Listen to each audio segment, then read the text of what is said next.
nicest stream that has ever happened. We're all enjoying this quality Starcraft content that is not at all just trying to figure out how to set up a stream live while it's happening. And you've been hearing a lot of Dave Chester and not some random guy who's helping out with the stream. Dave's the paid intern doing intern things. This is a wireless mic though, so I can walk around with it. So that's mildly fun.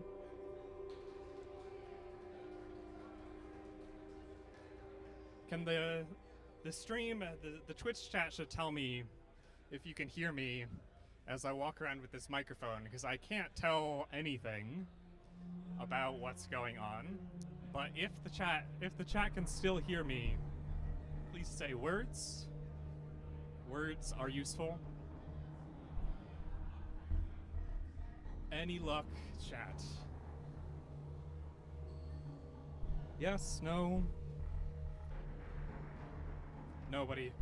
Everyone gave up. Yes, low volume. That is very helpful. Thank you.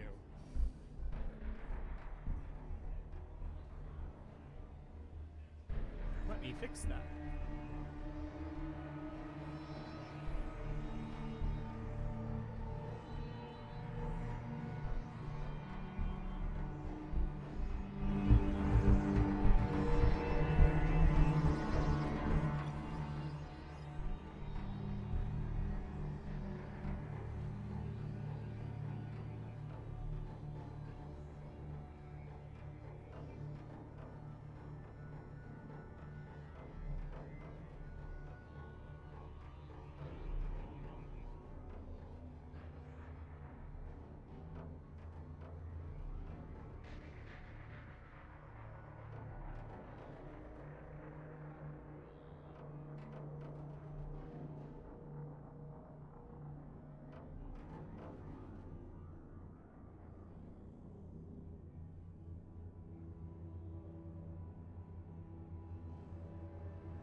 All right, I think maybe my sound might be slightly less low now. I'm in the green. We're in the green bars. The thing I don't know is how far I can walk while still being able to be heard with this setup, but hey, it sort of works. Wow, that camera is not synchronized in any way. We would need to really do some, well, actually, I'm looking at the stream, not the monitor. It's stream delay, so I don't know how synchronized the actual audio of my voice is to my mouth, but I'm sure we'll figure it out. And I don't know where Dave went. Dave is somewhere. Dave was supposed to be playing today, but we have been doing a lot of work, just trying to set up the stream, figure things out. It is not synchronized. Dave went to get the milk. I mean, more than once we've had Dave leave the building to go and get cigarettes and not return, so we're really living the American dream here in Philadelphia with the protest down the road. We hope he didn't go outside into just like turn into the part of the protest crowd, and we'll see him never. It is what it is. Oh, nice that we get ads on the Dave stream on the in-room monitor. If I stand in front of the cam, yep, I can do that. I think it's this camera. Maybe. Stream audio. Hello, stream. How's it going? This is Dave's camera that he spent all morning stressing out about it being... It's like rattling. And if you move the camera, there's a rattling sound. It's that trademark Elgato quality that you've come to know and love from your friends at Elgato, which is, what, it's like Logitech now? I don't even know. Not my circus or something. No delay. All right, we'll take that. Considering this really sketchy face cam plus temporary streaming PC plus wireless microphone into all kinds of mixer shenanigans. We'll take it. I think when Dave comes back, we're going to try to get some games going. We still have this weird, awkward problem where the desk that we're going to be sitting at is not where we can control OBS or observe the game, all of which are problems. But we will be working that out and hopefully bring you some games for the rest of the afternoon. We'll see. Otherwise, go watch your boy Light. Light's awesome. Light's the best. Go say hi to Light over on Cranky Ducklings, and we'll be on in a little bit.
right, Dave is getting set up right now, and we're gonna get going with games. He's gonna be casting not from this desk, this sad, empty, lonely Sans monitor desk, but hopefully we'll have something up and running soon, and then we'll get some ways to get guests up on the table after games, maybe during games. We'll find out. Nice camera work, Dave. It's beautiful.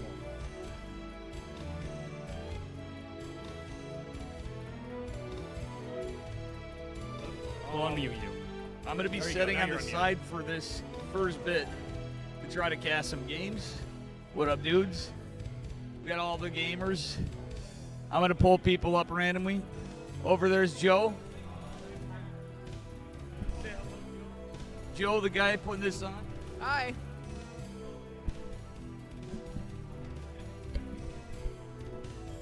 I'm going to try to find a lobby.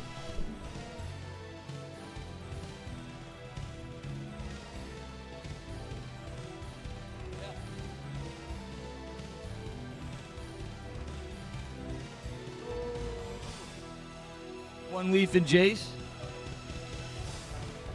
Our girl One Leaf.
completely didn't realize this whole time that the camera was set on the desk. You had to watch me move gear around. That's fun. We love to move gear around. This is actually working way better though. I can actually sit here and look at Twitch chat without turning around and control the mixer. With the only bad thing being you can see the mixer, but you don't give a shit. Hey Dave, I gave up and I just moved this here. I think this is way easier. What do you think? Alright, mixer on desk. Mixer on desk is supported. Was that? Yeah. Sounds good, man. We won't be able to do overlays and stuff, and like units lost tabs and stuff is the only thing if we do that. I just had that realization. I mean, we could on this, but you won't see it.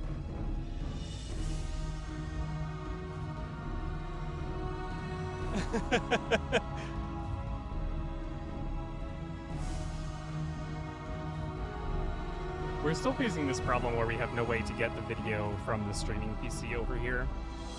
Hey, Dave. I'm gonna ask if we can just like move the monitor over. I don't know why we wouldn't be able to. I'll be right back. I'm gonna bug Dave.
Dave, this is why I was saying that was fast from there.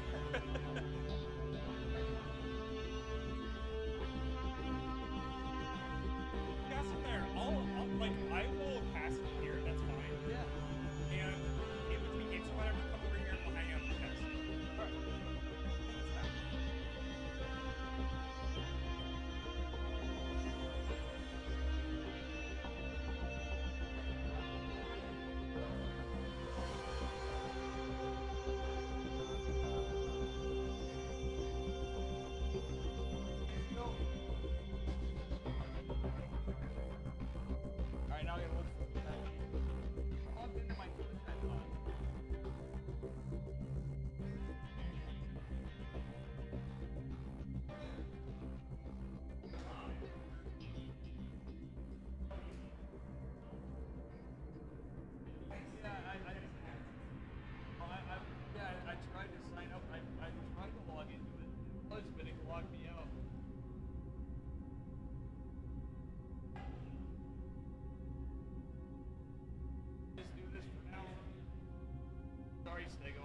I'm a pain in the ass.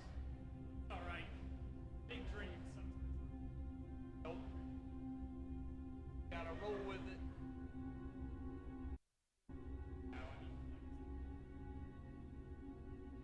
Yeah, we can figure it out. We can always have voluntary observers.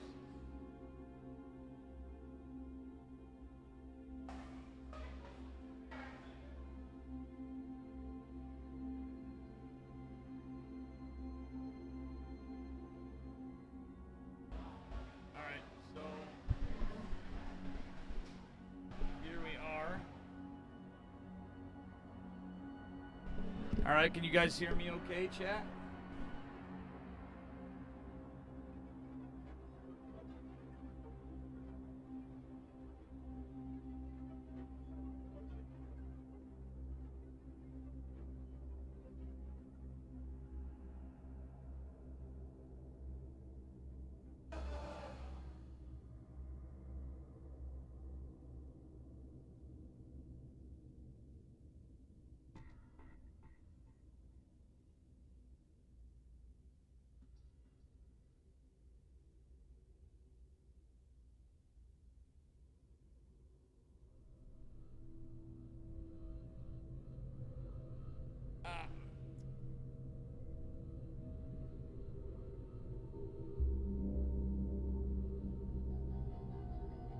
This is so...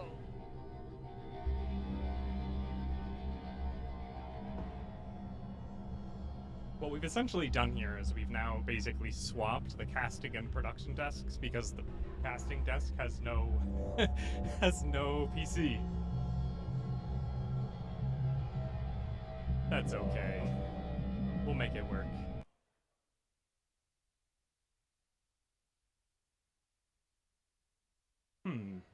Dave, I just lost game sound. Did you change the output? Yeah, because I closed the game. Oh, I see. It was showing up on the second monitor. I wanted it on the left monitor. Yeah, no problem. Because, you know, we unplugged it and it did all sorts of... Yeah. Yeah, this is going to be weird with no game sound, but fuck it. You want this? It's up to you. Are you cast? How are we going to be yelling across to each other? I just won't have. All right. Yeah. Well, are you sure? All right. I could have put this on the stand and be like, yo, guys, downside of this cheap piece of shit is it doesn't angle. So I can't angle down. I could have just been like, hey, guys, you know, and move it back. Yep. All right, got...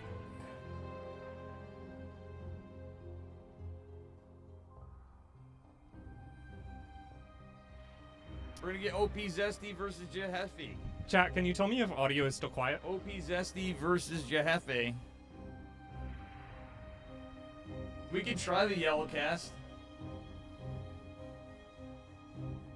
Hello, chat from the production room.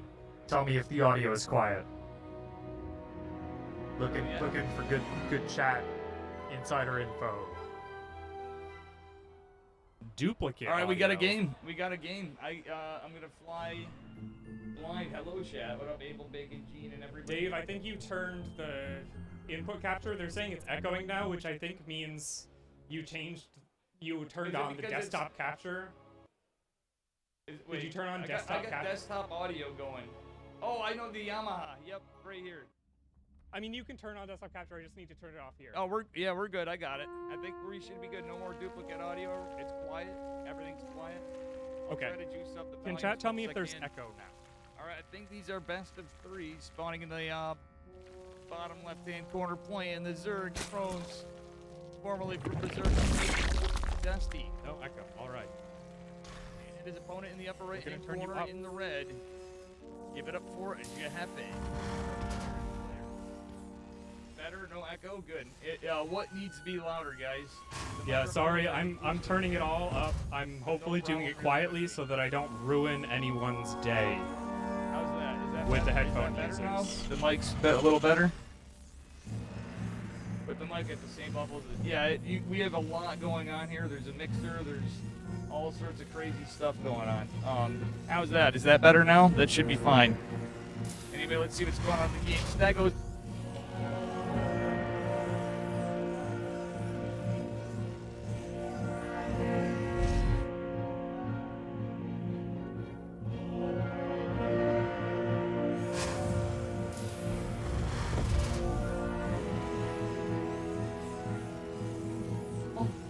You can't hear me at all? No? Yes? No? You can hear me? I killed all. It was fine, but nothing. You're saying they can't hear anything.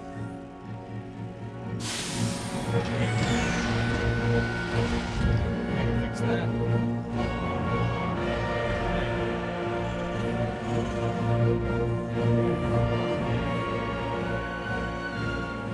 I have the monitor. Wait.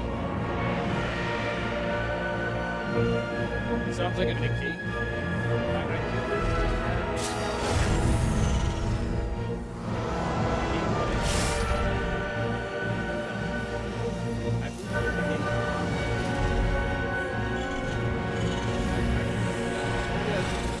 How's this, guys? Is this good? We're better now. No echo. Muted audio. We're gone. We fixed it.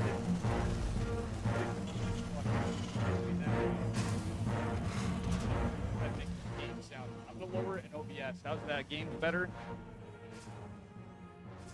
I lower the game sound should be better now, right? Oh, I don't understand. Yeah, I didn't know you left them over there. I'm sorry. It's low. Yeah, is the microphone still low? You're saying the game audio should be really quiet. Game audio quiet. Check input. Need more input. Check, check, check. Testing 1, 2. I see loud and clear mic levels. We just have multiple. Let's see how I set it up in OBS from this very nice Yamaha mixer that Stego is letting us use. Now it's better, but could be louder. All right, I'll raise it up a little louder. You want me to? Because I mean, you can just boost the gain on OBS. I got you. Usually that's all I do. Like, it sounds crazy, but yeah, I do have noise suppression on. That's it. That won't matter. That won't. Oh no, it's actually going. This is only picking up mic. The game audio is surprisingly going through its own channel. I'm busting it.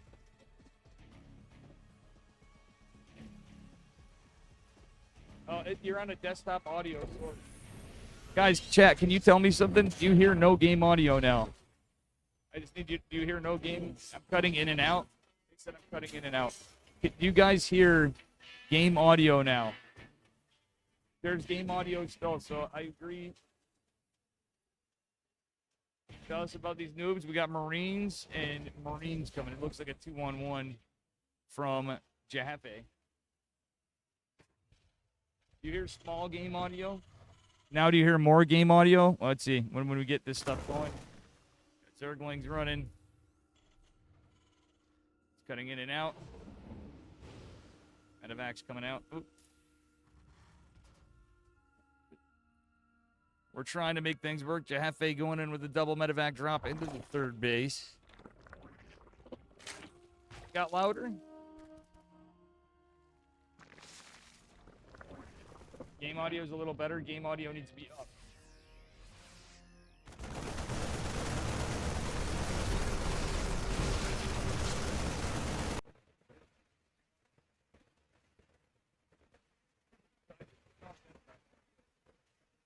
We have Mike Ox going right now.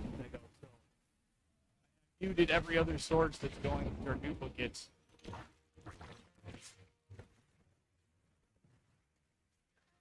All right, so let's take a look. Setting, audio, desktop audio. I have stereo 15, 16 audio. It's like the audio output of OBS. Sorry, you'll see what I'm saying. Because you have the desktop sources, right? Which is the game audio and stuff. I set to ST2, so it's 15 for Starcraft 2. That's what I said. Everything is mixed together. So just stereo. Yeah.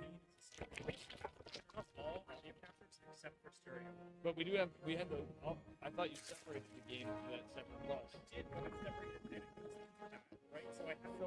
That's an output into the mixer, and then I have the mixer mixed down to stereo. So your stereo 2 is an output. So we don't need a microphone channel. No, everything is just stereo 1. Okay, I was just gonna do it. So I would just remove. I mean, if you wanted to use audio.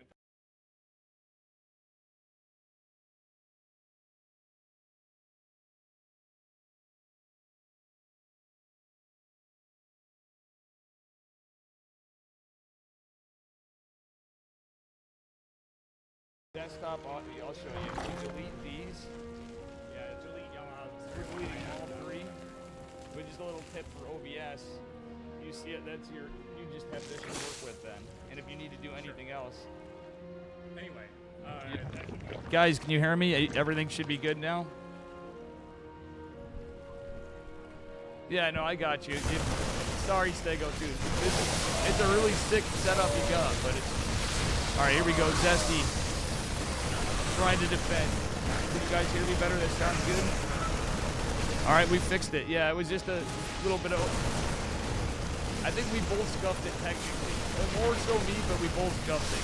I'm the one that set the OBS at first. I'm joking. Stego's beautiful. He did nothing wrong. It was all my fault. Anyway, speaking of faults, I think it's these Overlords' fault that Zesty's going to be... No, he's not going to be supply blocked. I'm joking. Jefe's with a strong push. He's 3CC. Looks like the third hatch went down. 20 drones falling. Jefe with an army supply lead, with a worker supply lead. Can Zesty hold on to the dance floor? Oh, I'm speaking directly into the mic. I'm moving the mic right in front of me, in fact, and trying to get this set up so my keyboard and mouse are doing good. All right, sounds good, Stego says. He gave me the thumbs up. You guys are saying it's all right. Marines are dropping. It should sound almost like normal. I'm using the same kind of mic. Stego, as you saw, is using the same one as well. Marines pushing in for round 2. Zesty trying to cling on to this game, but single G is called. Jefe is going to win. I'm going to go over to Stego because he's just that fucking awesome. What would we do without Stego?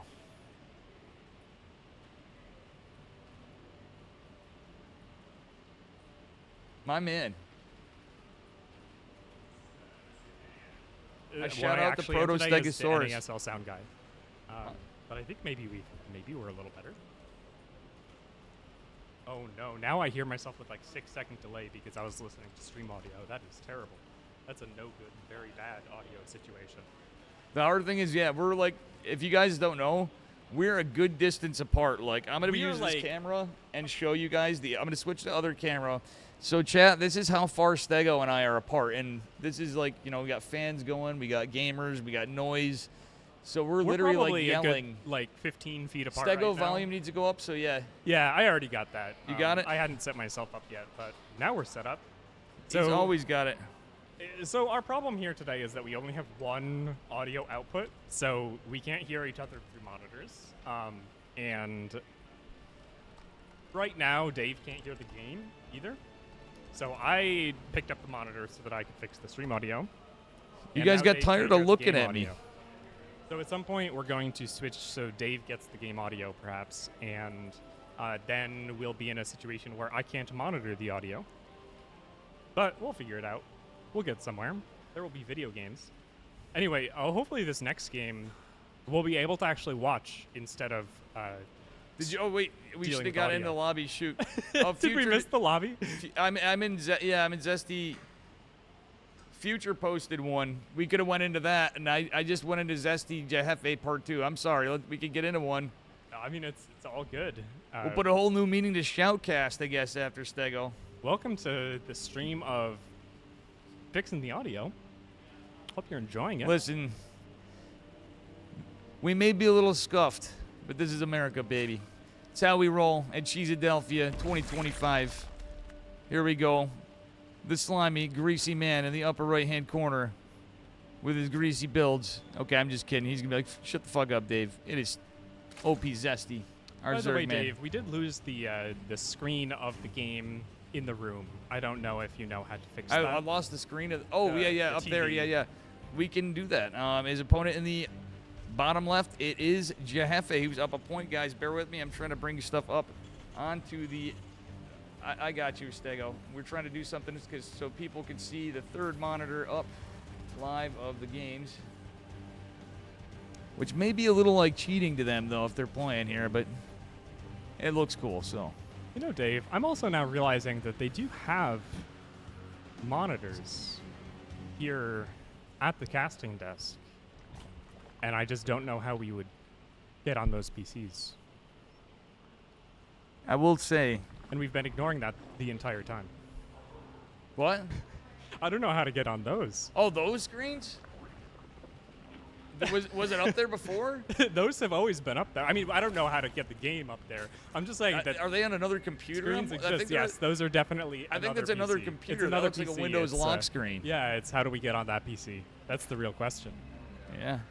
So what you guys can't see, Stego and I are talking about things that are non-apparent, but we could show you after. Anyway, it looks pretty standard again. We don't have any proxy racks. No early Roach Warren build, I don't think. Zesty is capable of a good many things. I'm going to actually pull this back up so I can see Twitch chat again. Thank you, guys. I love you. Right now, we do have protests down the street and all that. Not Protoss. We actually have Protoss down the street, too. We're surrounded by Protoss in Cheesedelphia. Zesty going for a pretty standard third base. Reaper will get some damage. It's kind of weird because I can actually hear myself talk, just as you guys can. Stego hooking us up here. All right. Didn't mean to hit the spending tab. If you guys saw it, this is way different of a setup than I'm used to say the least. But we're doing our best. If we had a dedicated observer for this, it would be a little different, but we are making do.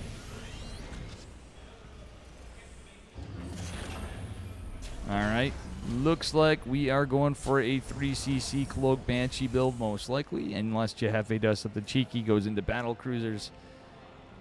That is more than likely 3cc Cloak Banshee. Excuse me, on the production tab. All right. Reaper making its way out. And, yeah, we do have Metabolic Boost finishing up. I will say this. Hopefully we can have things work out and we're all at Cheesedelphia again next year. I think we've taken some notes. Stego, I don't know about you, but I definitely think I've some solutions that could make things a little easier for us in the next year. It's one of the kind of thing that if I lived like an hour away, I probably would have just driven down here this week a couple times.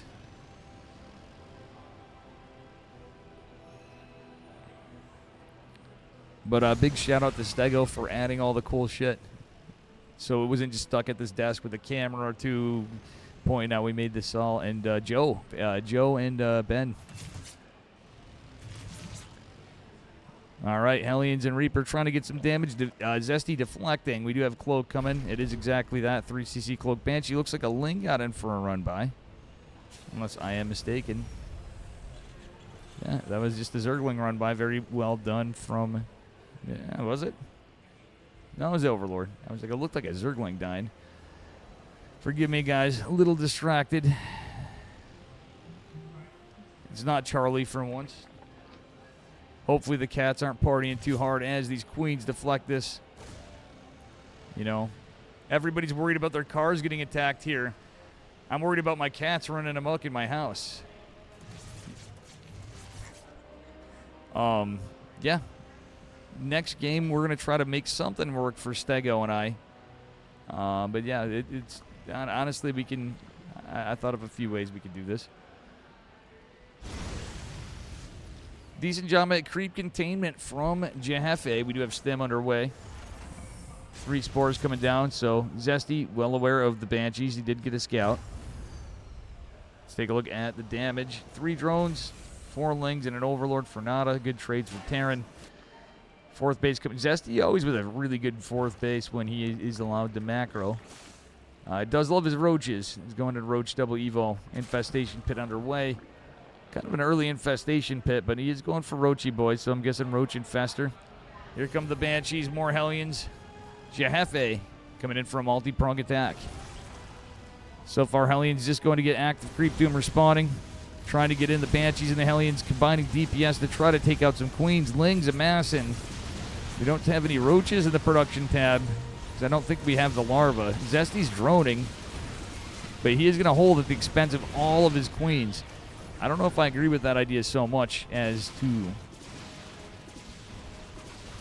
maybe building the drone. Well, he had the drone. I guess you want to get to good point, but you need defense. He's got spores. He's got a couple of queens. He needs an overseer. Layer is just under. Wait, Hive is underway. We just needed to build an overseer, mate. Okay, there's the overseer. It did. Finally getting underway here is Mr. Zesty. I will say this, guys. I could try to cast without headphones. It's a little different. I could do it. Push come to shove, so.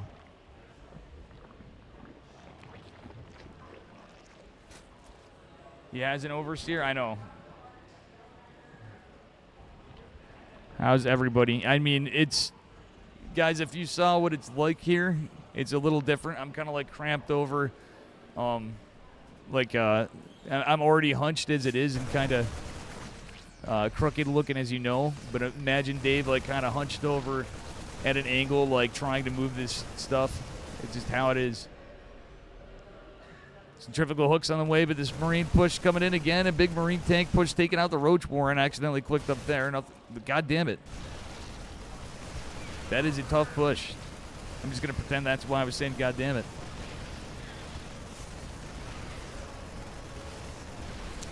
Hatchery's going to fall. And it looks like that be that.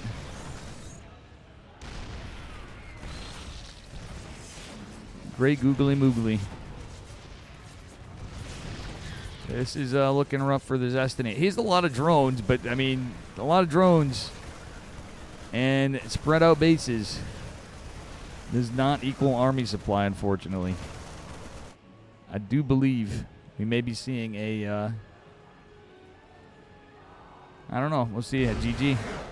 Jefe is going to win in a 2-0. All right. So, unfortunately, you can't see me. You can see this. But I'll be going up there with Stego. Stego, I think just a thought.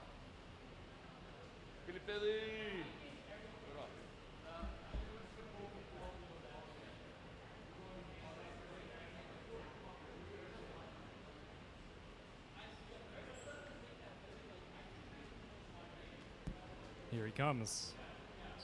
Am I gonna have? Stego with the wireless. Honestly, I think we could just up there, set it, and score. Or I can set the score and run up here. What do you mean set the score and run up here?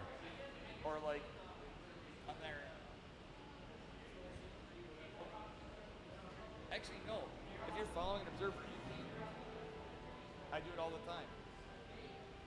Like you can control the best of whatever.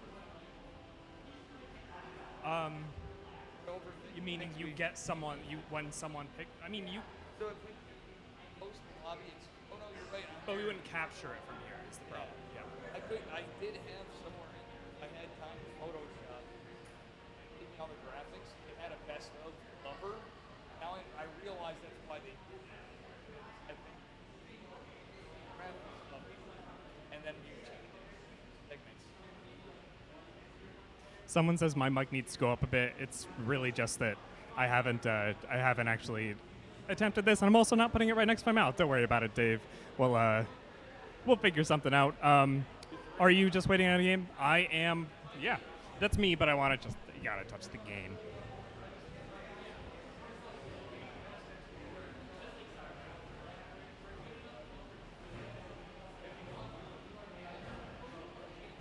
I just don't know how we observe then properly. Yeah. I don't think there's a solution, Dave. I think you're in the production desk and I'm in the casting desk, and that's just... I think we are out of solutions. We'll just bring people to come talk, you know? Yeah, that's fine. One leaf? This is the analyst desk. One leaf here. Don't film you. Say to chat. Off chat, say a question. Jace again. You want to hear something from these gals? Ambushing. Folks. Meow. Meow wow. You heard it. I'm going to go back to Stego. I'm going to try to look for a lobby. Oh, is it really? Hi, Backspace.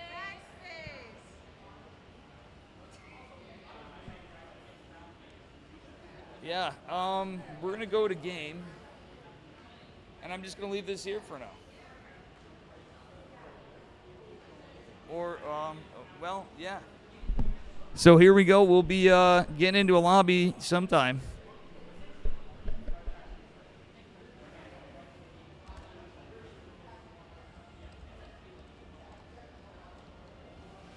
Yeah, I'm going to switch it back. I think we're all going to probably possibly break in between. I'm going to see if we can find a lobby. I'm going to Jefe versus somebody's coming out. I'm going to look at the bracket. I'm trying to talk to the camera. By the way, you know what's sick? This is my camera I use every day. Right here, this one. And on a tripod, standing up. So, isn't that wild? That's Dave's regular old camera. This one is Joe's camera on an HDMI capture. But I'm shocked at how good that looks for a... Seriously, like that's... I thought it looked like ass. You Not know bad. what I mean? All right, Future has a lobby. No, I missed it. That was 14 minutes ago. All right, I'm going to go smoke again and leave Stego to the Wolves. No, I'm just kidding. Stego, do you want me to get you anything? I'm good. I'm thinking of actually... If there are lobbies, I could just cast from your desk. It's unfair that it's not on your channel, but... Why don't you just move the computer to the caster desk? We were going to do that, and in fact, if you're gonna do a smoke break, we could do that, or I could do that while you're gone. It's not that. Let's just do it. If it's like if the cables are long enough and they reach, I'll just do it. If it's not, if it's hard, it is so much random shit. I'm gonna grab the face cam and show people the setup. I'm gonna give people a little tour because it is hilarious.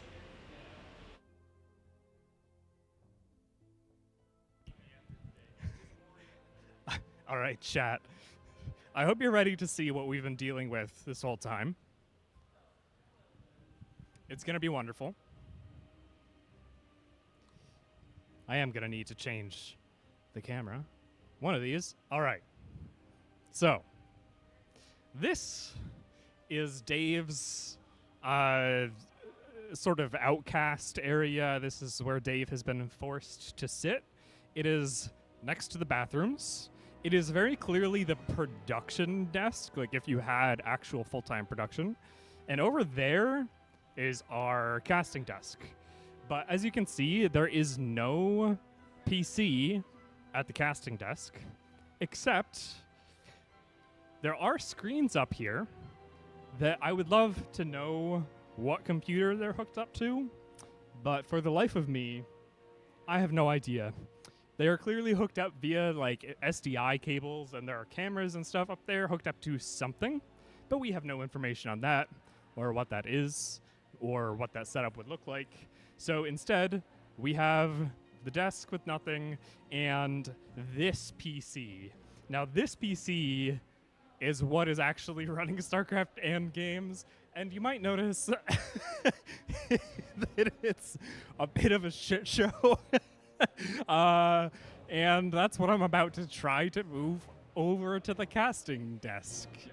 While Dave is off having a smoke break, we're going to see if we can get the monitor from the production desk over to the casting desk so that we can show you some video games by professional video game players. So we'll be right back in a minute or two and see how things go from there.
Check. Okay. I think we are good in the hood. And you guys see the camera. That's the room cam. This is the us cam. Okay, you can see us now. Kai Boy. Oh, we missed it. No, we missed Kai Boy. This is what we get for taking too long. Are you in the game or no? Are you just gonna look over here? Oh, nope, I'm not in the game. Well, I mean, I'm in the channel, if that's what you. Yeah, you're in the channel. We can just look for a game. Chat, you can hear us? I should pull it up on my phone or some shit. We should be good on audio. Yep, you can. The headphones there are on monitor if you want them. I'm just gonna check the chat just to verify. I have the stream audio, and the stream audio sounds okay to me. Okay. Beautiful, beautiful, beautiful.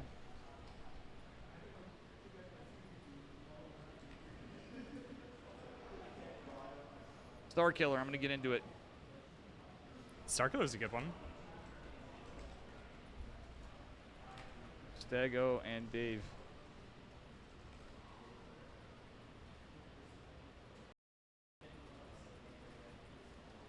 Starkiller's in.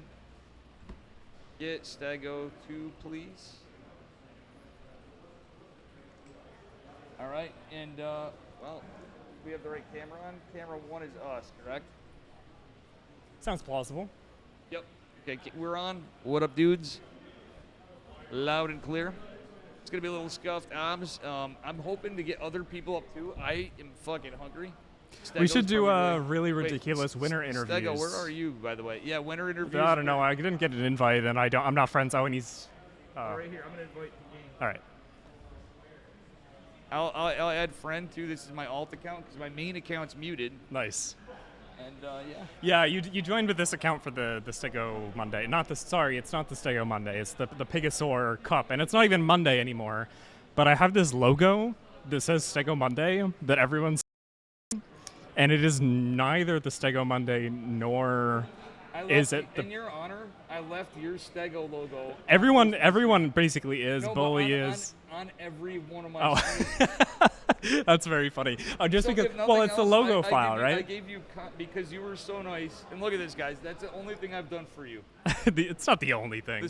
I can say I've done the least I could possibly do.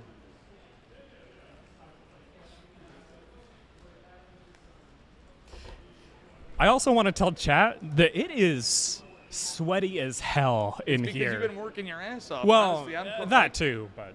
I mean, I was running out for cigarettes every 2 seconds. I'm going on literally no sleep. It's like 3,000% humidity in Philly right now. Yeah, it is. And honestly, outside it looks like it's cleared up a bit. Yo, Nish, you want to cast at some point? I'm going to be like going to get lunch. I'm going to be like, it's free for all, Stego. It's up to you two. It's your equipment mostly. I mean, all someone needs to do is come and grab this mic and switch it on, and they're good to go. Yeah, whenever you want. Like, you know what I'm saying. Reese boy. We finally got it going. We're about to switch in a cast. I'm just waiting. Billy Utters, be careful. You know you're a little tipsy, but this is Billy Utters. He's on cam. Hello. We're going into the game, and here we are. Hi, everyone. I love you guys. Oh, careful. Sorry. All right. You want to do the honors, Stego? I'll start off in the top right. I'll go because Starkiller has actually kind of been getting a little more active, and I'm super excited to see him make a return to the scene. So I'll take the chance to introduce the, I guess, teal Zerg, since we have teal versus blue here. Classic choice. The teal Zerg in the top right. It's Starkiller. Yep. Sorry about that, folks. And his opponent in the bottom left, the Slayer of Zesty in our previous round. He's blue, as was stated. Jefe. The man, the myth, the legend. And thank you guys. Big super thanks to the extra sweaty, extra beautiful Proto-Stegosaurus who brings us the Pigasaur now, which was the Stego one day, which was the Ursasaurus. Yeah, it was, and in fact, there was 1 week, I believe, that I put on a cup, and it wasn't even under Ursasaurus. It was just like the this Stegosaurus never skip a Monday weekly, and the goal was basically to make sure that there was zero gap when ESL ended the weekly cups for NA between having a weekly and not having a weekly. So we've successfully kept up that tradition of having a weekly. We do run it on Tuesdays now, so a little bit of variation. So technically the We Never Skip a Monday is now ultimately a lie. And shout out to Mapu. I feel bad. This is my official apology to Mapu because Mapu cannot make Tuesdays generally. So we lose out on the Mapu stream, but we do get Steadfast and ZG more frequently, so that's pretty awesome. Yeah, that's we get some folks in here, Stego. It's kind of weird. You can actually look over at your co-caster now, like very weird. In general, like poor Stego's gonna have to get it. He's gonna have to get his eyes bleached after looking at Dave so much by the end of the day. Clearly, it's really tough. All I right. think people are gonna have to get their eyes bleached with me. We're going to be vain here for a second. I was like, I really need to get a haircut before Cheesedelphia. And I still feel that way. But I really feel that way due to the humidity and sweat. Just feel like it's radiating through my every pore. And my hair has looked better. We'll put it that way. I don't know. I think, I'm going to get him in trouble with his partner and just say, the chicks dig it. Chad, the chicks dig it. Luckily, she has zero interest in watching Starcraft. She has no idea that I'm on stream right now. And by she, I mean my fiance. I should probably have clarified that. Tempo in the house over here. We're finally Tempo psyched that we're actually casting Tempo now and feels- something's happening. As long as we're all careful, we'll just leave it up. Whoever wants to cast, obviously we can run down the shit. It's just going to be like, fuck it, open or... I apologize, it's on my stream, but at least we have a stream. In the meantime, I will talk about the game briefly since we've just been so psyched about getting up and running. Starkiller is a bit of a, let's say, an aggressive boy, a bit of a roach enjoyer, a bit of a cheese enjoyer, and we did see him get a lair really quickly off of a single gas before the third base, which is, let's say, unusual. For the course for Starkiller. It's though. definitely, this is a Starkiller build. And this is honestly a Starkiller event. He was a former winner of Cheesedelphia years ago, which is Yeah, I think quite the thing. Starkiller is one of those players that just has never missed one. Just shows up every time. You can expect him to turn up to these events. Maybe doesn't turn up anywhere else, but played the Pegasaur last week. Was excited to see that, and maybe been doing a little bit more practice. And ladies and gentlemen, I just want to tell you, Billy Utters came up, wanted to say hi. He's been at the bar the whole time, and believe it or not, Stego Shocking. can vouch for this. I've not had a single beer yet today. I believe that. I have seen Dave. I think Dave has made a few excursions from the building, but as far as I know, no beers have been consumed. No food has been consumed either, but many cigarettes. So anyway, Glial Reconstitution, Stego, finishing up. We got a Liberator. Ooh, cheeky. This is actually a cool build. It is a 3cc build. A little bit later, 3rd cc, but for a 3cc Terran build, they can be pretty greedy. It's Clem does something similar, but this is tanks. This is setting up for the Roach attack. I like the Lib, though, because, well, this big aggression coming across the map. Look at that. There's the Speed Roaches going. It's going to be a pretty good defensive setup from Jefe. Can Jefe hold? What do you think? I think he totally does here. We have the bunker, we have a tank, and we're going to have that Liberator, although the Liberator did go across the map. We'll see if he pulls it back. But I think he's in a really good spot to defend against a Roach push like this. Going into 4 gases is interesting also here. I'm really curious what the tech follow-up is going to be on 4 gases before the 3rd base gets planted. But he's very well set up. Starkiller did make that 3rd base. The Liberator is sieging up on that now, and we're going to lose a handful of drones. Looks like 3 drones there on that 3rd base. Not too bad, but that 3rd base, we did do this on single gas, so that 3rd base isn't too crazy late. It wasn't a complete all-in from Starkiller, but I definitely think Jeffe's in a pretty good position overall. Yep, that being said, we got 3 spores going down for Starkiller. Liberator, this is what I was getting at, why I like it. He was defending the Roach push and at the same time going to get some harass. Though killing 4 drones, maybe not the best trades, it did keep Starkiller busy, and as Starkiller was trying to assault, just getting any damage, I think is... Yeah. On this map pool, There are a lot of really great maps for Liberators. There's a lot of bases with a lot of dead space behind them. Tokamak is not one of those maps. Oh, so absolutely. I think Yeah. I would have preferred to save this build for a map that has a little bit more space for the Liberator to dance around between that sort of second, third base or a triangle third or something like that. As it is, there's just no room for a Liberator to get in and get out safely on this map. Yeah, and with that said, a little bit of weird creep spread, but par for the course when you're making so many trades to rush a layer, go for that almost like it's like a higher tier pie push is how I'll describe it for you NH Pie fans. Pie, if you're watching, you know I'm right on that. Part of the Dave Testa sort of mythos, I would say. The mythology of Dave Testa, Pi is definitely a part of that. When it's written about in the history books, Pi will be well known. We love our boy Pie. We really do. Pi Legend, I got a Rainer ESL trading card, player card from Pi, so Wow. that automatically, he wins my heart. I will say this, guys. I know everything seems scuffed. No audio, this, that, whatever. Yeah, if you think about it, this is all like a labor of love. This is a community thing, and Stego provided a lot here. I'm shocked. Some of the stuff that even I brought, we could have maybe, honestly, we could have probably got by with some less, but Stego took some initiative here where with my 1 hour, if not less of sleep, I don't think I would have been able to move that, and my brain would process it. Yeah, it's a bit tough. I'm going to go, since the mixer is now back in production, I'm going to go bump your audio up a little bit because chat told me to. Okay. And I'll come step back. Thank you, sir. I could have nudged it too, but anyway, here we go. Big push coming in from Jefe. It's just Roaches. Upgrades not on the way. We got Melee and Carapace coming. A very fast Ultra Cavern, but will it matter? Starkiller down 30 supply. Beautiful Fungals from Starkiller, though. He's starting to chip some of the Terran, but it looks like the tanks are just too much.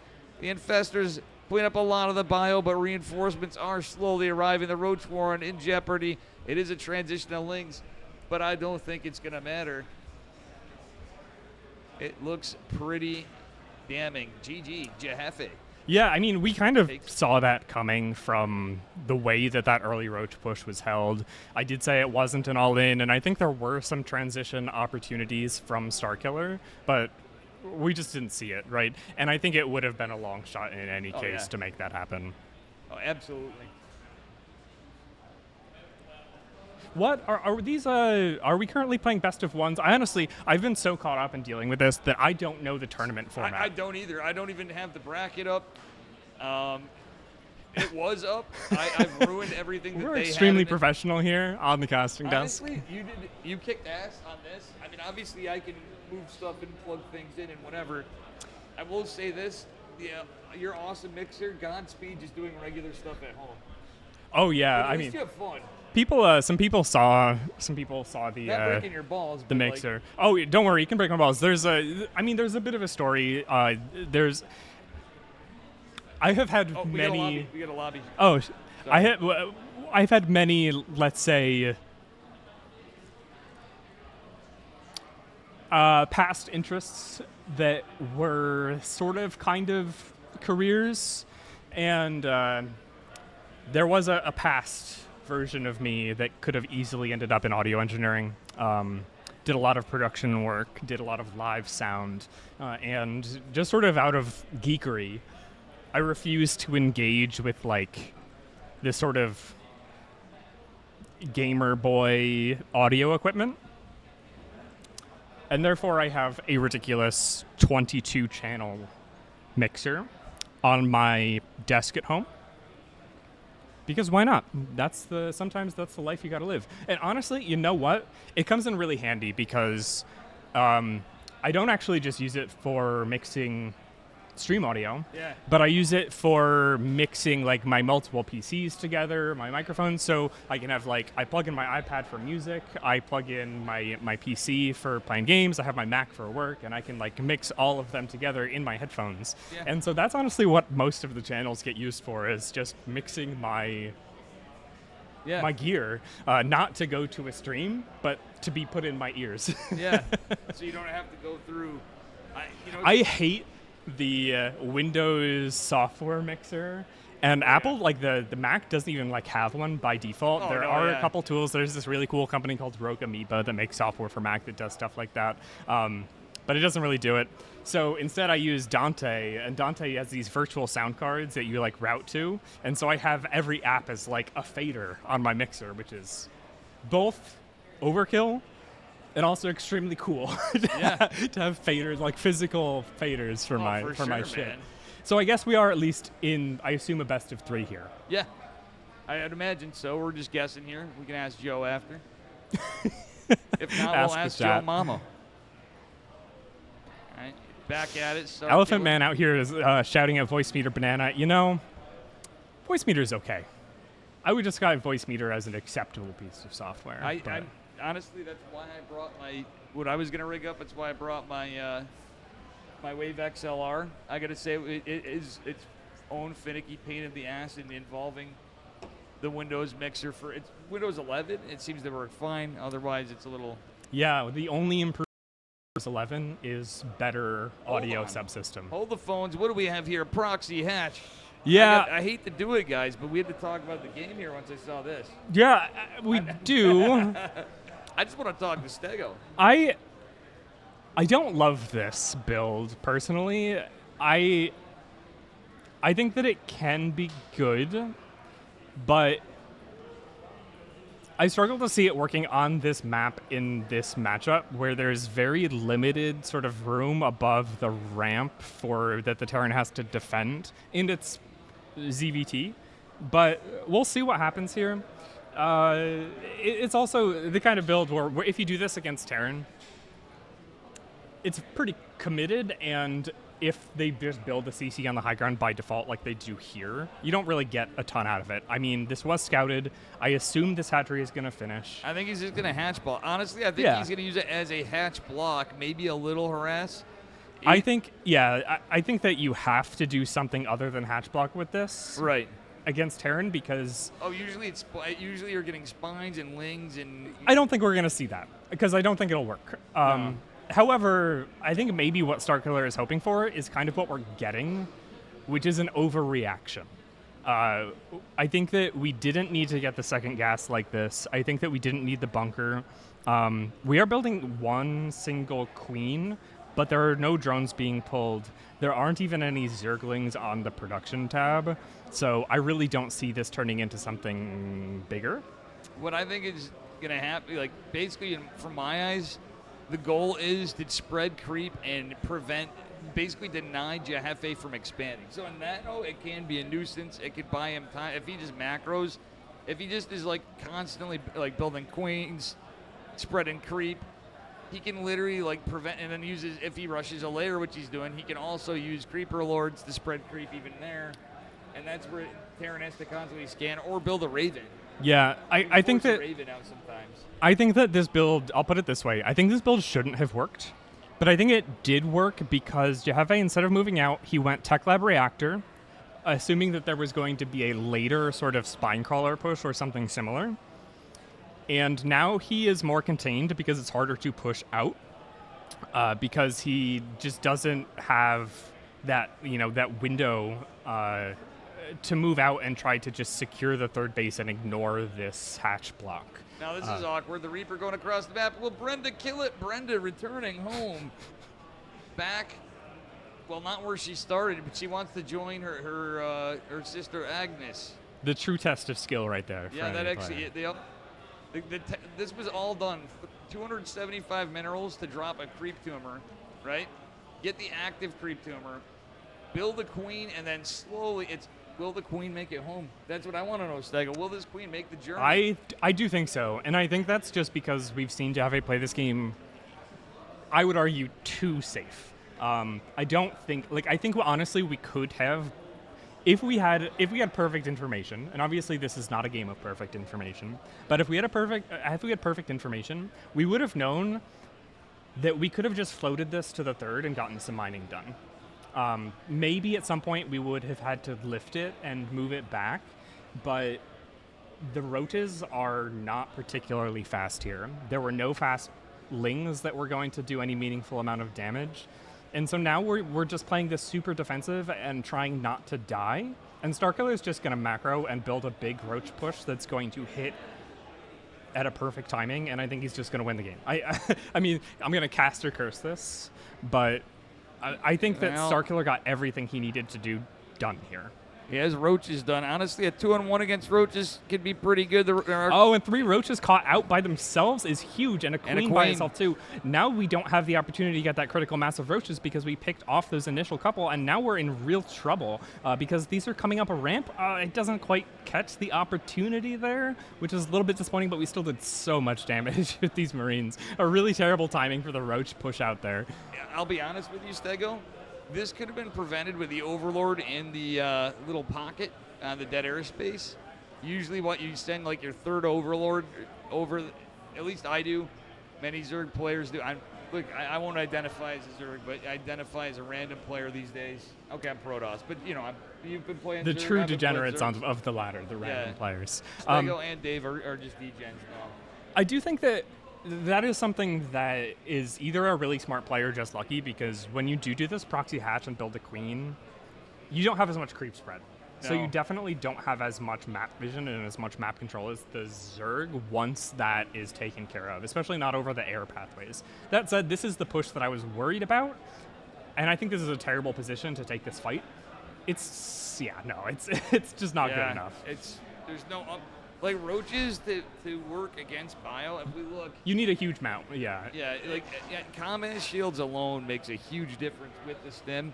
I know there's no upgrades for both, but honestly, like that active creep tumor, when it was an active creep tumor over there, it was just a little unfortunate. Like you're saying, that almost could have. Yeah, if we didn't have those few roaches by themselves, like the roach army is strongest as a ball. The roach army is strongest when all the roaches are together, when you're pushing, when you have overwhelming numbers, and it's really vulnerable to being picked apart. And that first drop, just getting like 4 or 5 roaches and a bunch of drones, weakened that first roach push significantly, like to the point where I think that could have been game-ending roach damage, and instead it was just throwing away all of your army supply for nothing, and Starkiller is just dead, I think. Even though the supply doesn't seem that way, we see roaches going in now at the base, but the SCVs are going to clear that up at home, and there's 1 tank on the high ground at home clearing that up as well. So yeah, now he's stuck with a low ground base, and I'm surprised that he didn't try to get the spawning pool here. I think that would have been a better play to try to get the spawning pool. But still a decent amount of damage to take out that main base. Yeah, absolutely. With that being said, Liberator going in, getting some more damage. Look at the worker count for both, though. I mean, like, in my eyes, that just favors Terran, being that it's, well, obviously it's literally a 2 hatch Zerg with a now 3rd CC. Yeah, exactly. Terran. It's looking rough. Yep. And we have 1-1 about to finish for Jefe as well. And that's going to be a huge power spike. Yeah. Sorry about that. Wow, we got was that Valorant? Yeah, I think we got Valorant and Pilly ready to throw hands. No, I'm joking. Not really, but it's a very violent scene here at the local host Philadelphia. Yeah. For sure. It's a real sort of you gotta watch yourself here. All right. And Starkiller's trying to hang in here. But there's a drop on both sides. He just doesn't have enough army to defend both sides. That pool is finally going down. And now we're seeing this roach army getting pulled apart. And like I said, that roach army wants to be all together, and he's just like going back and forth. And so that roach army has never had the opportunity to take a fight head on. Unfortunately, the old saying, more versus less. I think we've gotten to that point. Yes, the medevacs inflate the supply a little bit, but when you're multi-pronging with medevacs and you only have 2 queens on the map at like 9 minutes. It's a fun game, though. Yeah, no, very cool. I was happy to see something a little bit different. Like I said from the start, I didn't love the hatch block, but I do think that he got a lot of value out of it. But it was really that first drop that really took things in a direction. No, absolutely. Concussive shells finishing up. We do have ranged attacks and care. You can't really fault Starkiller for staying in this one as much as he does look like he's dead, Jim. No, We're taking a 10-minute main base. A 10-minute main. It's nothing out of the norm, you know. We're going back to the old days of Brood War and dial-up modems, and You love to see it. I see Billy Utters wanted to come in for asking about going somewhere. Well, I would love some food. Are you guys just going to get food? We're gonna go to a cheesesteak place. Yeah, if you could. Thank you. Dude, thank you. Philly cheesesteak. I appreciate you, bro. Wait, actually, Stego, do you want anything? I'm okay. You should. Nah, I'm good. He'll get you. We're getting our lunch orders in, but no, yeah. I had a late breakfast, I'll say. Gotcha. Sure, we can stop. I'll text it. we're good. When in Philly, I was feeling Korean barbecue later. Just saying, it's down the street from our hotel. Korean barbecue, a famous Cheesedelphia tradition. All right, this is a fair amount of Roach Ravager, but Terran's on the 2-2 Stego, and we got +1 vehicle weapons coming. We're getting up there. I mean, I was going to say we're getting up there in the tank count, but we stuck at 3 tanks. I thought we were building a 4th or a 5th tank. Oh, there's the 4th tank popping out. Was really strong defensively while we got that tech. Now we're pushing out. I honestly don't even know if we need to do this, but it doesn't hurt. Yeah, I mean, it's greater Terran supply. It's pretty close, though. It's just the upgrade advantage is what really concerns me. You really want to be on equal upgrades against Terran if you're playing a Roach Rav. Yeah, and we just kind of...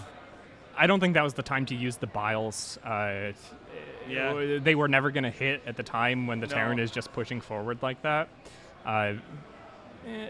Funnily enough, it would be tough, like Roaches earlier for like a 2-on-1 kind of attack that happened earlier on. Yeah, if the Roaches were clumped up, like you're saying, it'd be not clumped up but together. CG Jefe's going to take it. I think we would have seen a different outcome. Yeah, I mean, we had such weak economy from Jefe early in the game because of and we really only had those 8 Marines that went into that drop. And those 8 Marines, by killing a handful of the Roaches and a handful of the drones, it weakened that first Roach push significantly. Like, I can't even find words to describe it because it doesn't feel huge. It doesn't feel like those 3 Roaches would have been life or death, but I really think it was. I really think that just picking off a few Roaches from that early push made the difference there. Oh, yeah. For sure. Guys, they're out going getting food. Dave wishes there was somewhere nearby where I can get some beer. Maybe mass it for Stego for his efforts. Are you absolutely sure you don't want anything right now, Stego? I am absolutely sure. Cheesedelphia venue cam. They got some from Cranky Ducklings. Wait, who's that? That's funny. Oh, they got a cam from... What cam's covering that? That's cool. Cranky Ducklings got in on all the secrets that we missed. What? Cranky Ducklings must have gotten all the secrets that we missed. Yeah, like they're on somebody's webcam or something, or somebody's putting a phone. I didn't even know they had that. That's sick. I was just trying to see chat, and that's as we look for a lobby. Pulling up my phone. See us. Okay, we are live. Gonna just look like we're staring at our phones when we're trying to do Twitch chat. Just look hey, like what up, we're Pi? the, We did mention the you modern many youth. times with Roaches. Hey, Stego. Also Dave. Gamer Fucking Richie, Dave. what's up? I mean, dude, Stego is the fucking man. You need anything, I'm going I think to get you. I think what Pi means by that is when you beat him, he'll talk. Yeah. Yeah, when he catches me when I didn't play Terran for the preceding 2 months. Eh. Do you want me to get another nerd with you than me?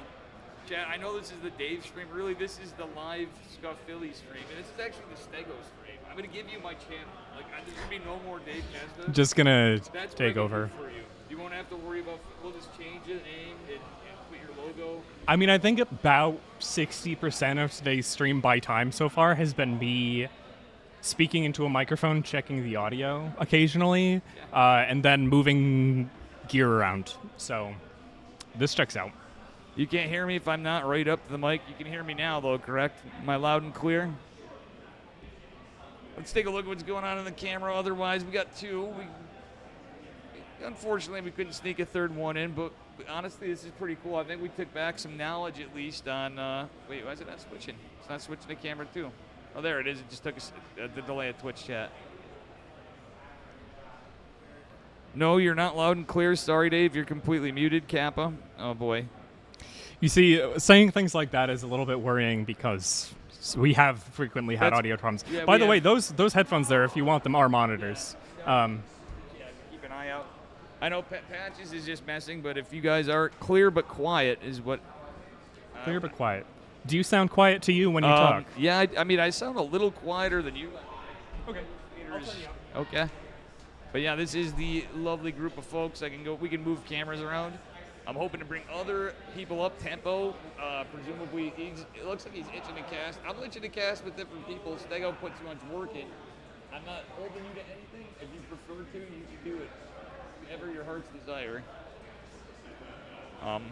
I've been banned from Twitch for less. I know Stego's just like a total jerk, right, guys? He says all this stuff he shouldn't say, like, get me banned left and right.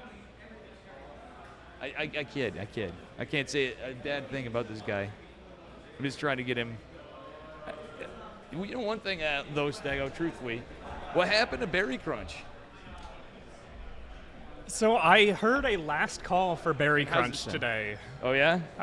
And he signed up, and I wonder nobody's if seen he's him. a party at least. And I should sound louder now. Like, Stego, it sounds like can you talk like, let's talk at the same time. Are we talking over each other? Yeah. What does this sound okay? Is the balance I'm good? sure that us randomly chatting at the same time is really good for casting too. Yeah. Yeah. Exactly. But that way we can at least tell for levels and.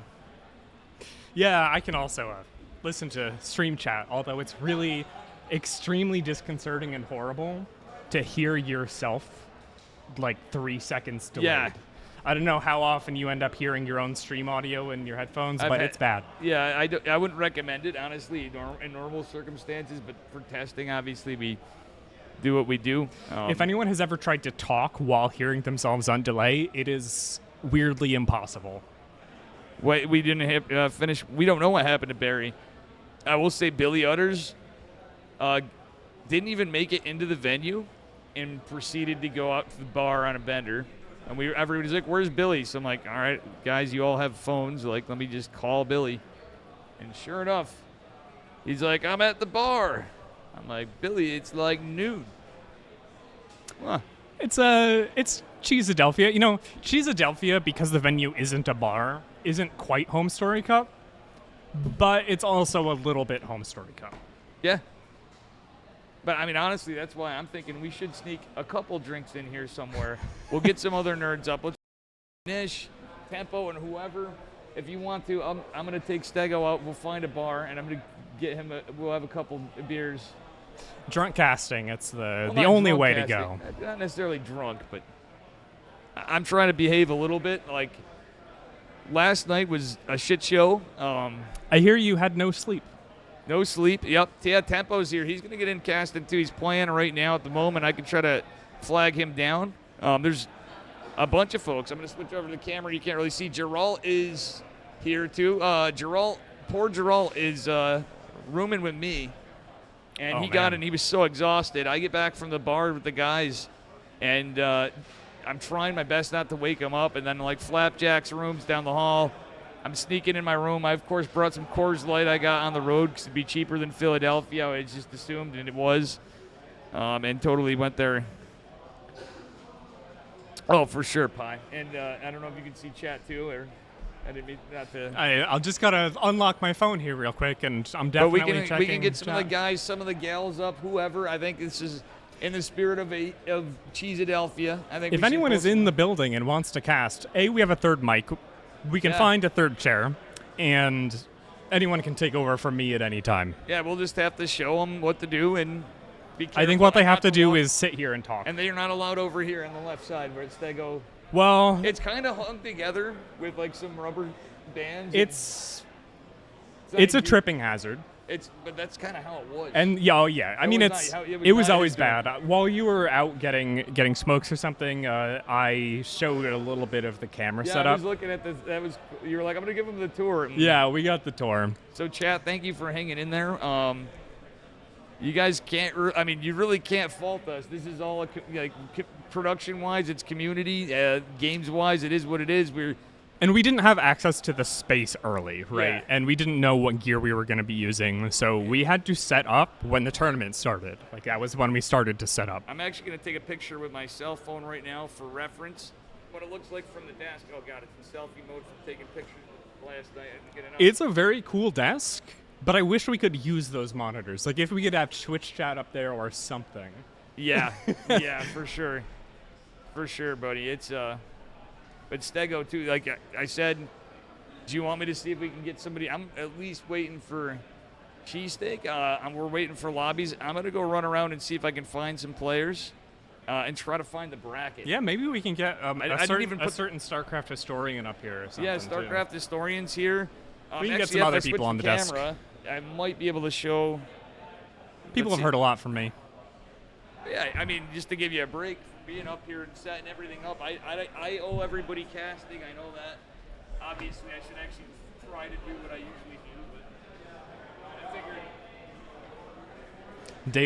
Dave has left the building. Oh, he's going the forbidden way. So when Dave knocks something over, you'll know. You can tell they can see Jerome, Starcraft historian talking. When it finally catches up. And Billy now. I know they can't hear me. Do you want me to try? Let's go find some people. What do you think? Leave it on this cam? Sure. I Yeah. would recommend just not even muting stuff. We'll just leave it. Yeah, that's fine.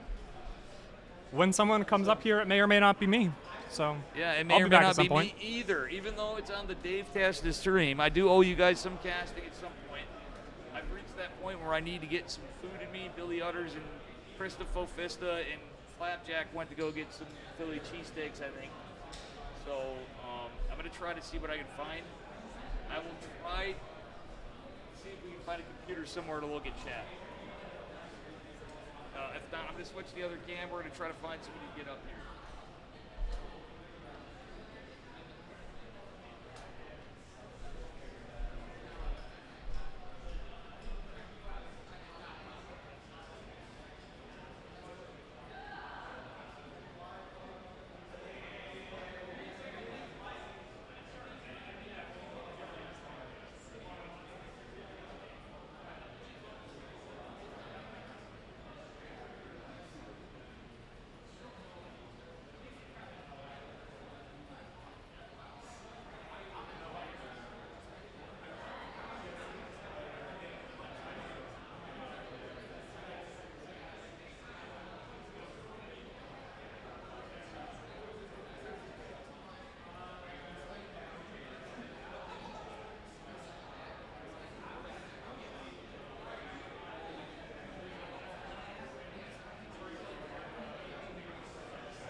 Okay, okay, got it.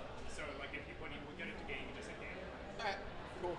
And the other camera, like cam 1, I think is this. Do you not have a headset for them? So there's one headset. Okay, so they just won't have monitor? Well, one of them will have monitor. Okay. One person gets monitor, unfortunately. Yeah, that'll be fine. I'll tell Kwame to take the monitor.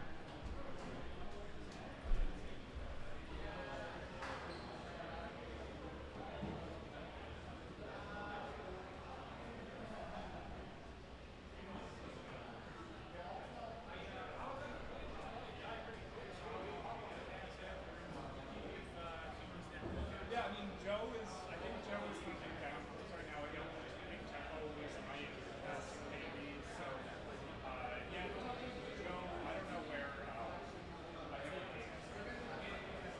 There's definitely opportunity.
I think so, yeah.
You are what you can't see, and I want your time to see.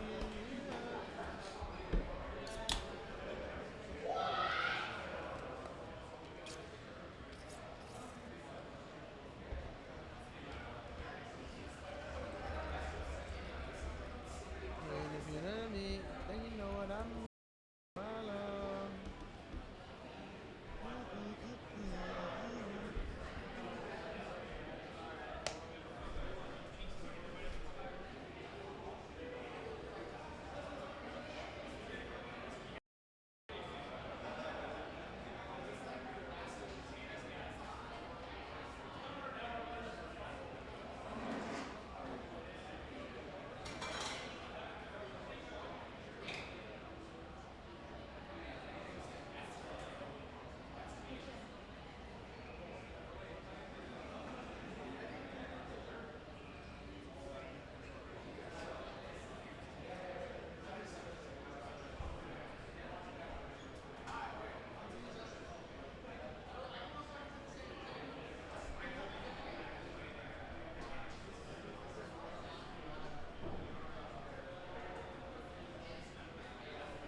Raise.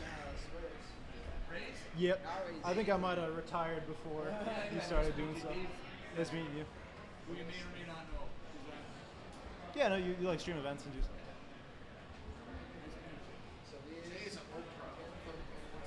The before. I don't want to touch anything. Oh yeah, that's Cam 3 is non-existent. That's my bad. I should just delete that.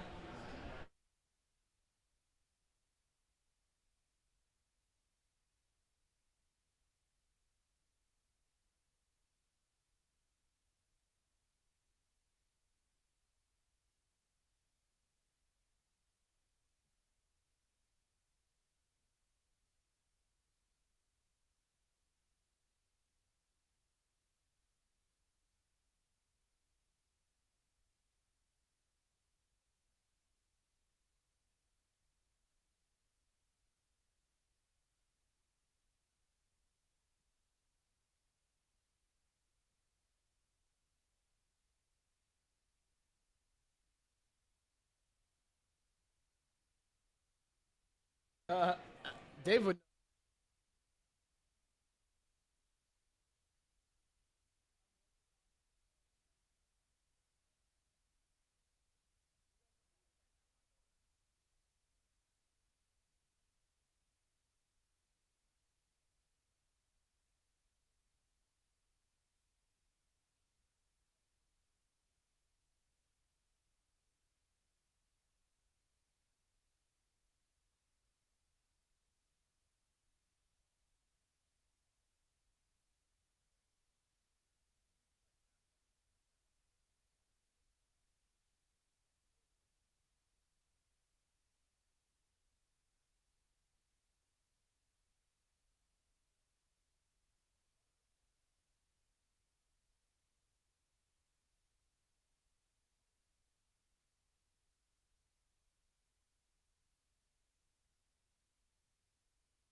All right. Oh, they're doing their video. Oh, they. All right. All right. I can't tell if we're live or anything. Yo, can they hear me? Is my voice coming through? Yo, Dave, am I live? Like live? Oh. Hey, right, ladies and gentlemen, welcome back to the Cheesedelphia June edition. This is Tempo. Which one's which? Cam 1? Is that me? Yo. Oh, it's us. Look. Jay, Oh, wow, look we're at live. This is it. We're live. Look at that. All right, I'm going to do it like this. Oh, snap, ladies and gentlemen. We're going to be jumping into Jefe and Future. Yeah, nice little finals rematch from the last Cheesedelphia here in the 5th stage of Swiss. Yeah. Oh, man. So, we had a choice between this match, and I think the other one was Pili Pili and Rob. I figured since I have, somebody that knows a little bit more about Terran than I do, I was like, hey, I'm going to get Jay. Hey, I got some experience with both. He played a couple of games, right? A couple of games of StarCraft in your day? I switched. I think sometimes. Oh, you switched to Protoss? Yeah. Duh, no, but should have done the other one. I'm sorry, They're both yo. good. Nah, Jefe. I've been watching a lot of Terran recently. I haven't Okay. played any StarCraft, but Yeah, I've dude. been keeping up. I've been slacking a little bit, but I am gonna get back into it. I'm hoping that I can get GM. You know, I gotta make the song a reality. It's like I need the remix. I need the new version to come out soon. Year of the Temple. They say it's like the year of the monkey, but I'm gonna do it. Decade? Make it year of the decade of the temple. Yeah. All right, so I think they're all good to go. I don't know who's in control of the lobby. Future is. Future, you can go. Ready. Okay. Yeah, we will. Did we get confirmation from chat that Actually, I have not. Yo. I don't even know if I got chat up, but if I don't, then I'ma get it up so I can read what you say. Yes, sound? Nice. Oh, it's right there. Wow. All right, well, we're going to be going into the game. We are getting started. I told him that we're ready. Good luck, have fun has been said in the lobby. First map is going to be ley lines. Now, Tempo, do you think they'll say it again in the game? Yes. Here it comes. Ready? 3. There we There's go. 1. Do you think we're going to get an answer, though? We have to. We have to. It's only the gentlemanly thing to do. Come on. There we go. Future. Very, very, very much a gentleman. Did come through. He was looking pretty good, actually, earlier. I think he is... I actually don't know what his record is. Do you know? Yeah, he's. I believe he's lost one series in the previous match to Foxer. And another Foxer. TVT. Wow. Okay. And Future, one of the favorites coming into this Speaking of. event, struggling in this matchup a little earlier in the day. Oh, really? TVT? Yep. Yeah, And also... Fox has been looking good, though. Yeah, he has. He's been looking great. He also beat Jefe earlier in a series. Yep. So we're looking at 2 Foxer victims on the screen right now. And also in the last Cheesedelphia, with these players both played in the finals, Jefe was the only one to take a map off Future in that. Oh, really? In that whole tournament. Nice. Jefe, I actually looked at him earlier and did not recognize him. Oh, really? Because the last time I seen him was probably like at least 5+ years ago. And homeboy, he got a whole beard on his face. I think you have the stream open. Oh, is that why they heard me? Or why I hear myself? You're get echo. Yeah, I was wondering why I heard myself. Guys, I have the stream open, I think, and I got to find it. Go, there it is, Dave. Problem is it's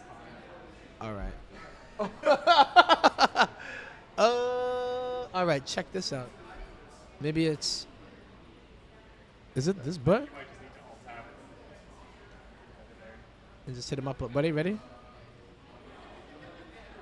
Did you do it? Maybe it's just the source? Do you think I hit the wrong one? Oh, ladies and gentlemen. I think the stream is just not getting it. So it's getting PC audio from the stream Oh. into the stream. Hey. So, no. What should I do? Should I actually So just if you can alt tab and just close Chrome or just like go in here and either mute it or... mouse all the way to the right. Oh, Oh, that's fine too. that works too? We just won't get it on. All right, guys. We did the thing. All right. Think we're back in. We did it up. Hopefully, I'm on And the right in one. the meantime, we have a very aggressive build coming out from Future. He built 1 barracks at home and built another across the map in order to get more Reapers into his opponent's base as quickly as possible. Oh, man. Alrighty. So, yeah, we did miss a little bit of the action in the beginning, but I think... I don't know, judging from at least Jefe's situation. Has he even recognized it? I think so, right? They just No, I kind don't of... think he has any idea what's going on because he's still building this command center down here. Yep. He's building the reactor. He's got no more production coming. Uh-oh. And just like that, he's going to have to abandon the solar ground. Yeah, he loses the SCV. He brings the Reaper down. I don't know if they was able to get like those shots while the command center was under attack. But yeah, got that Hellion to, yes, be the X factor. That. Okay, never mind. Looks like he'll actually be able to keep this command center alive for the time being. He's got to send another SCV down, get that started back under construction. But more and more Reapers pouring out from Future, and it looks like he's going to be going in for another dive attempt here. Maybe looking for another cancel or trading with the units. Oh yeah, with the 4 Reapers, starting to actually peg away at the HP before they are able to get any regeneration going. Widowmine is going to burrow itself in an awkward position where, I don't know, I think they can get out. They're pretty fast. Yeah, it's so hard to get that Widowmine into the correct position versus these really fast mobile early game unit sets that are going to just run around your base. And Jefe's units were just so low before that fight. Yeah. He's He's trying to he unburrows the mines right as he runs in. Oh, and the command center is going to get canceled there, so that's unfortunate, right? I don't... Yeah, at this point, you would much rather have given that up earlier and canceled it earlier, and you could be halfway done It would your be done. next. Yeah, or halfway, yeah. Oh, okay. Funnels up the ramp, though, so those Hellion shots were really, really good. He's going to force Future to fall back a bit, but in the background, he is starting up his own command center as well. So, but he's not letting off the gas pedal in the meantime. He's not transitioning. He's just now flying the second barracks home. He's made another set of Reapers, and he's got a medevac coming across the oh, he has a medevac too? Dang, okay. Yeah, so he's going to just start elevating all these units into the main base and keep the pressure going and try to just cripple Jefe's economy. And you know Future, right? Like, pressure is his middle name as well, too, so he's thriving in these kind of scenarios. Oh, absolutely. So he loves these fun, games where he can just keep the tempo up. He hey, can be in control of the I know game, that guy. Just like that, yeah. All right, well, with the medevac, this is going to completely blind. No, it's not. He has some Marines on the outside, so that's nice and all, but if he doesn't see this medevac come from the gas side, yeah, they're all going to get down. There's a very large main base, and Future is able to find this angle in here, running all the Hellions into the middle line, grenading away some of the units. Actually didn't manage to pick up that many SCVs. Yeah, well, that wasn't too bad at all, right? So yeah, there's quite a few red and orange bruised SCVs laying around, but only 3 end up going down at the end of the day. Oh, beautiful. Well, we got a Raven here, and it is going to get not much of anything done because there is a Cyclone there. Yeah, finally Jefe gets an opportunity to do something back to his opponent and try to make some moves of his own, but Cyclone's ready in position, manages to drive away that Raven with minimal losses. Yeah, and at least he gets a decent scout, though, right? Doesn't have to use a scan or anything, so is able to see what's going on in the base of Future, who is still putting on the pressure over in the natural base. So Future, with that medevac, yeah, that's going to be really, really hard to deal with unless he decides to make a Viking or anything like that, but I don't even know if he has a start. Oh, yeah, he does, of course, because they're Ravens. He's going to be able to get this out of here just fine, and is also using the opportunity while he's distracting his opponent to slide in another Raven. But there's a Cyclone in position now for Jefe, and he's actually going to pick that off, which is quite nice. Yeah, that means he doesn't have to worry about 2 locations at once. And there's really not that many units in this medevac either, so more of an annoyance than anything that's too... Oh, might be nothing at all if he doesn't get that out of there. These Hellions and Reapers aren't particularly useful at this stage of the game, so being able to trade them out for some units is nice, but you do want to make sure you're getting good value out of it. Yeah, right? And I mean, I feel like for Future, it's just something to do too, right? If he gets too bored, then, you know, that's a chance for Jefe to... But we can see that Future here opted to only build 1 Raven, which he flew across the map and lost, whereas Jefe actually is that 4? Wow. 4 Ravens is going to be a very potent push walking in here. He's got the disable upgrade. He can lock down these tanks of Futures and potentially look to set up a really aggressive siege. And he is significantly behind in economy. So that's the biggest part. Yeah, right. This needs to do something here in this mirror match as well. But the thing is, yeah, the Ravens, yeah, they do allow a little bit more versatility here. Show some of your personality with the units here, but damn, tanks are pretty spooky as well. Future manages to bait out 2 of the disables without sieging tanks, which means he can still run them away and keep them alive. And Jefe is going to actually try to go through and try to break through this while those tanks are disabled, but wasn't able to really find an angle. Just doesn't have enough units on the ground. Oh, that's rough. Yeah, and I mean, what is he going back home to? 37 workers to the 50 of Future, who's already sitting on a 3rd orbital command. Single upgrades for now, but even for Jefe, Stim is not even started yet. Just even looking at his infrastructure, right? He's trying to go into bio, and he's going to try to do everything that Future's doing, just later.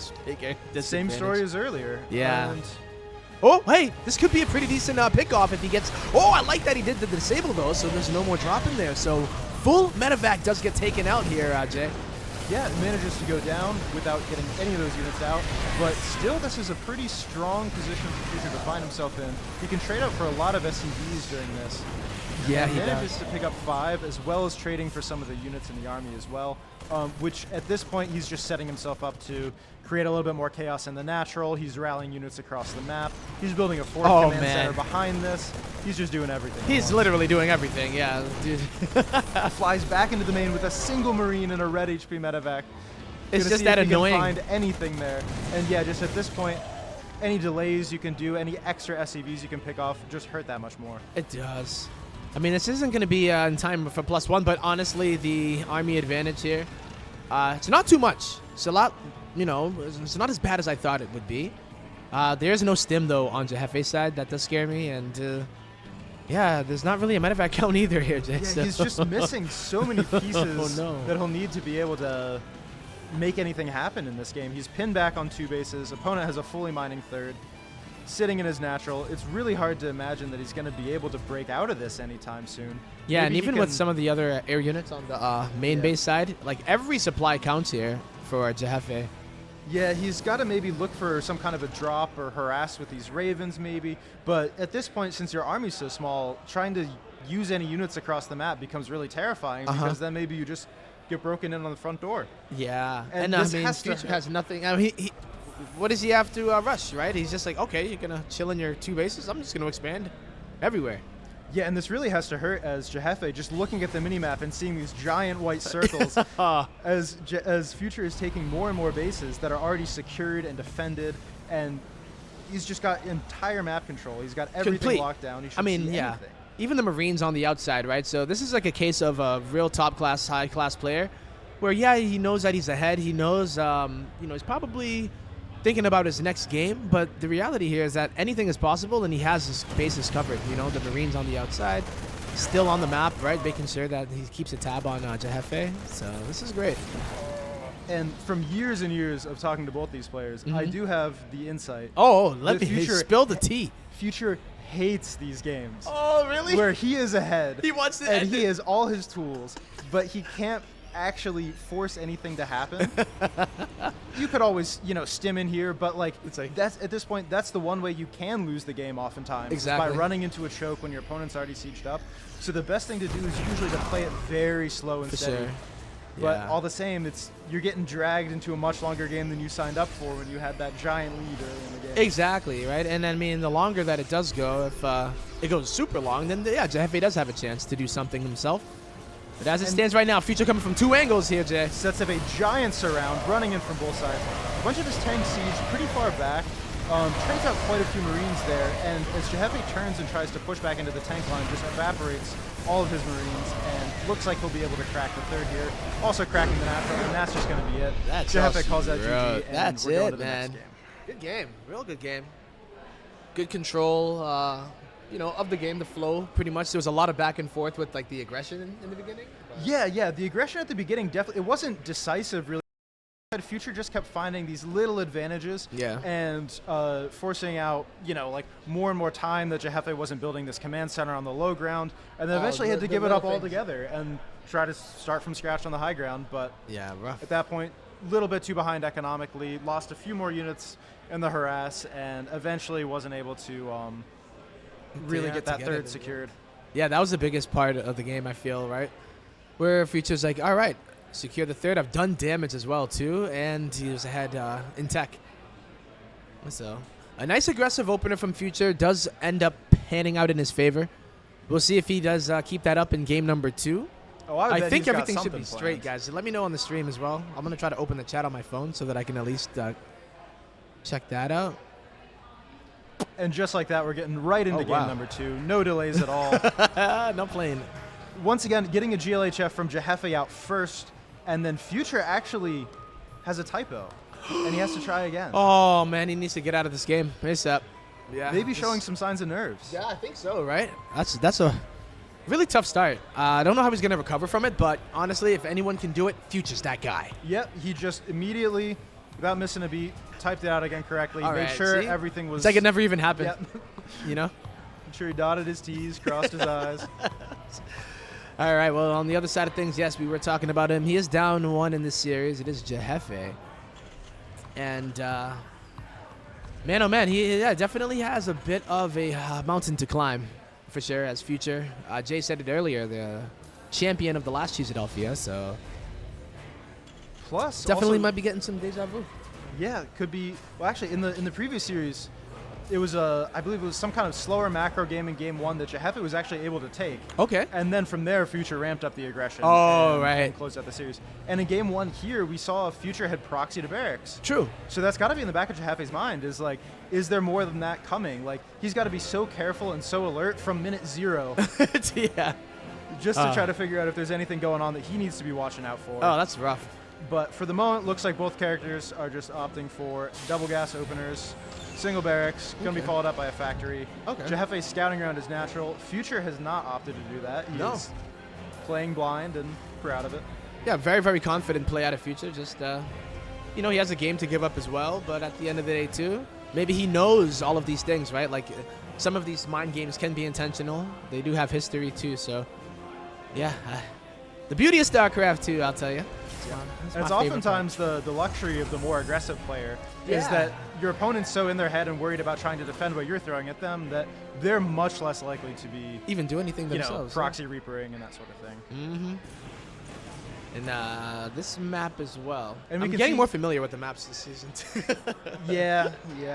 I definitely haven't. I'll need to get my hands on a little more to kind of figure it out. Same here. Future, again, being aggressive, being confident, sending his first Reaper blindly across the map, not SCV scouting.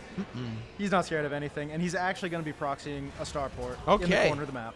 Yep, right there. So starting with the Hellions inside of the main base, and then the starport there. Maybe started off with a bit of a Hellion drop, but is Jefe just looking more pretty normal, or? Looks like Jefe might be this early reactor here. I expect a tech lab will be following on the factory. Maybe get Cyclone out. At this point, I'm expecting to see maybe a medevac out from Future to drop some of these units into the main base. Jefe's, okay, he's building this defensive Widow Mine, which is something that he's been liking doing recently. Very great against Hellion aggression at the front door, but if it's not in position in the main, it really doesn't help too much against Hellions and medevacs, killing all your SCVs. Oh, that was so clean. Snipe. Yeah, he darts in there, takes one shot, gets a volley off on the SCV, pulls back, does it again, and manages to delay that command center. Oh, man, and even a little bit of a bait there. Slightly delayed reaction from Jefe, so he loses more HP on that Hellion. And he has more units here. So let's see, Jefe, you need some units, man? Marines? Future all right, sees this Widow Mine. The Widow Mine, He knows where it is. He knows the state of the game now. He knows his opponent shouldn't be able to have any sort of tech units out of his factory. Oh, it's a Liberator, Jay. So it's going to be, that's going to be so annoying to deal with, yeah? Yeah, the Liberator is done. It's out. It's flying in. It's about to siege up, and that Cyclone is only 40% complete. Yep. This is going to be a lot of lost mining time. So much lost mining time, and I like to see the reaction time of Jefe because there is aggression at the front as well. Hellions in the natural base, Liberator inside of the main base. Running rampant. It's killing all the SPVs. Yep. They're not being pulled until just now. Oh, this is a Future game in a nutshell. When he gets his aggression going and he doesn't let off, Cyclone's what it looks pops out, but you got to wonder, is this too late? Oh my God! He's lost so many workers, and he's about to lose a bunch more. Yeah. Oh, big losses here for Jefe. Cyclone even getting really, really low, and oh, the Liberator is still going to town. 14 workers is going to be the final count that it kills. Cyclone limps through that, bleeding, but still alive. Yep. Oh, the Reaper's jumping on it. Units coming. Okay. A second Liberator, and it's waiting in the corner, maybe waiting for something else to distract. Oh yeah, he has another one in production too. Oh, this is so brutal. And at this point, even just getting a single SCV or two, forcing the lost mining time already is enough for this Liberator. Yeah. He's so far ahead in workers at 31-17. Yeah, big time losses here. But you know, I looked at the resources lost, and it's only about 100 difference. The biggest difference, obviously, is the economy that you don't see that right here. But all that lost mining time while Future is just mining himself. Yeah, he managed to kill so many of those SCVs and also traded quite a bit with the Marines, which means that Jefe doesn't really have any units that he could walk across the map and counter with. You're looking at just 3 Marines and a Cyclone and these 2 Ravens, which are never going to be able to break. Not even close. He is flying the starport back home, though, so we won't see any more shenanigans from that, at least for the time being. For Future, though, what is the setup? He is going into macro, so the 3rd base is on the way. 2nd and 3rd factory get put down, though, with the mag field accelerators as well. Future's feeling himself, man. He's going to be doing something different. He's going to be making it happen in the most Future way possible, where he's going to have a lot of Cyclones and potentially be able to keep some of that map control that he loves fighting for. Oh, yeah. I mean, that initial aggression already put Jefe in a really tough spot, so... Oh, to see the mech, I think he's going to get completely blindsided and just be like, oh, that's what that is, huh? What you dudes with the skin and the guns, you know? Yep, and on Jefe's side of things, he's just trying to get his SCVs, just now starting his 3rd command center. 3rd of Future is already done, flying to location, already transformed into an orbital. But that's one way to let your opponent know that, yeah, you might not be making anything from your barracks anymore. Yeah, he sees the barracks flying, and this might start ringing some alarms. Yeah, for sure. But is there anything that he could do about it, right? Like, if you see this, Jay, like... what do you do differently, right? If you recognize it being mech as opposed Yeah, to if bio. you figure out it's mech at this stage of the game, you're in a bit of a quandary where you have the infrastructure set up to make Ravens, tanks, Marines, and go for some kind of a frontal push. Oh, okay. But compositionally versus mech, later on, you want more like Marauders and bio-heavy armies. Yeah. So you got to be thinking like, okay, I'm behind in this game. Everything I have is slower than my opponent. I don't really know by how much. Yeah. But it is behind nonetheless. It's like, do you try to dump everything into a big all-in and make something happen? But it looks like instead he's going to try to play the longer game, play it slower, recover economically. Probably won't be looking to move out in a serious capacity for a very long time.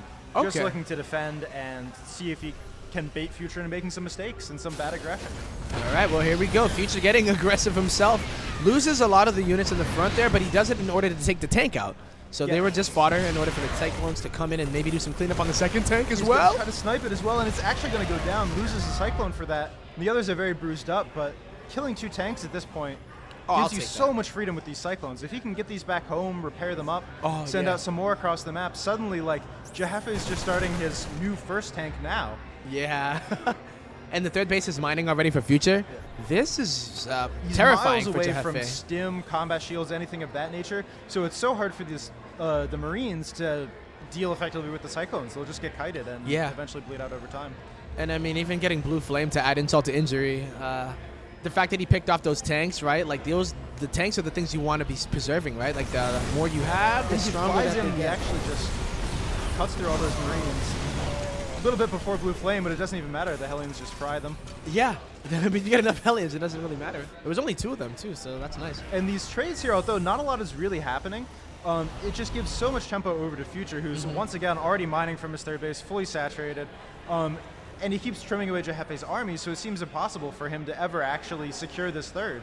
He's had this orbital transformed and sitting here building SCVs, but there's no way he can actually push out and secure his third. No, not at a chance. I mean, he's still down by those 11 workers, but I guess, like you said, tend to say sometimes, if you go to that max and more of your... Oh, never mind. Here we go. Future throwing away some of his units there, but he does get a tank, does it? Maybe? Possibly? No? Yeah, he decides it's time to go in. He kills a couple tanks, probably not a cost-effective trade, but he also finds some SCVs, goes back in, manages to pick off a second tank again, once again abusing the Cyclone range.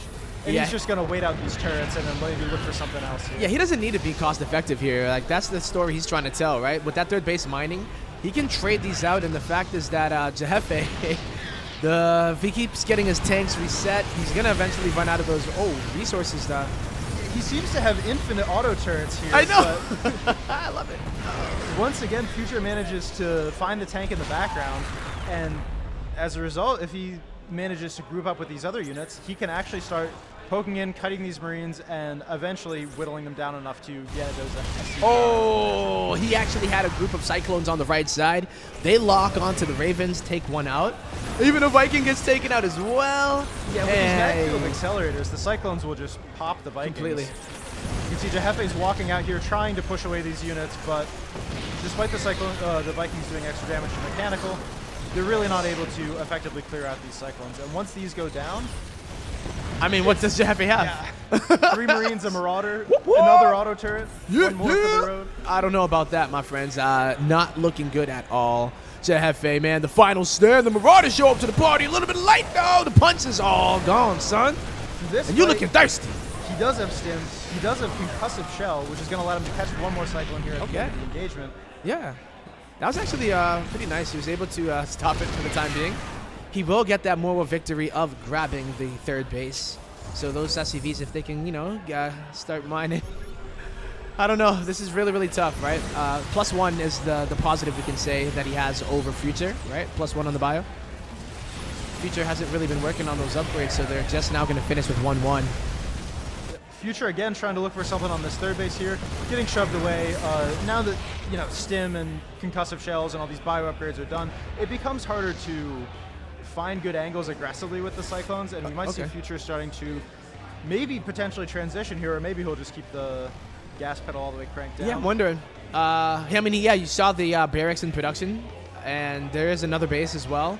But I think he lost his scouting barracks, and now he can't build more factories. We can see he's got quite a lot of minerals and gas saved. I didn't even think of that. Yeah, that he just doesn't seem to be able to spend. Like, imagine that. Like, he probably tried to make them like 6 times, and then he's like, "What the hell is wrong? Oh, I don't have a bearings, man." So yeah, Cyclones are getting slowed down by the concussive shell. Really, really nice addition.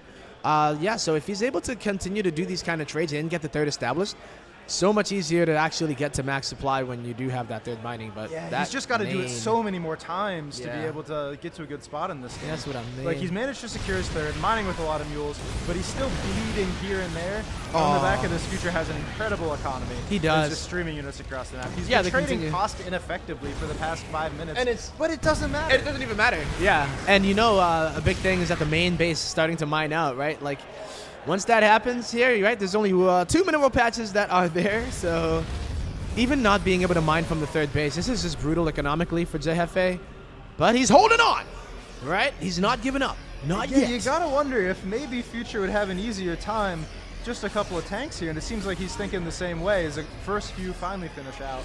Yeah. And it looks like he's actually going to rally these across the map and maybe even try to get aggressive from the get-go. Yeah.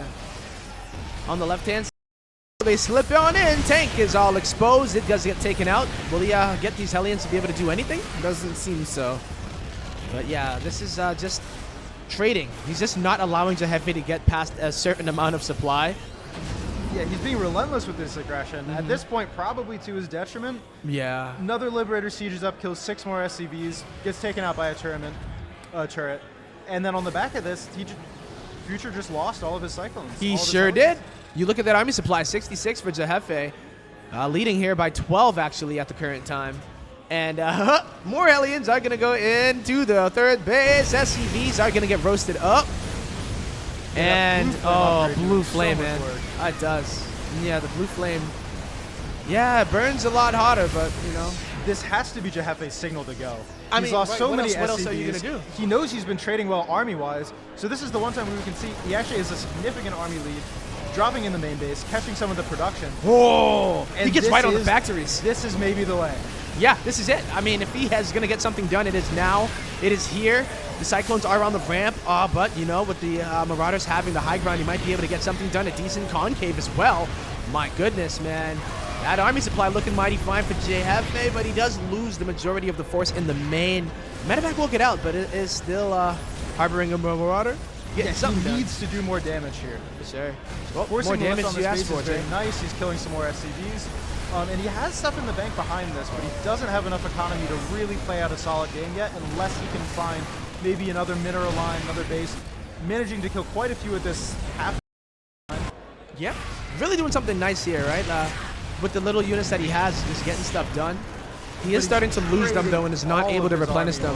Yeah, that's the biggest part. The Future is just, like, throwing... He's making it rain units, pretty much, right? Like, he's at the club, and it's just like, it's units for everyone. Yeah. He's like the Oprah of units right now, just giving them all away. Winning out. Wallet's a little bit too heavy. And you can see that supply getting up to 144 to the 95. Oh, 91, I meant to say. And yeah, Future looking pretty good with the 2-2. I guess you could say it's only 2-2 on the mech, right? So he doesn't have bio upgrades. So that's pretty nice for at least Jefe. It's just that he doesn't have the numbers to support it. You gotta look for the silver lining wherever I got to. You know me. Come on. All right, this could be a final stand, but he is trying his best here. The tanks are going to siege on up. Oh boy, that is a lot of units here for Future, and he has air dominance, he has ground dominance, economical dominance, just everything at this time. It's about to get worse as his third CC is burning, and that's going to be it. GG. Hot damn. Well played. Yeah, except for one brief moment there, Future was on the back foot in that second game. I saw that. Started looking a little dicey, drop landed in the main, picked off some of the add-ons, but he was able to get a couple tank shots on that bio, and then the moment that push from Jefe fizzled out, there just wasn't enough left back in the tank. Oh, I know, right? Yeah, I was going to... All right. Cool. I don't know the result of, what was it? I do not know the result of Pili and Rob, or if they're still playing. I'm very curious about that, yeah. And I'm hoping you guys were able to see the game. Was it on us the whole time? Yeah. Okay. No, you're good. You're great, Joe. That's Joe, by the way. Plug it ice. You ever Making see it him happen online. as usual. Yeah, always. All right, guys and gals. Well, that was a fun one. Yeah. We're gonna be going, I think, into round 5. It is. So Well, I believe we're currently on round 5. So round 5 is what we're in. Okay. Yeah, there's a couple more matches that have to be played. I haven't checked the bracket yet, but we'll Okay. see Heck how those yeah. have been going. And then after this, I believe 6 is going to be the final round of Swiss. Yeah, if I remember correctly. I got to do my thing, man. I got to win my next one if I want to have a chance. Yeah. Oh, you're still in it? Yeah. I mean, I don't know how in it I really am, but I'm gonna believe. All right, keep the faith, gotta yo. Send believe. me it all. Send me the image. Bless me. So, man, how you been enjoying the Cheesedelphia so far? Oh, it's been great so far.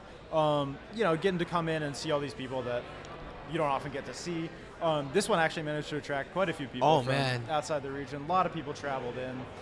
Quite a few people drove long distances. Mine wasn't too bad. Not too bad. You still in the With area? The boys, both of them that just played, took Oh, about yeah. 8 hours. Yeah, I was in coming from Boston, so it was about 7-hour bus ride. Not too bad. Like, I fell asleep and just woke up in New York, and then we transferred to a bus to Philly. I fell asleep and then I woke up in Philly. It was the best ride of my life ever. Were you dreaming about StarCraft? I was, because I was actually watching. What was it? It was from the last DreamHack. It was just the finals. I was watching. So, yeah, I had to catch myself up just a little bit, and hopefully I can win my next series. Wish me luck. But yeah, guys, I think we're gonna head on out for a little bit, and I'll be playing in the next round. So whoever next is casting, please greet them warmly, and I hope you guys are having a good time here too. All right? Make sure to wish Tempo your best. Yeah, I got this. Believe. You have to believe. It's like Pa-Rappa the Rapper. You know? Except I'm the Pa-Rappa now. Wait, I've always been the Pa-Rappa, man. All right, guys. Take care. Much love. See you in a bit. I don't know what button to press. I mean, I was on cam 1. There we go. Well done. Yes, good stuff. Fun games. Yeah. Thank you, Future.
there were some tech issues here. There were some tech issues before, but everything is sorted out. And we're going to be going into what is game number 2. I'm going to try to get a confirmation as to who won game number 1. Do you know? I'm not sure either. But here in the bottom left-hand corner, the man who spanked me in the second round, it is from Root for Root, Vast. And in the top right-hand corner, representing OP, a.k.a. Berserker in the building, it is our blue Zerg player. Give it up for Zesty. All right, and we can see standard openers from both players this game. Hatch first from the Zerg player, and looks like probably a Reaper expand from the Terran. Yeah. My favorite matchup. Very, very. Who was it? Is that Vast? Okay, guys, that Vast is up 1 map. We have confirmed it, ladies and gentlemen. Oh snap! Wait, that's wrong. Okay, that's right. That's right. Oh no, that's wrong. No, it. Okay, it's not a best of 1 either, guys. It is a best of 3. So Vast being up by 1 does not mean that he won the whole series yet, and they're just playing for fun. This game does mean something. So if Zesty can bring it back, then we will go into a game number 3. All right. Mr. Whipple. Yep. Yeah, Whipple in time. Get it? Tempo's time. Ripple. Yeah. No, that was good. Not bad, That not was bad, good. right? If you have to explain your jokes, you probably should write new jokes, right? So, we are going on Ley Lines. That is the map that we're on. It is a TVZ, one of my favorite matchups, and I don't know how the first game went, but if it was anything like our TVZ, Vast was actually going for like some kind of a Hellion Cyclone opener. I didn't get a chance to see what it transitioned to because I died. So, yeah. Yep. And we can see the Reaper and the SCV trying to delay this third base here from the Zerg player, and he actually does manage to pick up the drone. Oh, That's a little pick right. off there. Darting around, harassing the Lings, trying to put some pressure on his opponent. All right. Yep. A little bit of the dance here in the beginning of the map. And yeah, one of the Lings already went down as well as a drone. So yeah, this Reaper's already paid for itself. Usually you just expect to get scouting information, but as it stands right now, already going to be getting a raise at the end of this one for sure. Yeah, you're never expecting to get quite this much, and he's even going for the creep tumor, but decides against it, walks away.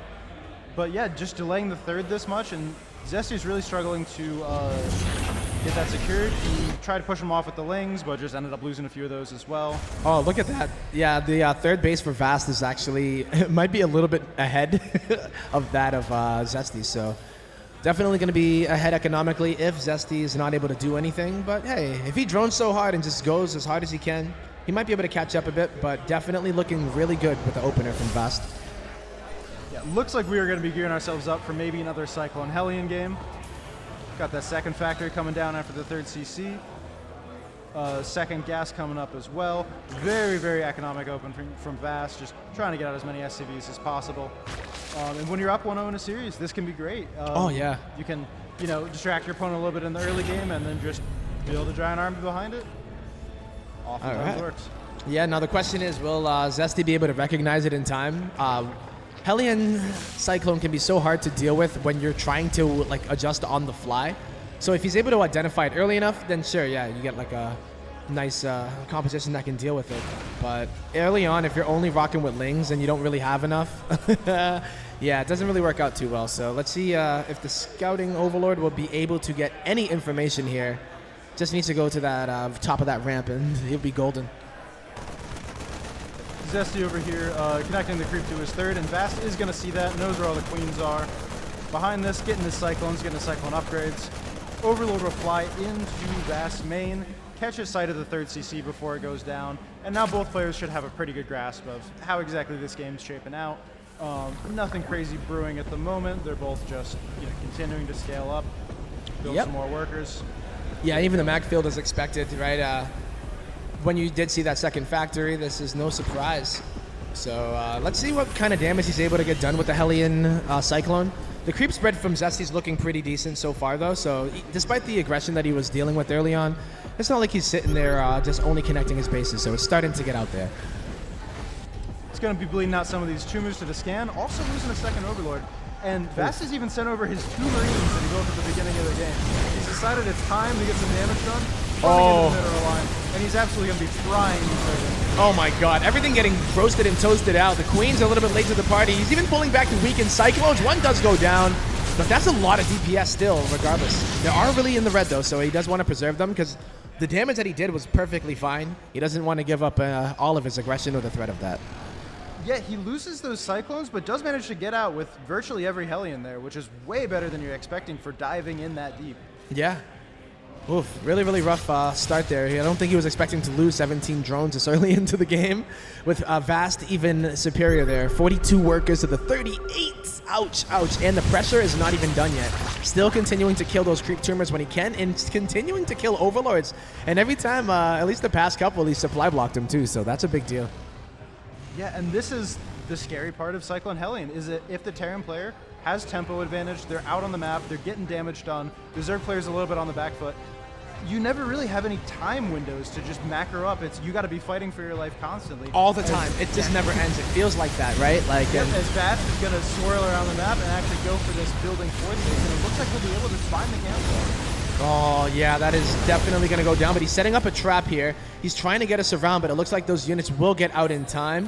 Whoa, catches a Cyclone that is, hello, you're not in Kansas anymore. Nice little pick-off. Got to be worried about getting ahead of you with the Lings, but looks like you won't have any trouble in that regard. Couple more went into the third at the same time. Yeah. Managed to delay some mining. Didn't get too many workers, but just being able to delay that mining, get those workers out of there, and just direct the attention to somewhere that is not his base. That's usually the resource you're trying to get. It's an intangible one, but it's true, man. Just the pressure, being able to just not have to deal with it is the breathing room you need sometimes to be able to stabilize. Once again, moving across the map, looking to maybe clear out some creep, but a counterattack is going to force him to come back. He gets those depots up in time. Lings don't get in, but they're still being a nuisance. Still managing to buy some valuable time for Zesty to squeeze out a few more drones, get his economy back towards what he wants to see, but still the fourth base has not been rebuilt. Nope. Really struggling to find a window to get that down. Doesn't really have the minerals. Trying to build enough units to not die. Yeah. You know what? Hey, you got this, dude. It's easy. All you got to do is, the impossible. Good luck. But it's not impossible, guys. This is the kind of play that you do need to execute, just directing the attention elsewhere. I'm a little bit worried, though, because he is still down by 7 workers. So without having a fourth base and being down in workers here, definitely a difficult position to be in. If he can get a nice surround or surprise Vast, like say he oversteps onto creep a little bit too much, that's the kind of opportunity that he can use to really just jack up his economy and his army at the same time. Yeah, he really needs this Baneling speed upgrade. He needs to find a surround. He needs to have enough Banelings to be able to crash into those Cyclones, really bruise them up and be able to clean out this army. But at the moment, he just doesn't have those tools. And the third hatchery is actually going to go down to just some scattered Cyclone fire as they pull back. Yep. So he feels like the need that he needs to get something done right now. He jumps right on top of them with the Lings coming from the back. Okay, can we get something done here for Zesty? He is starting to pick away at those expensive Cyclones, but he is also losing some of those roaches. So definitely got to be careful not to lose too much. Yeah, losing the hatch there might just be final nail in the coffin. He's trying to double expand here, but you have to imagine that Vast is not going to let up the pressure. He's not going to give him time to scale back into this game. Zesty's making some good moves and trying to send these Lings around to buy time again like he was successfully doing earlier, but the Terran has good vision out on the map. He sees the Lings. He's moving Hellions into position, and the moment he can get across the map, you just have to imagine that he's going to clean up the army. Yeah, I mean, just with the pressure. Remember that creep spread that I was complimenting earlier? It's in a very similar kind of state that it was about a couple minutes ago, so that's usually not how you want to be as a Zerg player, right? You want that creep to spread, cover the whole map, and our creep will blot out the sun, basically, is not what's happening in this game. But, hey, he's starting to get some good pickoffs. It's just he needs something significant. He can't just trade evenly here. He's finding some very good damage over at the third base here, forcing the SCVs to pull away, killing a few of them before they do so. Big time. Okay, so this is the kind of things that he needs to get done. He's evened up in workers. He's actually taking a slight lead. So, as you know, with Terran Mules, yeah, Vast will be mining more, but hey, this is an opportunity here for Zesty to continue to trade while disrupting the economy of his opponent. So that way it's not so easy to replenish now, is it? But these trades need to be great, right? He needs to get those expensive units down, not just into the red. They need to die so that they can't get repaired. Yep, sending some good battles towards the army, but the Cyclones are able to squeeze out of that. And Zesty decided this was his moment, his time to move across the map and make something happen. Oh. And he forces Vast to abandon the third, but it doesn't seem like that might be enough. He's got this 4th CC landed, all the SCVs transferred over there, starting to mine. Behind this, Zesty is starting to saturate 4 bases of his own. Yep. Oh man, but I mean, is it too little too late? I say it's going to be definitely an uphill battle, but this is not as bad as I thought it was going to be earlier, right? Yeah, this is the most stable position he's maybe been in for a while. He finally Yep. has a few valuable moments to get those drone cycles out. And now we see pivoting into Infestor Zergling more so than the Roaches that he's been relying on. But those Infestors aren't quite out yet. They're not out yet. I feel if he's able to get some decent fungals, these Cyclones were never repaired. So yeah, if they're on the outside, they are going to go down pretty fast. The fungal growth like locks them in place, or at least slows them down, just so that you can get those awesome surrounds that you desperately look for as a Zerg player. Yep, Zerg player once again losing a base, really struggling to hold on to these bases that on this Leylines map are a little bit more spread out than a typical 3rd and 4th. Okay. And he's even losing the 3rd as well. Oh my god, but they go down so fast. Like as soon as the Cyclones lock onto that, it's just like target acquired. Yeah, at makes it this point disappear. with this many, they're just going to evaporate that hatchery. And that's all Zesty he looking needs to for do. another counterattack. The command center up in the 9 o'clock base, a little bit slow to transform into a planetary. Might have to pull these SCVs, we'll lose some as well. Zesty fighting back, but he has to double expand again and just hope he can buy the time to mine these bases. Meantime, his main is mining down, his Naphthal's wearing thin, Oh, and man. he's just not mining that much. He's just not mining. Yeah, that's the cut and dry of it, guys and gals. You need money to get stuff. Yeah, you know, which he is finally building up towards a better unit composition. He's got just a few Banelings in here, some Infestors with Fungal. Maybe there's a dream fight that he can find, but he needs to get a surround on the army or at least a very good Fungal. That one lands on the Hellions. It's going to slow them down. Some of the Banelings crashing in there, but it looks like there's just so many Cyclones from the Terran. Oh my god, I forget the hotkey to get the screen back. I got rid of everything. Everything's gone. It's all gone. I can't see. Hold on. Control-Shift-T maybe? Control-Shift-T. It's one of these ones. Oh, That's APM. Fair enough. shit. D for... Oh, D. Guys, I swear, nothing's happening in this game. Everything's fine. Oh, GG! Zesty's going to call it there. Vast will end up taking the series. Yo, what 2-0. happened? Yo, where was my Cyclones help from the finally crowd? went Like, do you guys even play this game? Don't you guys have phones? Yeah! I needed the hotkey. All right, let's get out of there. I was just sitting there like, I don't know what, like doing my observer thing like a boss. And then I just hit the wrong button. I did the wrong code. And everything disappeared, you know? It's a great metaphor for how Starcraft games can go as well. Sometimes it feels like you're doing all your tasks correctly, and then something slips up, and then you lose all your units all around the map. And then I know, that's yeah. the He was series. making hatcheries disappear too, so I just wanted to join the club, you know? All right, well. So that was game number 2 with Vast being up already, so he will advance, or at least add another W to his record. So congrats to Vast, yeah, my man. Making me look good because he did beat me, so that makes me better. It's always important to keep an eye on these things on tournaments, and Yeah. anytime someone who beats you beats another player, He's the person. I that's just a got win. elevated, man. My elo just went up like I don't know how much. Or It'll what? help your Even my elo seat. get Yeah. All right, cool guys. Well, we're gonna That'll go wrap ahead up, and see. round 5. That'll wrap up round Round 5 5. Swiss, Yep. and we should be getting the bracket shortly. All right. We love you guys. Keep on tuning in. Tell your fam, your cats, your dogs, your ferrets, your capybaras. Okay. And we'll catch you. All right. We'll be back. Bye. Always fun time.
ET mode. Now, okay, now we're on. Thank you. Big shout out to Stego. Actually, I'm gonna change. What? No, there's not. We actually have speakers monitoring us now. So I mean, it's better than nothing because they're only.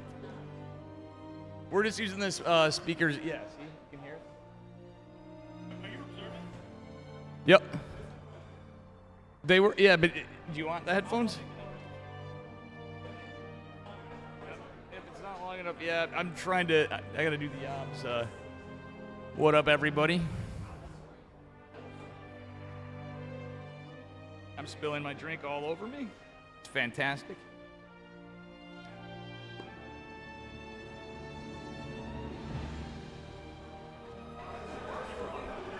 Okay. Now I can actually hear myself. All right. What's up? What do you? Oh no, I'm good. I think I'm good. I will attempt it without headphones.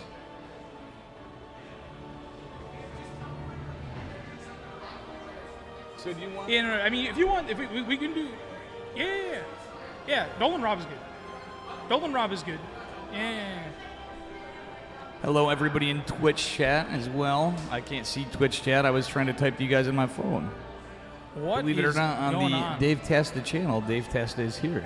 Dave Testa is here. I'm joining. And here's Dave the Testa. Starcraft the Stone. That is true. That is who I am. You might want to talk a bit closer. Oh, okay. How's that sounding? Much better. Yeah, no, super pumped to be casting my first series of the day here.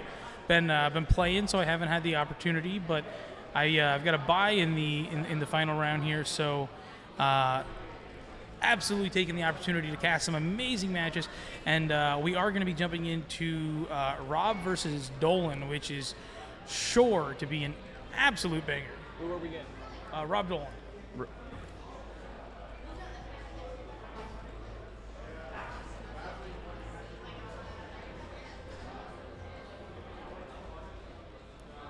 So, Dave, who do you favor here? I feel like I got to give the nod to Dolan.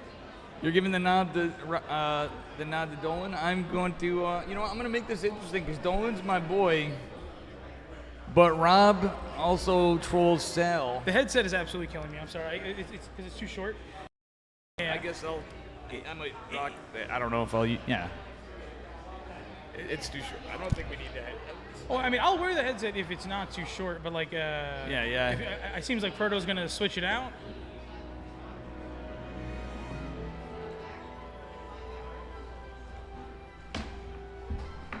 I think either way. Thank you, I think we're in for a good. Yeah. Let's see. I think we're in for some good games, is what I'm thinking. No, this might be worse. That one's a little shorter. Is there any more give there? I would just do it. I think we're gonna have to let it go. Yeah. No, Proto's giving us all the effort, so I'm at least gonna test it out. I just don't want to knock. Okay. Yeah.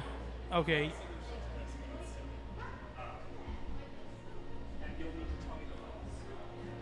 Yeah, no, you're good. Dr. Stegosaurus in the house, saving the day, the producer. Yeah, I think the levels are sounding pretty good. The Wizard of Oz over here. Yeah. Absolutely. Cool. That's much better. It's not pulling now. I'm not being facetious. Well, honestly, hanging up like that was better because the weight wasn't tensioning. You know, like there's weight at the connector there, so it was like hang it off of the mic stand there. Yeah. I mean, that might. Yeah. No, I mean you could have put it on the other side of like the adjustment knob, so it wouldn't be so obtrusive for you. I think it's good. These work too, yeah. or now? Okay. Got you. Wow, we got headsets too. We're all fancy here. We're getting the production is coming together. These guys have put in a tremendous amount of work. Proto Stegosaurus, in particular, not only did he bring out a ton of gear, but he has spent the better part of the day setting the gear up. So big shouts out to him. I mean, obviously, Proto, if you don't know this guy, just bends over backwards to do everything he can for the Starcraft community. So he's definitely a pleasure to have around. So we got Starcraft Historian and Dave Testa here casting. Yes, we do. Big thanks to the Tempo crew before. Yeah. You'll be Tempo's been killing it on the mic. How's the event been going for you, Dave? Huh? How's the event been going for you, Dave? Pretty all right. Yeah, having a good time? We're having a good time. I've been kind of doing things, occasionally helping Stego, then disappearing and getting ass stuff. Yeah. Well, it's been great. How about yourself? You enjoying it? Oh yeah, no, I'm having a killer I think this time. cheese has been fantastic myself. Oh, dude, this is one of the best North American Starcraft lands we've had in years. We've got an awesome turnout. There's so many people here that this is their first event that I've talked to. Like that's so cool to see people, participating in their first Starcraft event all these years later, all these years into the history of this game, 15 years, and we still have such lively competition. Obviously, we do have Gerald that flew out here from Poland. We of course have North American staples like Epic and Future and Rob here. What names are eluding me right now? Starkiller, Foxer, yeah, Dolan. Like as far as North American Starcrafts go, this is really the creme de la creme, minus obviously and Trigger, who are not here. But outside of those guys, these guys are absolutely killing it. And I think the addition of Gerald very much, raises the overall skill level. Gerald is somebody who's been putting a lot of effort into the game over the last couple of years, particularly the last few months. And so he's had a stellar performance here thus far. He is 10-0. Is that correct? I believe so. I'm gonna need to pull up the bracket, but I don't want to mess with too much. Hey, don't worry about it. I'm like 99% sure he's 10-0, and I do believe he is just jumping into his first game versus. Are we not in the game? Because I see Rob playing there. I don't see Rob. Yeah, did they start? Did Rob and Dolan start? Paige and Joe. Paige and Joe, not to be confused with Joe Mama. Did Rob and Dolan start? Can you guys hear us? I mean, I see Rob playing. I physically see him playing right now. I see the best hair in all of here, and it's Epic. It's right, Epic. I see you. He's got headphones on. I don't know if you can hear me. Yeah. It seems as though he can't. Well, this is very unfortunate. We're kind of just sitting here now. Yeah, I mean, we could have gotten in. Yeah, that's... We could go, I mean, if we don't, we got lobbies, Omni Skeptic versus Zesty, which we've covered a lot of them. I think this Rob versus Dolan would be base. Who's Chelsea fan about to play? Yeah, where's Ben? Hey, Right Benny there. boy. Yo, Ben. Rob and Dolan, did they start? Did Rob and Dolan start?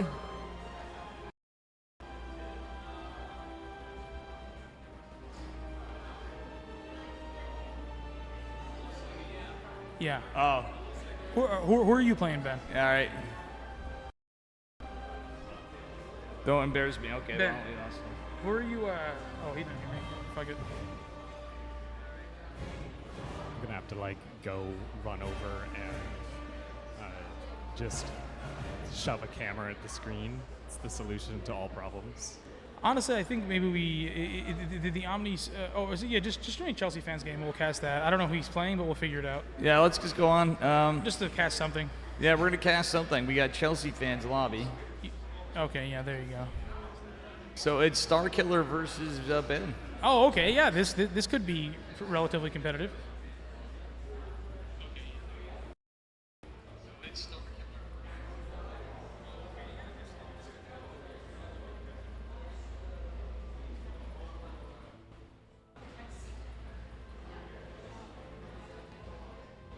And a big thank you to chat for any support you're giving to the channel. I've been unable to see much of much. But again,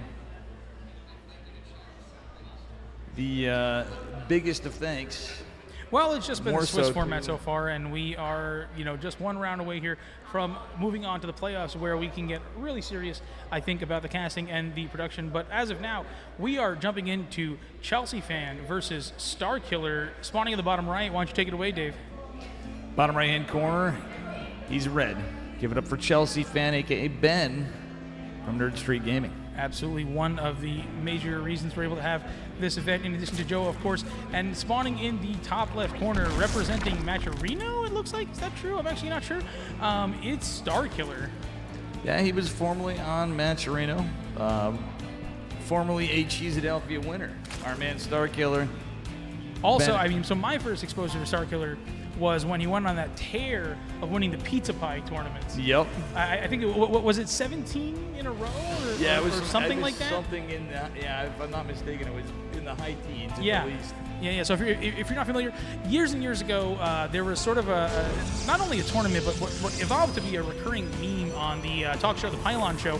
They had like a This Week in Starcraft. Well, honestly, let me scratch that for the moment, because we are seeing a hatch being thrown down here in the natural of Chelsea fan. He does go ahead.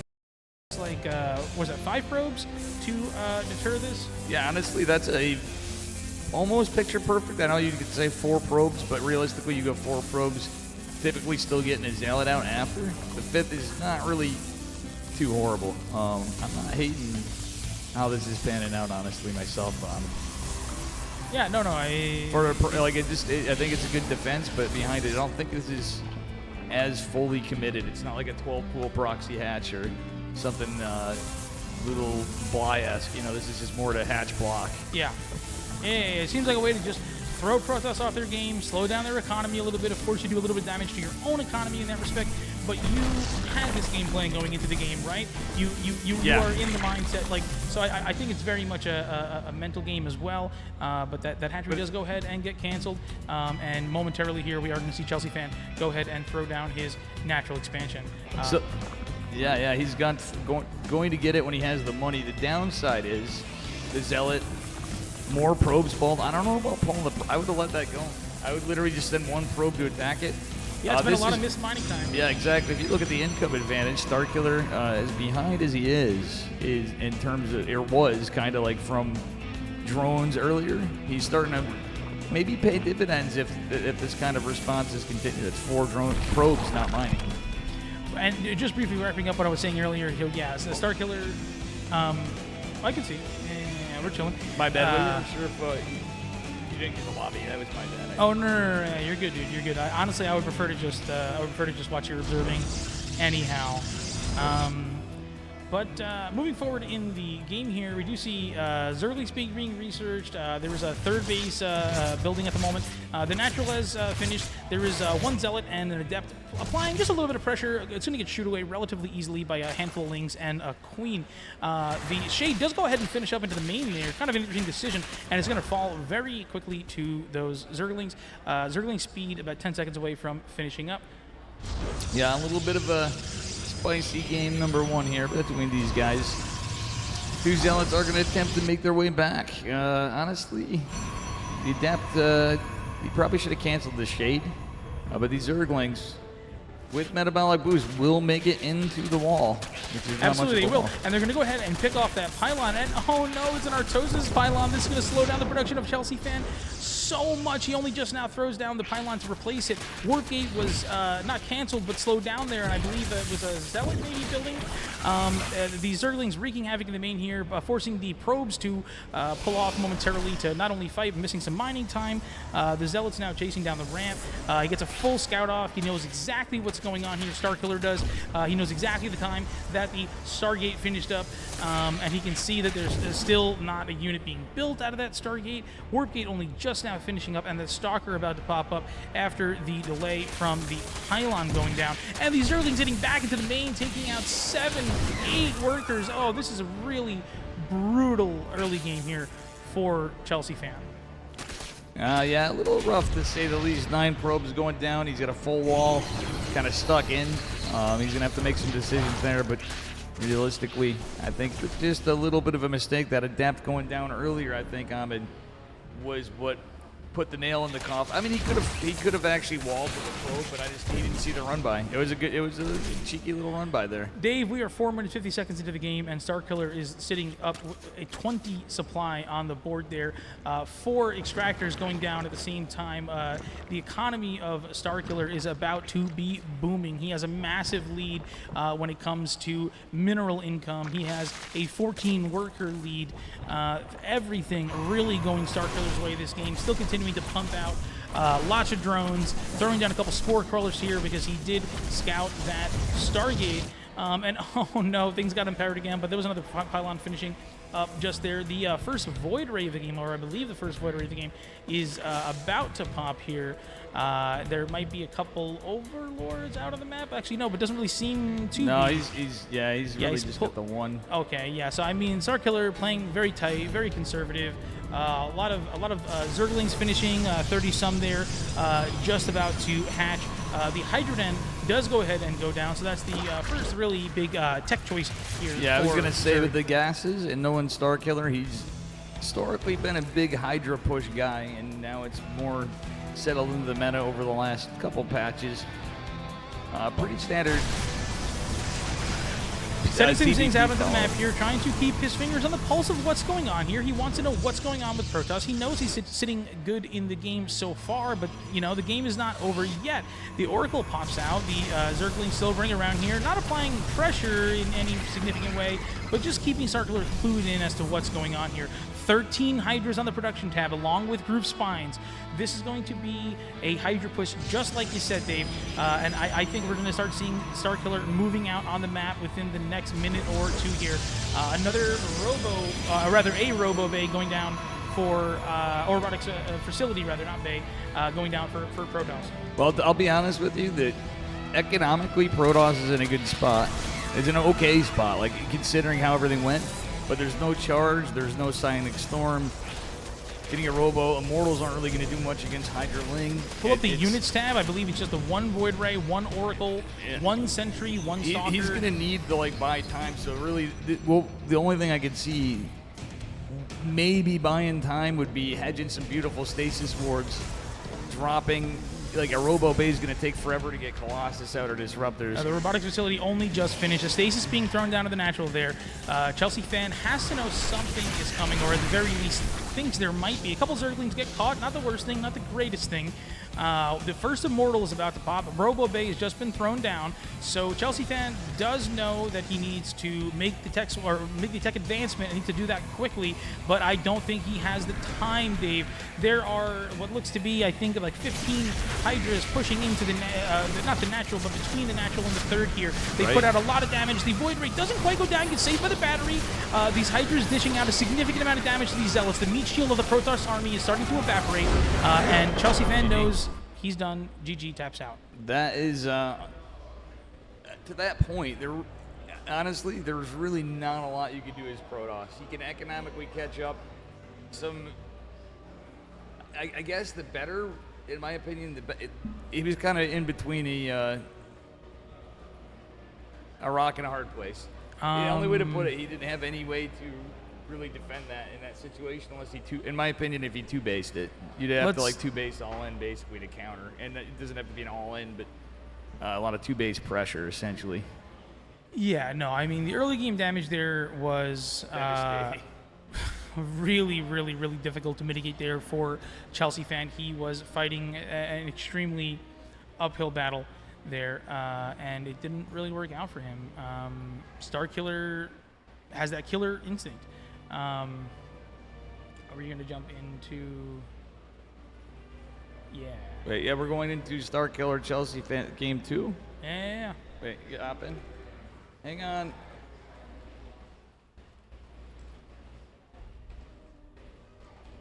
Oh, Okay. Okay, I can just follow your Yeah, just screen. yeah, just look for channel. It should be in channel cheese. Mm-hmm. Where are you? You are Stegosaurus. Okay. Yeah. I'm inviting. Yeah, there you go. So the co-caster computer is Stego on Stego's laptop. Stego providing everything other than the venue and Joe. Thank you to Joe Stego, Nerd Street Gaming, everybody. Absolutely.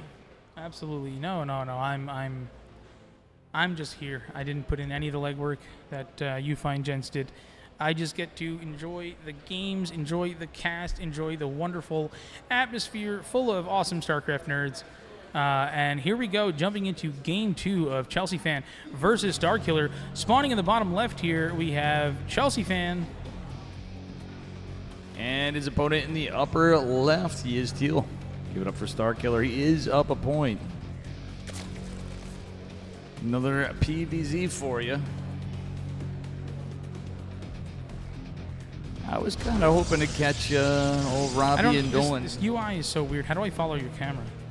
You just work and you'll see me. I think if you press 3 2 times, it'll work. Okay, yeah, I got it there. Yeah, you can do, or you can do. Hey, I'll just follow you. Just because there's 2 of us. No, it makes sense. All right. So on this side of Starkiller, obviously we got a gas for. Honestly, typically you're seeing 15 hatches. Starkiller comes up with his own Starkiller build, and I'll be real with you. That's one of the cool things about him. It's not all the same. Chelsea fan playing pretty standard. And just so Twitch chat knows, I am paying minor attention finally to it. I literally had less than an hour of sleep, just so you're aware. You guys are like, Dave's all messed up and whatever. And yeah, it was a rough night. I had a rough trip down, 2 little fender bender. So, which Ahmed knew about, amongst other things. Anyway, we got a game to talk about. Yes, we do. Natural expansion of Chelsea fan just being thrown down here. Spawning pool just about to finish up on the side of Starkiller. Nothing too crazy looks to be coming as of yet. Just some, basic production getting started. Speed does get started up right away, as you might anticipate. And the natural expansion of both these players about third done, approaching halfway. Yeah, and with that said, we are going to get a little scout, just a gate. Actually, it's a pretty late scout from Chelsea fan. I don't hate it. Like, even with some aggression, he's kind of set up okay. Gateway scout's a little more safe. But at the end of the day, he is going to get a little bit of info. But seeing the spawning pool, the gas is kind of important. Losing the probe that early is a little tough. That basically, the hatchery timing is a big tell at this level. Sure. That totally makes sense here. And with the cybernetic score finishing up, we're going to start to see perhaps some of the tech decisions from the side of Chelsea fan here. For the time being, it is just going to be an adept in production to accompany the first adept there, and of course, warp gate underway. Now, how likely do you think it is that he is going to... Oh, okay, so it is actually Stargate. Yeah, it's just a standard Stargate opener. He's just... Chelsea fan does have an interesting way of his SimCity. Typically, you'll see Stargates go up at the top. You'll often see many players build a pylon up here. So you're closer to your third base to get like that an Oracle a lot faster, or a Void Ray, etc. In the cases like a Stray, you'll build a pylon here, and you can actually have another wall as Protoss. So you have potential to wall the high ground. If you've ever noticed that. Yeah, no, definitely seen it a time or two now. We are seeing the third base of Zerg about to finish up here at around the 3-minute 40-ish second mark. And now beyond that, we do see the first Oracle in production. No Spore Crawlers as of yet. Actually, let's take a look. What I'm curious on, the Oracle is going to pop, Overlord going to hide. The Stalker would obviously go chase it down with the Oracle. But I was just curious to see the queen count. We are just on 3 queens. Another one is in production. I do like that for Starkiller. But my question is, will we see a relatively quicker 4th hatch or not? Yeah, we do see those spores being thrown down now. He does know about the threat of the Stargate. The Robo Bay, or Robo Facility, about halfway finished up here. So again, things progressing relatively slowly, relatively passively. We do see the lair just getting started up on the side of Zerg here, and he is just keeping at it with the drone production. Not a really significant lead for him in that department, but if he continues with this level of production, it will be soon. All right, we do have the Stasis Wardy coming out. A couple of adapts with a little bit of pressure, as you say. Honestly, I'm not so sure how this is going to play out. Like, he's keeping Starkiller a little back. Like, Starkiller's been poking and prodding with the Lings, but at the end of the day, I kind of like this light pressure from Protoss. Oh yeah, actually, speaking of light pressure, a little bit of target firing. I think Chelsea's fan making a couple drones. Will this Oracle come in and get massive damage? It will for Will it 5? Yeah, no, brilliant play there by Chelsea fan. He uses the Adepts to force the drones away out of the mineral line, and then he comes into from the bottom side with the Oracle there and racking up 5 worker kills. Pretty decent stuff. The Robo Bay just finishing up here now. Do you think it's going to be Colossus or Disruptors here, Dave? He's probably going to go right in. I would imagine at first Immortal. Actually, no, the Robo Bay. I would imagine it would be Colossus, but this is kind of a weird build. Another Oracle being produced here. Like, this is a little bit of a strange build. Yeah, you don't. He's going Colossus. An extended thermal lance. Another Oracle. Did the first Oracle die? No, it didn't. He's actually going now up to 3 Oracles. 3 Oracles out on the map here, and the first Colossus in production as well. Yeah, 3 Oracles is pretty standard. Keeping the Adept pressures up standard. The interesting thing is going right into Robo Bays. It's not usually so much in the meta. A lot of Roach production. The thing is, Colossi don't do fantastic against Roaches. They're great against Hydras. They can do okay against like Lings, and even honestly, it's going to sound crazy, but if they're in enough distance, the AOE for Banelings can be okay. But certainly. I think what it's really going to come down to here is whether Chelsea fan can create enough of a meat shield to put in between those Colossus and the Roach Force. Yeah, the first couple Stalkers popping out here, or at least, let's see, how many Stalkers does he have here? Yeah, only 3. So not too much commitment to the Stalker production just yet. A Void Rain production, more Stalkers on the way. Is there Blink here? We do not have a Twilight console. Okay. Yeah, that's what the weird part is. Usually it's a Stargate and the Twilight console kind of transition into Blink and a Forge. The kind of hero style, I'd say, but really it's been kind of par for the course standard Protoss play, or Blink, or sorry, into Charge is another way. But these days, the absence of Storm is just a little baffling to me, but I don't know, these Roaches pushing in, getting a lot of damage. Oracles and first Colossus goes down. These Roaches have gotten on the backside of the Stalkers here. Some Stalkers engaging on the bottom side here. Now the Colossus is able to retreat to the safety of the wall, blocking away. These Oracles putting in some heavy work onto the Roaches. The Roaches have already taken down 10 probes here. They're applying significant pressure to the side of Chelsea fan here, but they are going to go ahead and pull back. He doesn't want to give up the rest of these Roaches for free, and it doesn't really pull them back rapidly enough, and is going to bleed off a couple more to this Void Rain, to these Oracles. A couple Zerglings accompanying the pack now as well, but nothing that shoots up here. Hydra Den on the way, but not even halfway done. So there's really not a moment here for Starkiller to make a significant push, to make a significant move. He knows that, and that's why he fired up 15 drones just now. And he applied a little bit of pressure to the side of Chelsea fan there, but I honestly don't know if it was worth bleeding out that many Roaches for what was effectively only, like 10 probes and the 1 Colossus, eh? Yeah, like taking a look at a Colossus is huge to lose and all. But at the end of the day, it economically got a lot of damage.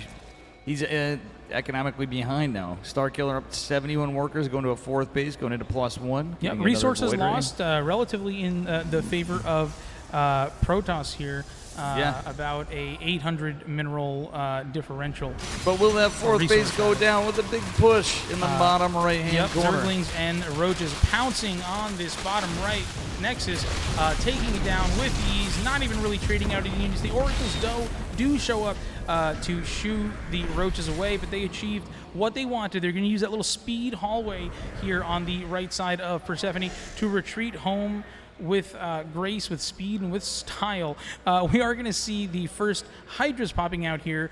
Group Spines on the way, +1 range attack on the way as well. We're sitting at 9 minutes, 16 seconds into the game here, and we do see, relatively even something to know, Ahmed. On the way back, with that right flank with the acceleration zones, this looks a little deceptive for those that don't play a lot of ladder. This is actually an open zone. You can go in and use the healing shrine here. Starkiller could have taken advantage of that right there. What's the damage he's taken on his Roaches? I actually think that is a really interesting and intelligent thing to point out there, Dave. I do think, it's a nature of That being a relatively new facet to the game, right? That's not something players have been doing for years. So it's not something that maybe is necessarily on the mind of Starkiller at the moment. But absolutely, yes, that could have been an optimization. Some stasis traps being littered throughout the map here. Now we are seeing the drop being loaded up here. On the side of... What the hell are we looking at? This isn't just any, like, this isn't like Bane drops. This isn't like, oh, we're doing some Link drops. We're doing Lurker drops. This is like a conga line. We got like 2 Hydras, a Roach, 2 Lings. Some Roaches, some Hydras, some Lings, some Roaches. And then there's one it's just it's a bag of Dropper Lords. Yes, it is. Spotted halfway across the map here now. Now, Storm is underway. It just started here, about 10-15% underway. We do see a couple of Vipers popping out in addition to continued Hydra production. I don't believe we have a Lurker Den yet. Now, I gotta say this. I'm rooting for my boy, Benny Boy here. You wanna know why? Starkiller is getting some big damage. Disruptor is gonna come out, but he has the Foracles, the memes. Oh my gosh, never mind. He scouted these drops kind of a long way out. So I am surprised to see this do so much damage here. Not only does it cancel the production of his units there, just take out the pylon, shuts down the production, takes out one of the robo, but he's taking out the second robo facility. Now he is going to bleed out all these units for that, but he's going to get 20 workers as well. I believe that fight was on the right side. There are some units there that were taking some damage, retreating up that right side hallway. That were able to take out a number of probes on the 4th expansion of Chelsea Van. Well, I mean, I just gotta say, the power of the Foracles was just not enough. It was not. Like, honestly, though, the big thing was he just couldn't get there in time. He didn't have a recall available in the main base. His army was all the way dilly-dallying out here to the right. I know I didn't show that yet, but in the mini-map, I kind of was looking. We are seeing Storm finish up here now. On the side of Chelsea Fan. A number of more High Templars being warped in, a couple of them being morphed into Archons. +2 attack is underway for both of our heroes here. Somehow I am not following your camera anymore and missing an absolutely enormous fight.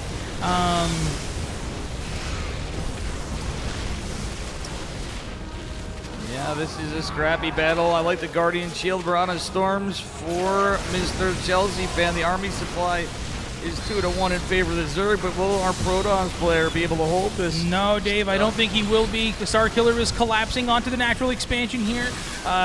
Chelsea Fan taking advantage of the shield batteries, taking advantage of the choke, but I don't think it's going to matter. He can maybe hold that position, but that position is not the position that matters at this point of the game. It's his 3rd, it's his 5th, it's his 4th, it's his income that matters. He lost the Nexus. He did indeed lose the Nexus. It was not a kill, or not a cancel rather, it was a kill.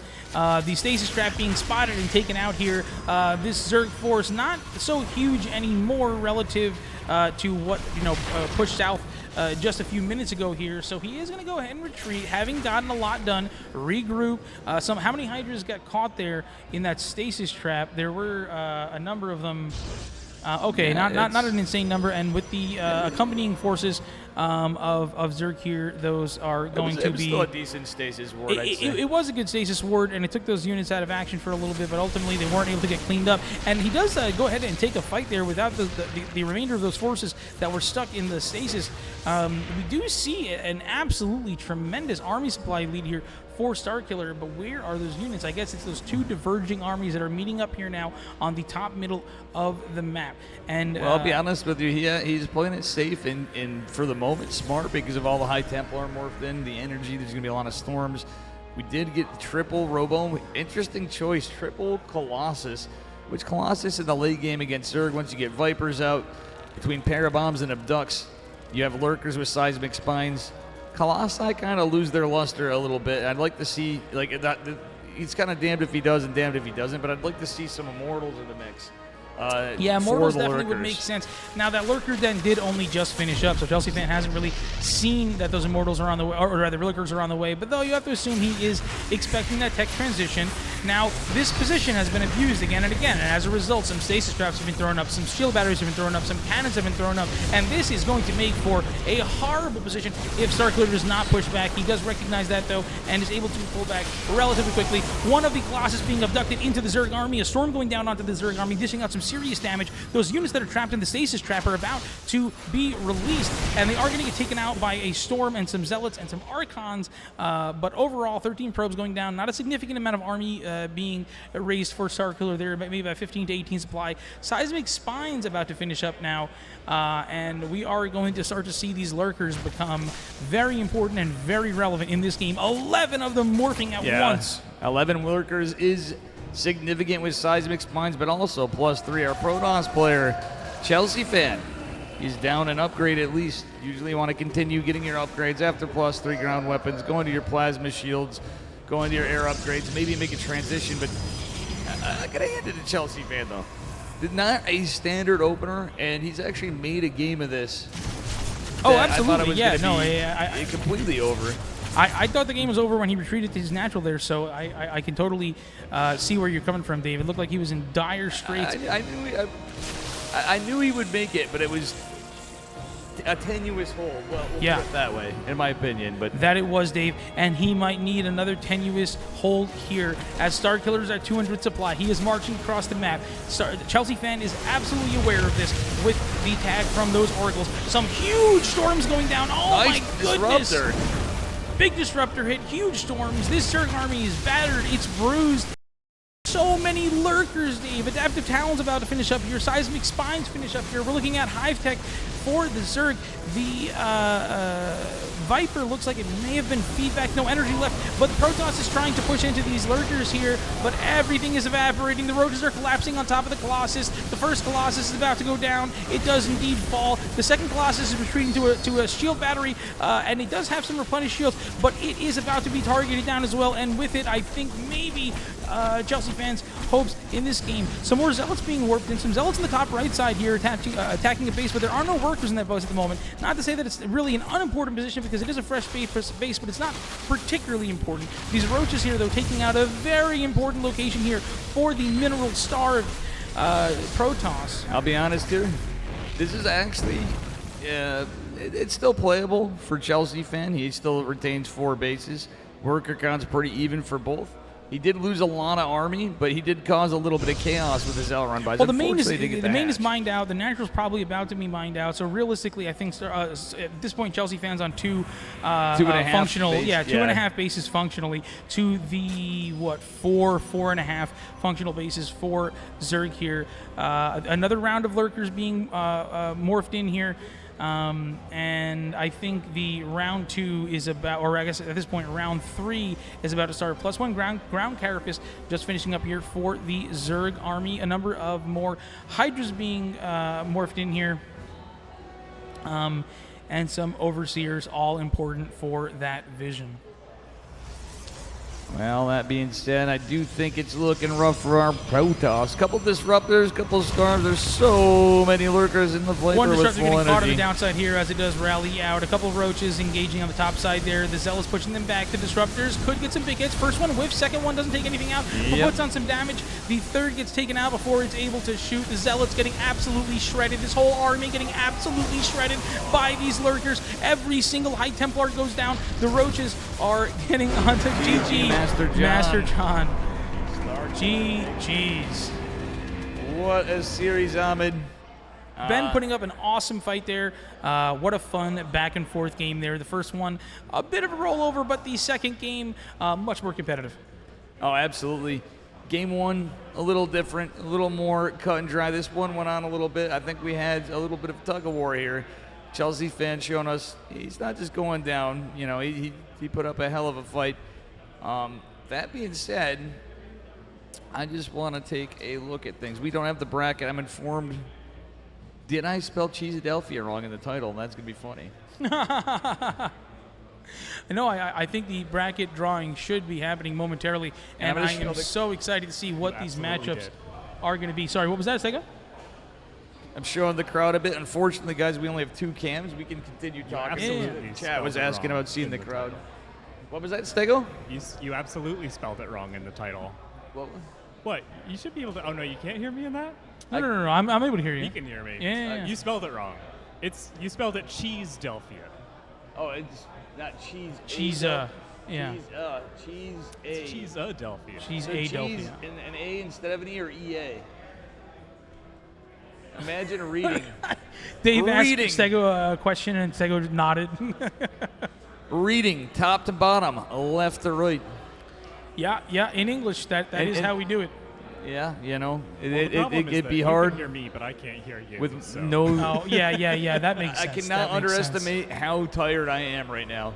Is all I can say. How do you think they say Cheesedelphia in like Arabic? I was like trying to tiptoe around Geralt and not wake him up because I literally couldn't sleep last night, and he's like dead after flying from Poland. I'm just like chatting too. Like it was in Stego. I didn't tell you this one, so I'm like going out, and then I like step out. I'm like, let me have another beer. I got a couple beers in the fridge.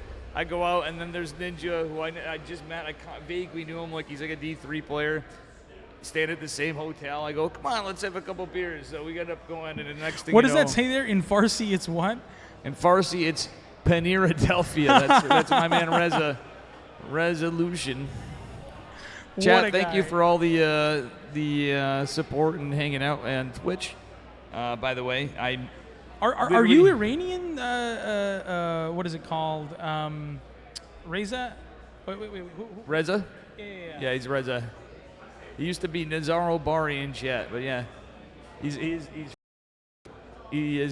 family he's of Iran descent. Got you. I guess I feel like they typically refer to themselves as Persian. Yeah. But he doesn't have the cat-like reflexes as the Prince of Persia game, though. Reza's usually too busy being baked and being naked. Listen, being baked and being naked is a good way to be. Oh, Iranian food is just absolutely amazing. I actually just recently, for my friend's birthday, we went to a restaurant in Manhattan called Nasrin's Kitchen, and that is an Iranian restaurant that is fantastic. Yeah. Honestly, we need to look for some lobbies. I'm going to actually sit one out and get somebody else up at some point. Ahmed, if you don't mind, you can just keep an eye out for lobbies. Yeah, no. I'm down to cast another series. There's not going to be any more series until the bracket poll comes up. Yeah. I do know Billy Utters and wanted to catch one with me in Flapjack. Okay. But we can do, not to be rude on there. No, you're chilling. I kind of want to cast with tempo, honestly. Yeah, if you don't, just saying, I got to sneak some Dave time. We are streaming on the Dave stream. I got to have a little Dave here. Little Ahmed Dave made me happy. Hell yeah. It was hella fun.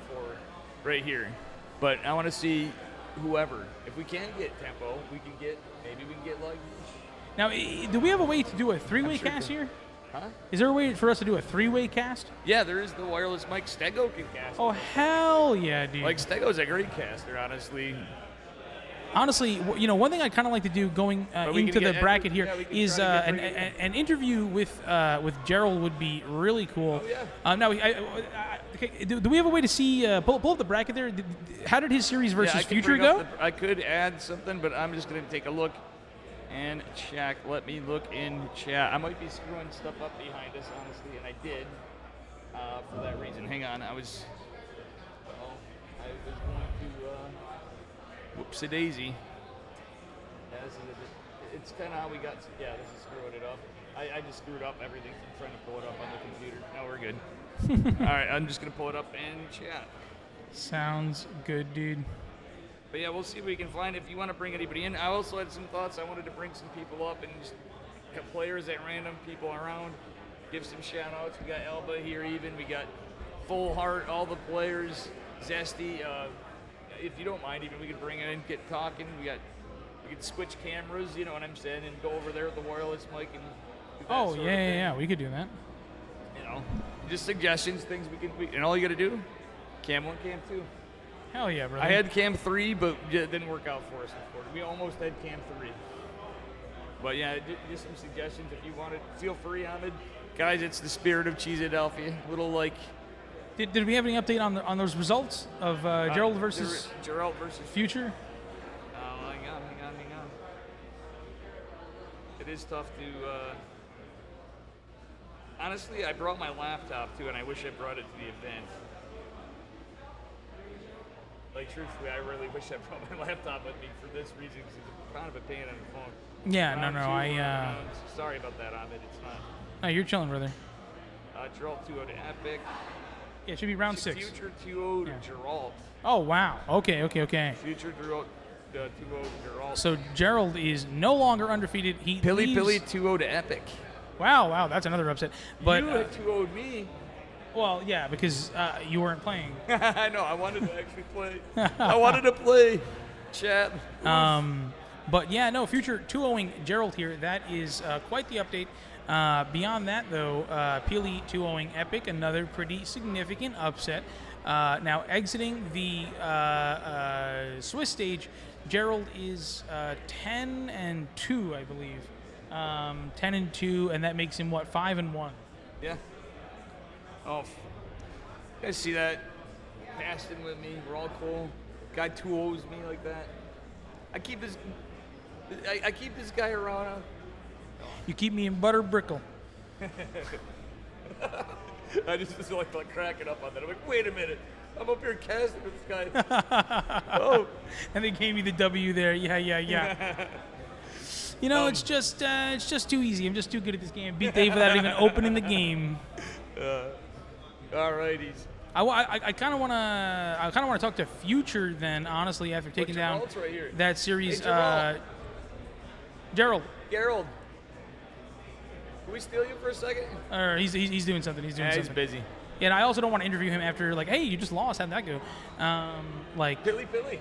Yeah, Peely would be cool, but Future makes the most sense. Yeah. All right, I'll be right back, Adam. If you want to hold on, do whatever you want, man. I wasn't breaking your balls. Right. I'm just standing there. So I'm like, you're chilling, brother. I got my balls busted in chat. Where the hell is Dave?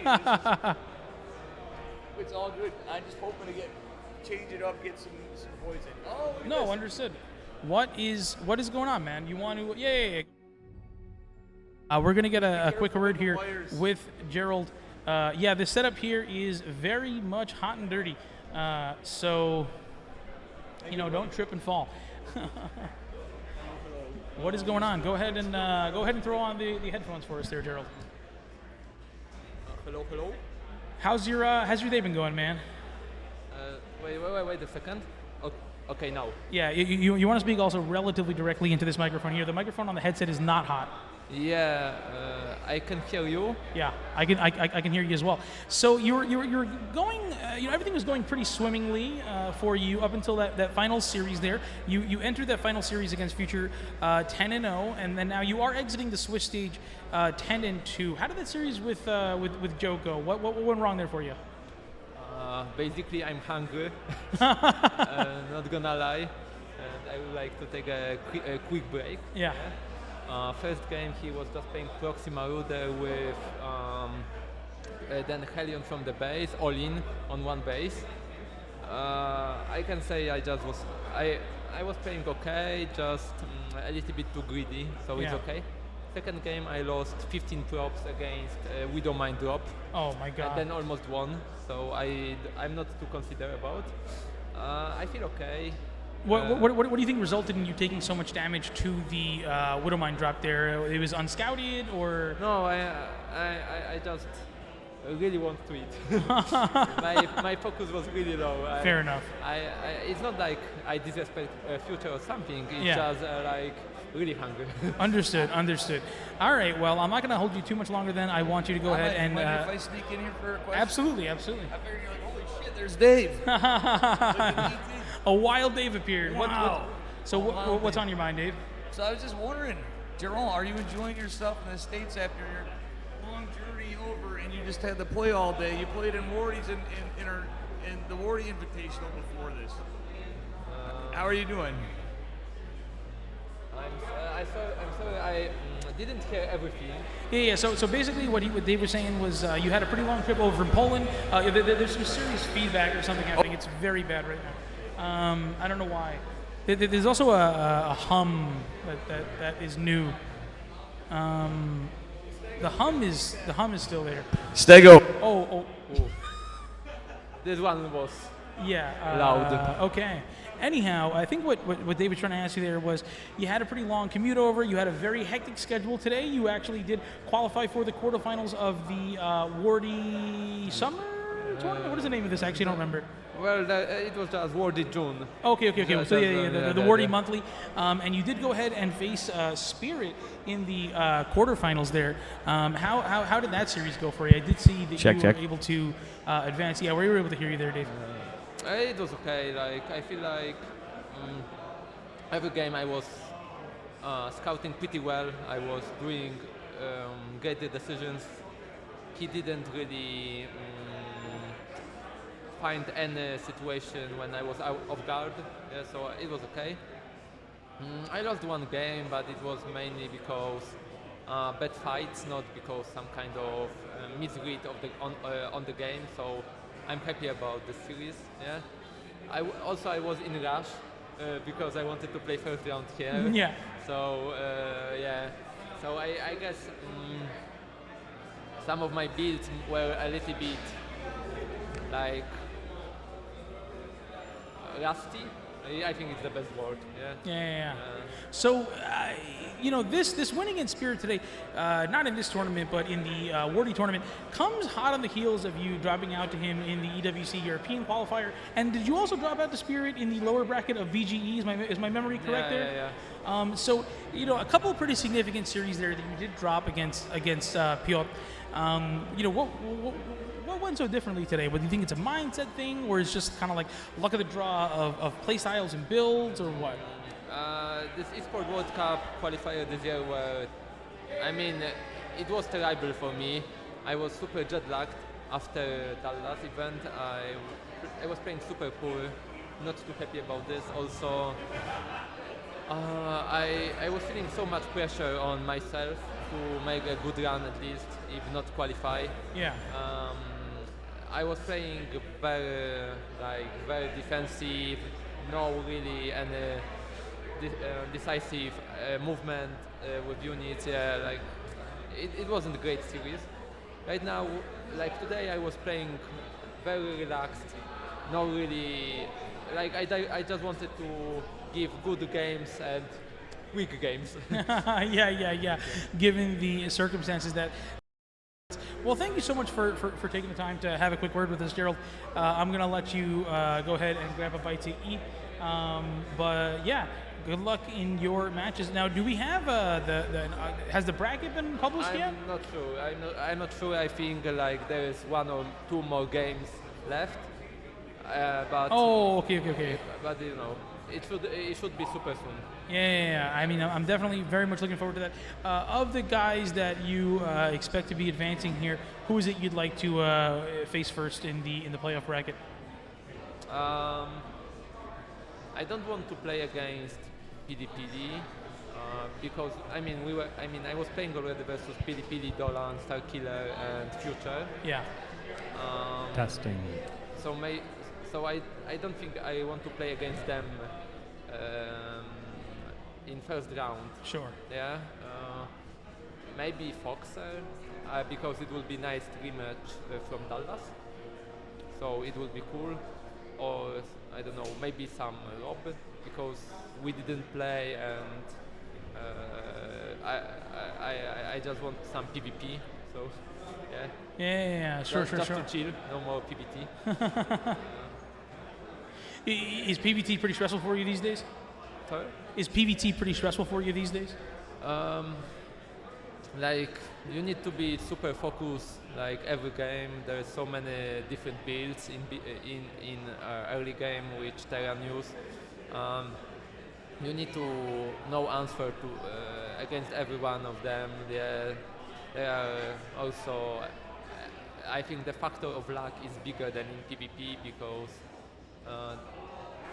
some build orders in early game are really powerful against each other, and in PvP you can just play Starcraft Sentry every game and you are going to be fine. So Sure.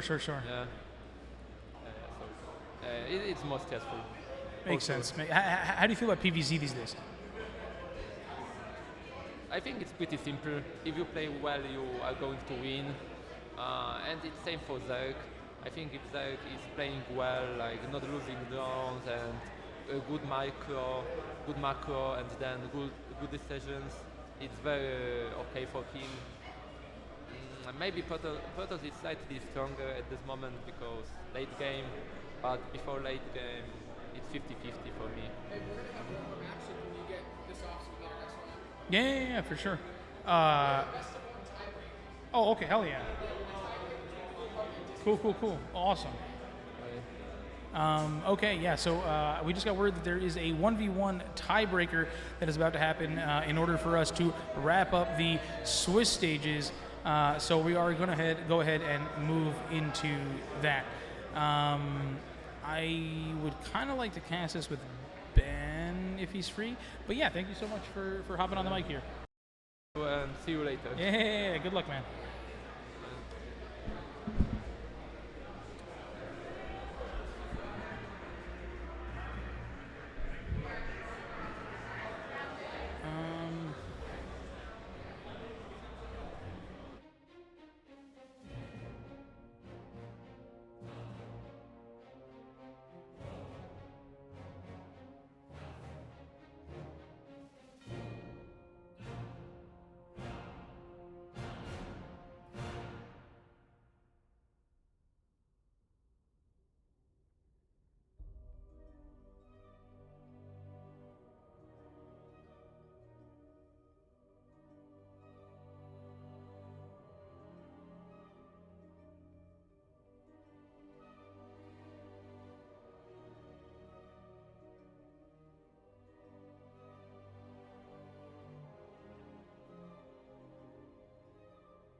Welcome back. I am joined here by Raze. We are about to hop into a tiebreaker match here between Disrespect and Full Heart. Is that correct? Yep. And this is a very interesting type of match here because it's a best-of-one tiebreaker that doesn't normally come up in these sorts of tournament formats, but because the players had the exact same ratings across a bunch of different categories, you got to do something to kind of figure out who's going to end up moving on into the bracket and who's going to end up staying and not making it through. So here we're going to have Full Heart, who used to be a Zerg player, who was a very aggressive Zerg player, and has since switched over to Protoss, locking that in, and Disrespect is a Terran player. Both of them looking to make it through to the top 8. Best of one, whoever wins the game makes it through. Makes sense. How's your day been going, Raze, man? How's your experience at the event? Oh, it's been great. This whole tournament's been great so far. A lot of good games, a lot of interesting upsets, interesting results. Really happy that this was able to be thrown on and that I could make it up here for this. Yeah. These events are always a great time being able to come at it and see everyone. For sure. Where are you based out of? What's that? Where are you based out of? Right now I'm out of Charlotte, so myself and Future and Jefe all drove up. Nice little and Peely lives around there as well, right? Yeah, so Pili and Caleb Baracus, another player that used to come to a lot of these, both live in Raleigh. Also made the road trip, and he came up like last week, I think. Got you. I'd love to see Paolo come up for one of these, man. I know he's also in that area, right? Yeah. There's him and quite a few other people are around, actually. A lot of people down in the North Carolina region. Yeah, it seems like North Carolina is actually a bit of an epicenter of North American Starcraft stuff. Starcraft people, rather. Yeah, so I don't know if there's many events that have ever really taken place down there. I don't really do much anymore. I personally kind of stopped playing around COVID when that came out. Part because, the big motivator for me was coming to these events, seeing everyone play. I think it's always usually the most motivated you'll find anyone is right after going to a LAN. Makes sense. Playing matches, watching other people play, and, losing that for a little bit was kind of rough. Oh, yeah, no doubt. An 8-month period of no tournaments was certainly not something anybody enjoyed. We are being graced by some wonderful dance moves from none other than Tempo Kwame Mensah. Or I guess really it's Kwame Tempo Mensah. One of the greats of the scene, for sure. Oh, no doubt. Surely one of the GOATs. Right after Cyril. Maru, eat your heart out. Okay, here. So we are loading into the first game here. Why don't you take it away with the first introduction? Of course. Yeah, down here in the bottom left of the map, the Terran player looking to potentially defend a cannon rush and get through this best of one. It is Disrespect. That it is. And spawning in the top right-hand corner, the blue Protoss, it's Full Heart.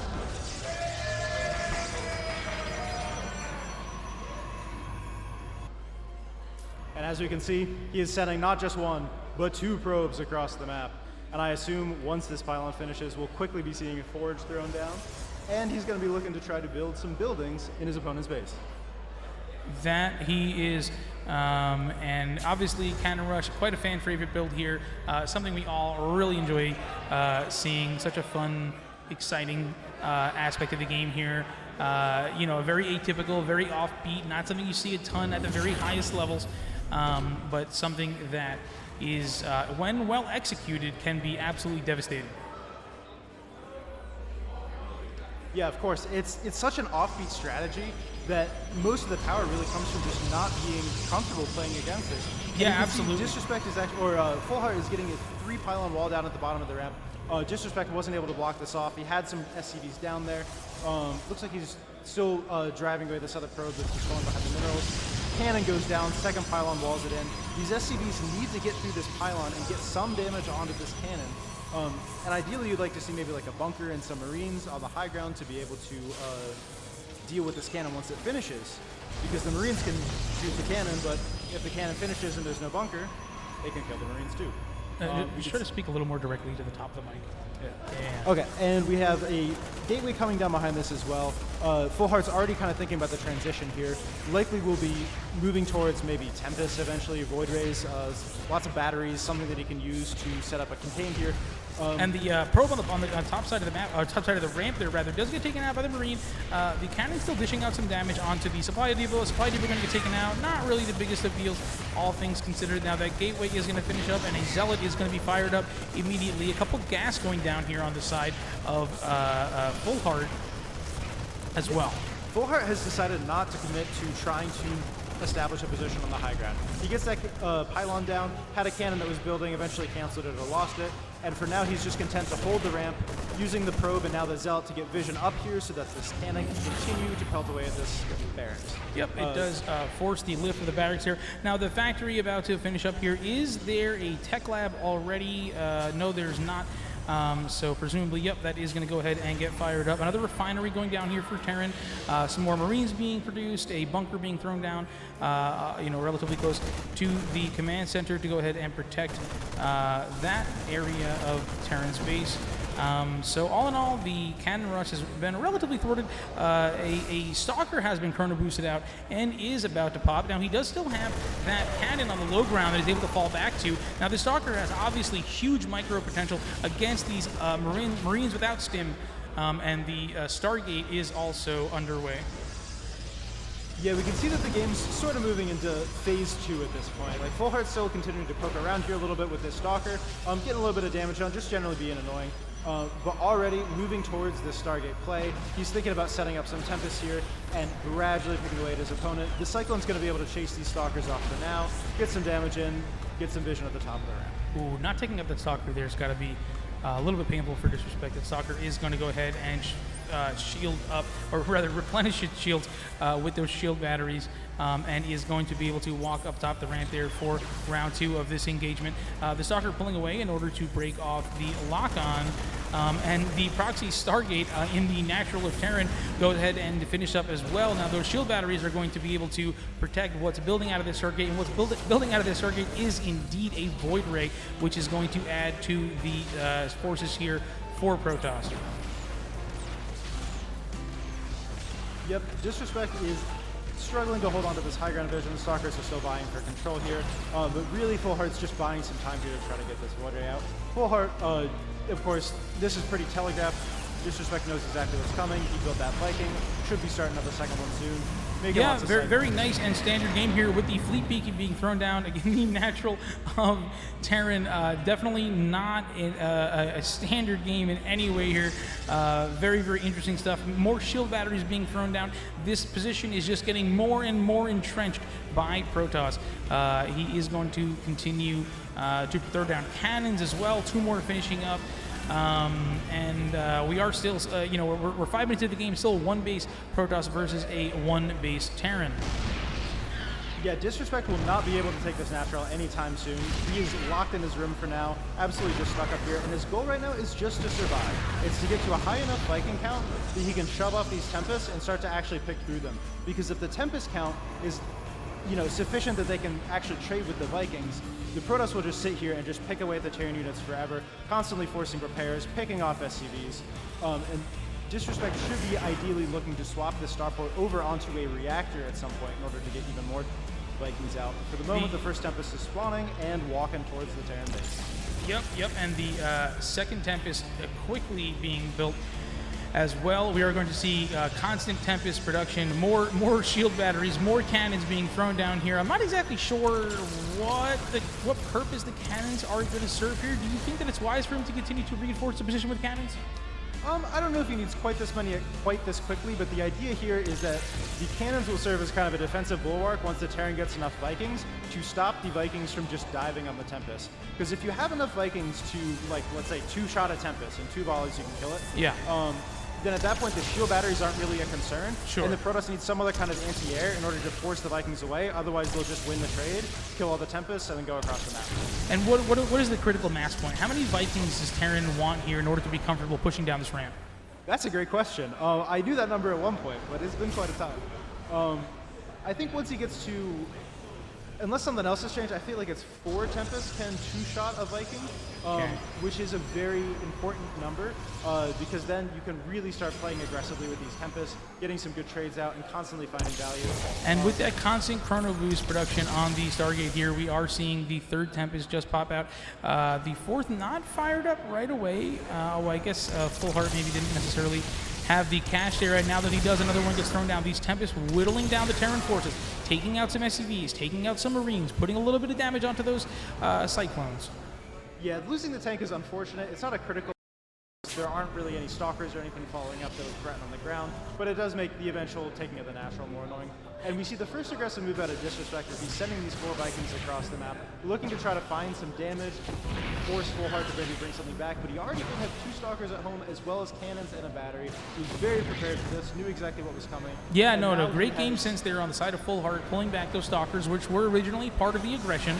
Now, these Stalkers, or rather Vikings and Cyclones here, dishing out some damage onto the Tempest. Now, Full Heart did actually throw down an additional base here. He's got a Nexus being built in what would be, I guess, the 5th or 6th location for Terran on the middle left side of the map here on ley lines. Now we are at that 4 Tempest number, the 5th about 75% done. These Vikings are starting to jump on top of these Cyclones, dishing out a little bit of damage, but they're able to retreat to the shield batteries and are able to get healed up relatively quickly, relatively easily there, and there's a lot of energy left.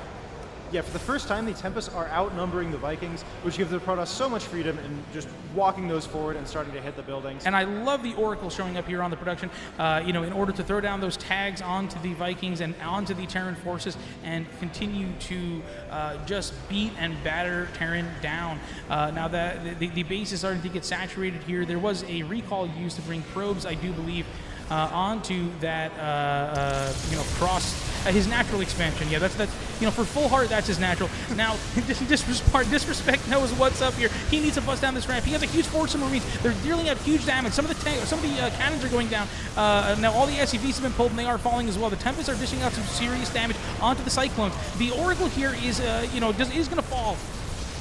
Yeah, this whole time here, Disrespect has been building up Marines. He walks this army down the ramp, manages to clear out a lot of the infrastructure, almost all the cannons, all the batteries are drained to energy. Oh, but these Marines getting stuck here, coming out of that choke point there. The Sim City so good here for Full Heart. He is whittling down these Marines. I think we are approaching the end of this game. I think we are approaching the end of this decider match.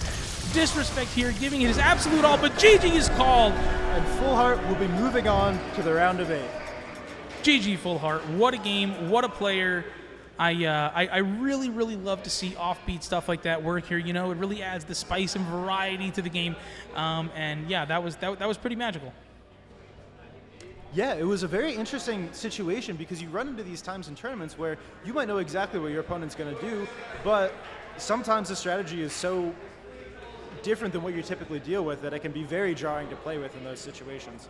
Yeah, and it's one of those things where the player who's playing the offbeat strategy, he's so comfortable in those situations. He's mapped out all the little intricacies of how they really can play out, right? He knows exactly how to position those buildings in order to make them relatively invulnerable, and he knows that those Vikings are going to be flown across the map to try to deal some counter damage. He is going to have the cannon ready there. He is going to have those Stalkers that were saved from the initial push at home defending. Really, really brilliant play out of Full Heart. Yeah, it's very impressive to make that work, to keep your composure in that situation, make sure you just have all the defensive tools you need, play as slow as you can, and just find that win that is virtually guaranteed if you just play slow, calm, and collected and don't take those risks. Yeah, no, that was a ton of fun. Tough for Disrespect here. He definitely wanted to make it into the top 8 here. Now top 8 is the money here. Is that correct? I believe that's the case. Yeah. Now with that final game finished, I do believe that we are going to see the bracket generated relatively shortly here. Some potentially extremely exciting and fun matches, about to unfold for us. Yeah, really excited to see what these bracket ends up being, who ends up playing who.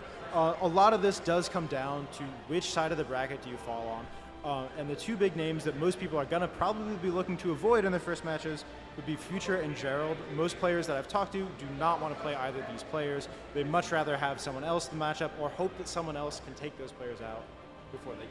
I'm going to put you on the spot here, man. One player from the top 8 that you think is most likely to take this event. Who do you think is going to be taking home that Cheesedelphia trophy?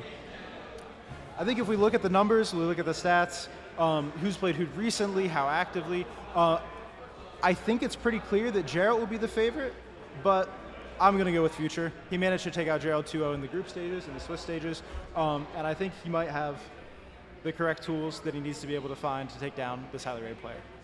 Yeah, no, I think conventional wisdom does say that Gerald is probably the most favored, and what I don't know if it was a gigantic upset, but Future taking him out 2-0, not exactly the result that we might have been expecting, especially hot on the heels of Gerald taking out Spirit 3-1 just a couple hours ago in the Wardy June event. Yeah, taking out, that was an impressive series that he managed to get through this morning, taking down Spirit. Pretty clean games, I watched through them. The early games were like very sloppy, but once Gerald got to the mid game, got to this Zealot Storm Stalker army, very, very comfortable, and was able to just constantly take good fights and whittle Spirit down that way. And then also, I believe that was the only series he lost or even lost a map in during group stage in Cheesedelphia was that loss to Future. Yep. In all of his other series, he's handily been able to deal with all of the Terrans, and there's quite a variety. Like he beat both Dolan and Epic, who stylistically are very different from one another in how they approach the matchup. And you know, up until then was showing no problems. But Future managing to take that series, I think, does cast a lot of doubts as to how the rest of the tournament will go. Because at this point, every player has shown weakness. Every player has dropped a series. Every player has dropped maps. And it seems like, you know, we can kind of predict who might be the favorite, but there's a lot that still could happen. Either of these players could lose to other players in the top 8. There's plenty more here that are quite scary to go against in a tournament setting. No doubt. Gerald going into that final match with Future 10-0 and exiting it 10-2, entering that series 5-0 and finishing 5-1. So for sure, any of these guys can bleed. Any of these guys are perfectly capable of taking out one another. They're so skilled. They put their heart and soul into the game. They've been playing for so many years. They analyze so many high-end games. So yeah, massive, massive respect to all these guys, yourself included. Yeah, at this point, everyone's a veteran. Everyone's, you know, been out here playing the game for quite a long time. None of these players are new. Yeah. They all have lots of tournament experience under their belt. But at this point, you do kind of wonder, like, days dragging on pretty long. If these players have had really long back and forth intense series earlier in the day, this is when you start maybe, you know, not thinking quite as quickly, making a mistake you might otherwise make, making a misclick somewhere. Not to mention somebody like Gerald, who did fly in from Poland, right? I mean, this guy only just got into the country yesterday. He drove down here, from New York City with myself to Philadelphia, crashed, woke up early, and, has been feeling good pretty much throughout the day. But, I spoke with him just after that Future series, and he said that, honestly, he was starving. He was out of focus. And, yeah, he definitely, to a certain extent, maybe wishes he could have replayed that one, but I think I think we're going to see a different Gerald in the playoff bracket here. I have some pretty high expectations for the Polish Protoss.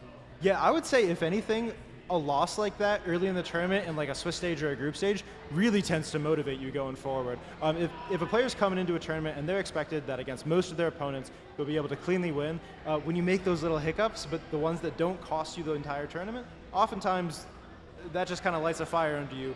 You're really locked in for the rest of the series, really determined to show what you can bring to the table, and then, making sure that all the next series you're putting your all into. Yeah. I guess if they're taking a picture, perhaps we should go join. Yeah. No, of course. Yeah, I'm gonna hop off the mic for now anyway, but let's go do the photograph. Okay, thanks so much for watching, guys. We're gonna be right back. We're gonna take a group photo with all the nerds out here at Cheesedelphia. Thanks so much for tuning in. Thank you all.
Yeah.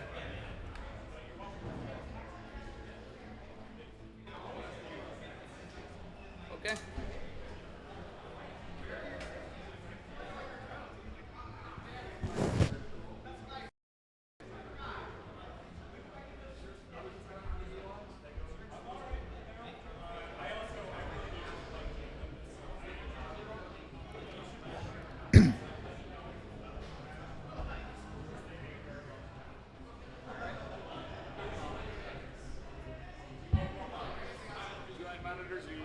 Yeah.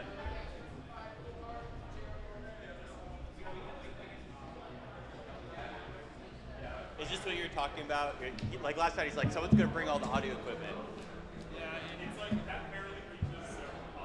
Oh yeah, you're This good. is like a mix of all sorts of everything. We're going for Dolan and Epic, right?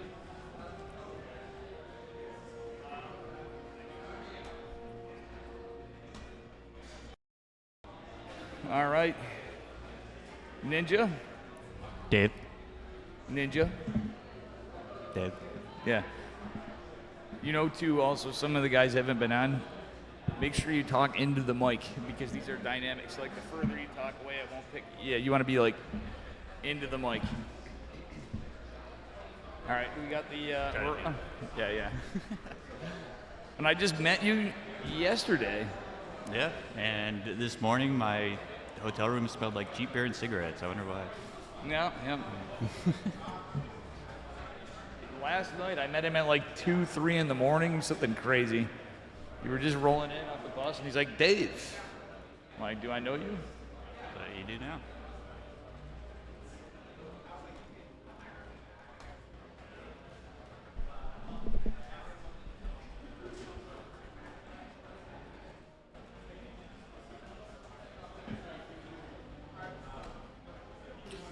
Alrighty. Got it. Is this your first time casting? It is, yeah. And you're casting live? Yeah. I mean, usually I like talk to myself when I play, so I feel like Yeah. I already do cast just for myself, really. So. There you go. But we got a TVT. Yeah. Oh, perfect. I need to.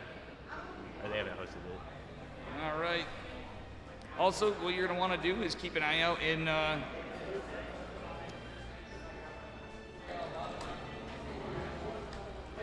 You're going to want to look in the channel. You're going to see a link, and we will get you in. I'm going to try to find Dolan and Epic. Cool. Wait, they're in game. Oh, they're. Dolan and Epic, you're in. Joe, they're in game. Hey, Joe.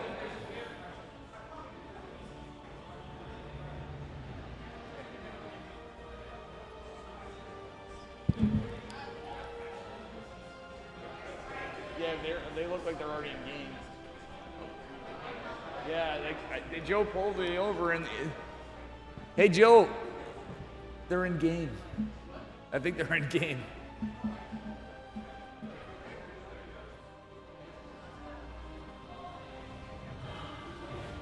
Aye. Players, you can dress them up, but you can't get them to not get into a game. An idiot, Epic's right there. I could have just asked him. There you go. I could have just walked right. I was right there. I could have just done it. I was the one standing up. Oh my God. Yeah, this guy right here, Dave, always fuck it up. Yeah. Well, I mean, what we're really expecting, you know. Yeah. Oh my God. Hello, Twitch chat too. Chat. So, what's the format for the playoffs going to be? It's it's Swiss. Okay, it's Swiss So again. from here we're into the playoffs. Oh, Dolan's game crashed? Oh, thank you. Sorry about that. I just was checking. Right on, brother. Okay. Or we already did the tiebreaker, right? Who won the tiebreaker? Yeah.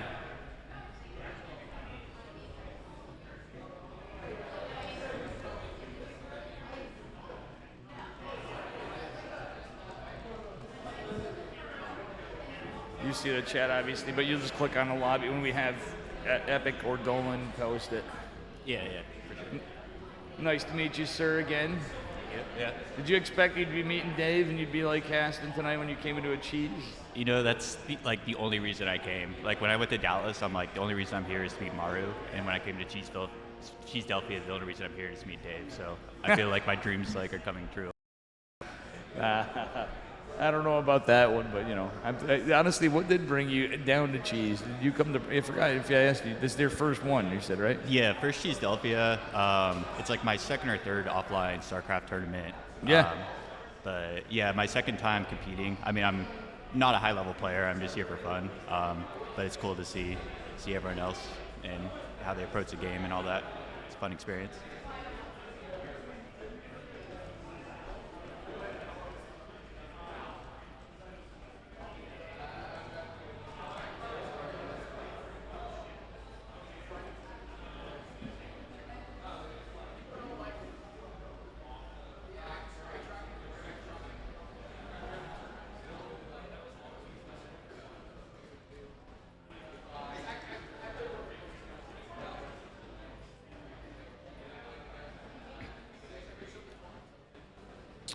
All right. We were just waiting for Dolan and Epic. Apparently there was a crash. Bear with me. I'm just checking on some things as well.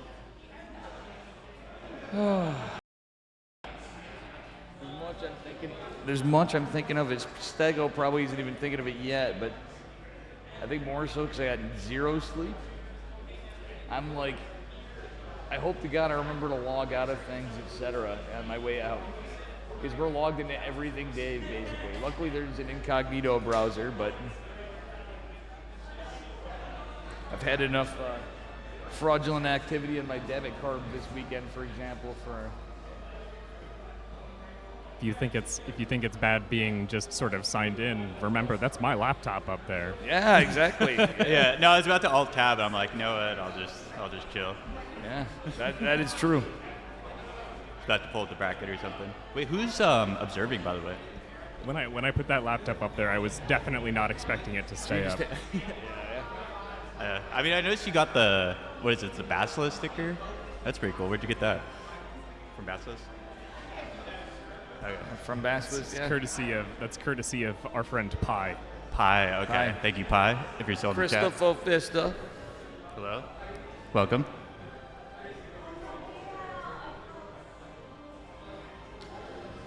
I want a Basilisk sticker. All right.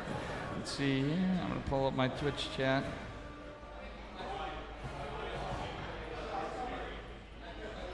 Oh, wait. We are on the game scene. Is that I didn't know. Yeah, it doesn't matter. Yeah, just checking in every once in a while, seeing how the chat's going, seeing if we're ever going to get into a game. Yep. I can't see it before I switch, so that's the way that I can tell sort of what's going on in there. Do you want me to just replay, or do you care? Do you want me to grab that back and do that set here, or it's up to you? And you can do it if you know what I'm saying. I didn't know you were like right now. Yeah, we're on the caster desk. The crowd is always good. I'm just gotta sneak in those in where you change it up, but. Maybe while we wait, we can try to bring somebody. But who knows? They'll probably be here.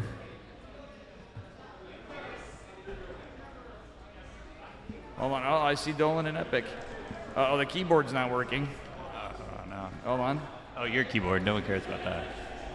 Right. Yeah, exactly. No, it works. It's fine. I would have grabbed it. Dude, thank you, Stego. Dude, you're too kind.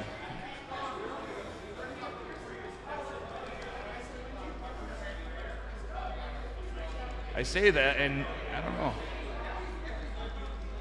It is doing some weird shit. I'm getting like repeat keys. Hold on, I'm gonna check this out.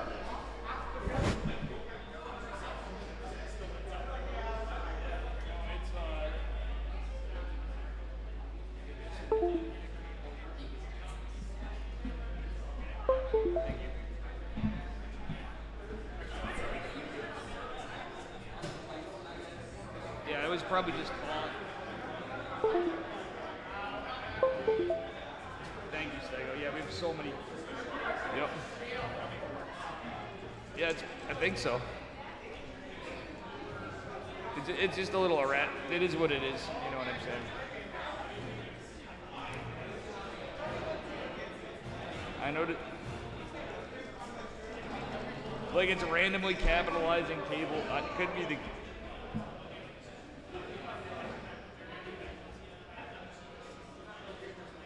Uh-oh. I just dropped my keyboard off at the hotel. Otherwise, I'd let you borrow mine. Gotcha. All right. Thank you, Stego. Oh, I know. I mean, honestly, with all seriousness, I might just ask him, like, yo, can we swap a keyboard quick? I'll go grab one. But I noticed before in typing, like, it randomly capitalized stuff and et cetera. But it's all good. What up, guys and gals? Protoss and Zerg.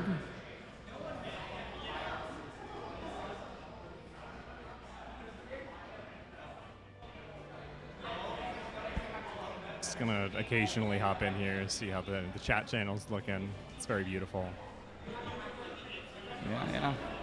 Oh, look at. Oh, it is Classic. beautiful. Oops, There's wrong chat. There we go. We got a lobby. Can you click on All right, we got the lobby. I'm clicking. I'm the slow one. I'm going. Okay. Not enough APM. But I'm on Stego's account, so people give me the benefit of the doubt.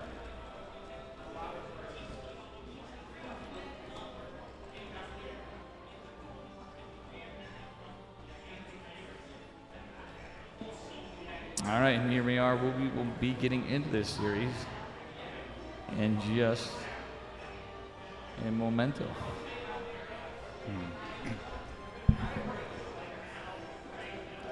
So I caught a little bit of, I think it was Epic and Foxer playing earlier. Mm-hmm. So that was pretty interesting. So I'm wondering, we'll see like some similar builds out of Epic or something a little different. Yeah. It's TBT. I mean, it can snowball pretty quick. You can see some pretty crazy stuff.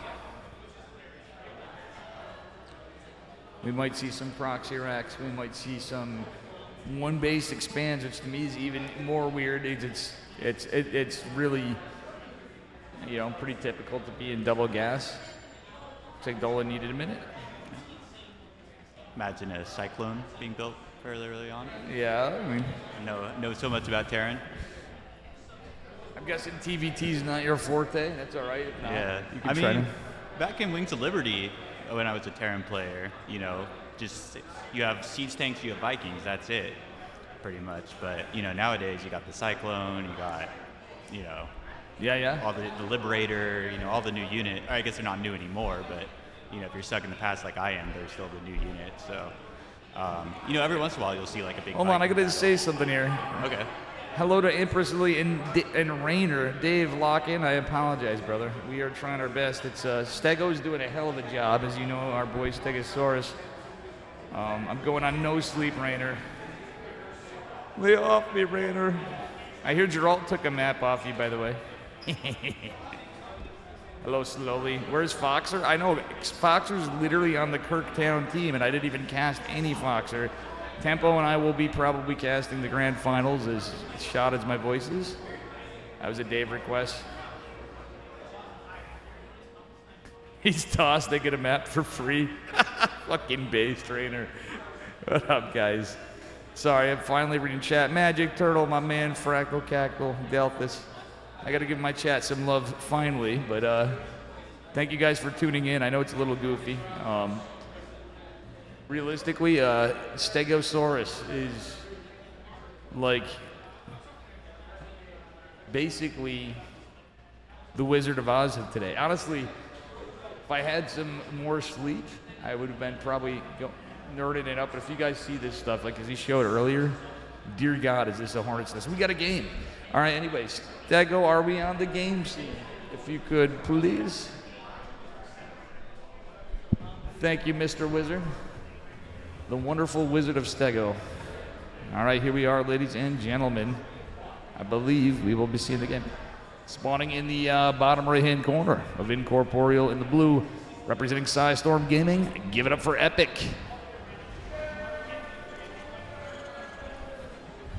And in the top left, wearing the orange colors in this game, also playing Terran, it is Dolan.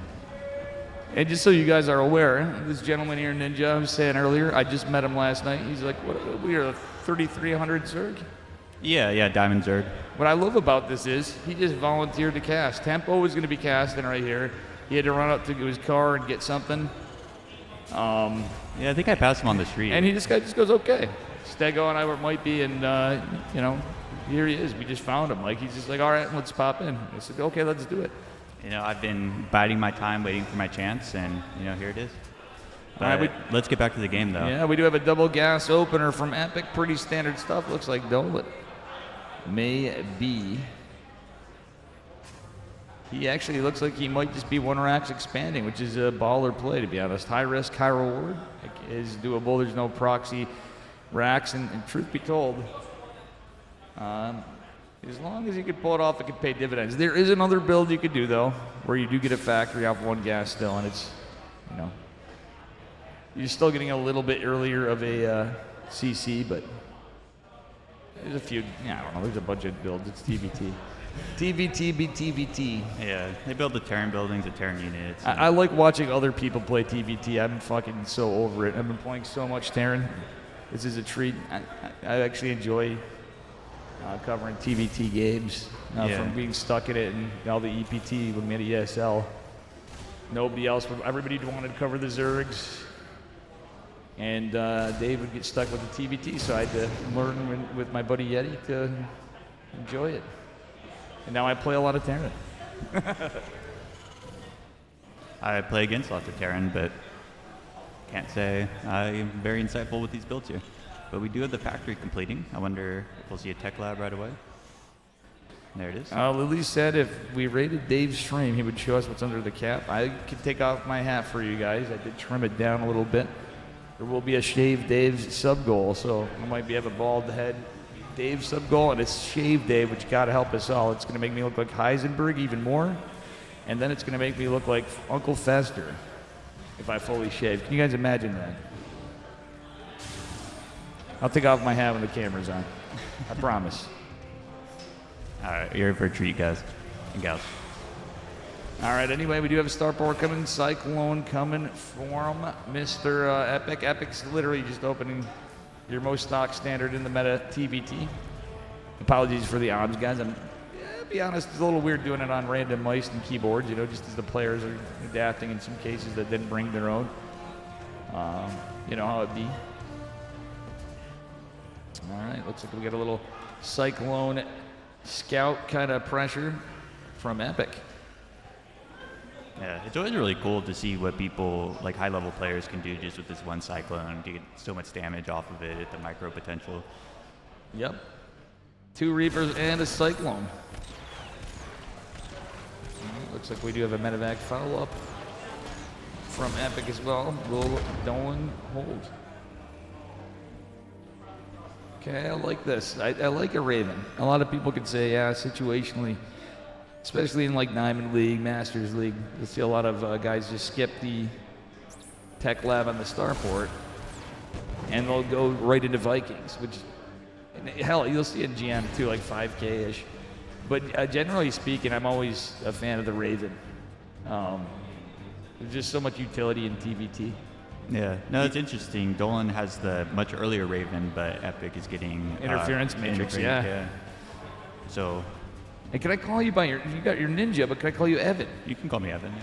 He has the same name as my brother. That's why I like this guy. I met him. I'm like, what a nice dude. Yeah.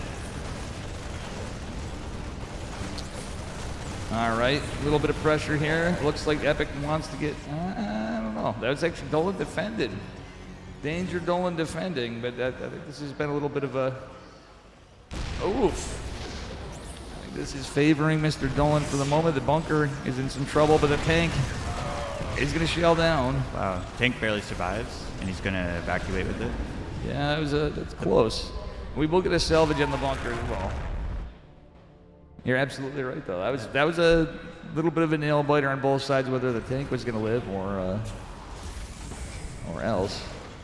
I didn't realize that with the new bunker change that it can be burning down and you can still salvage it. I thought like any damage would. Yeah. If you attack, you can salvage it. It'll repair it if nothing's attacked. When you attack it, it stops that immediately. Well, I mean, just the burning damage, like that'd be interesting because it was on fire.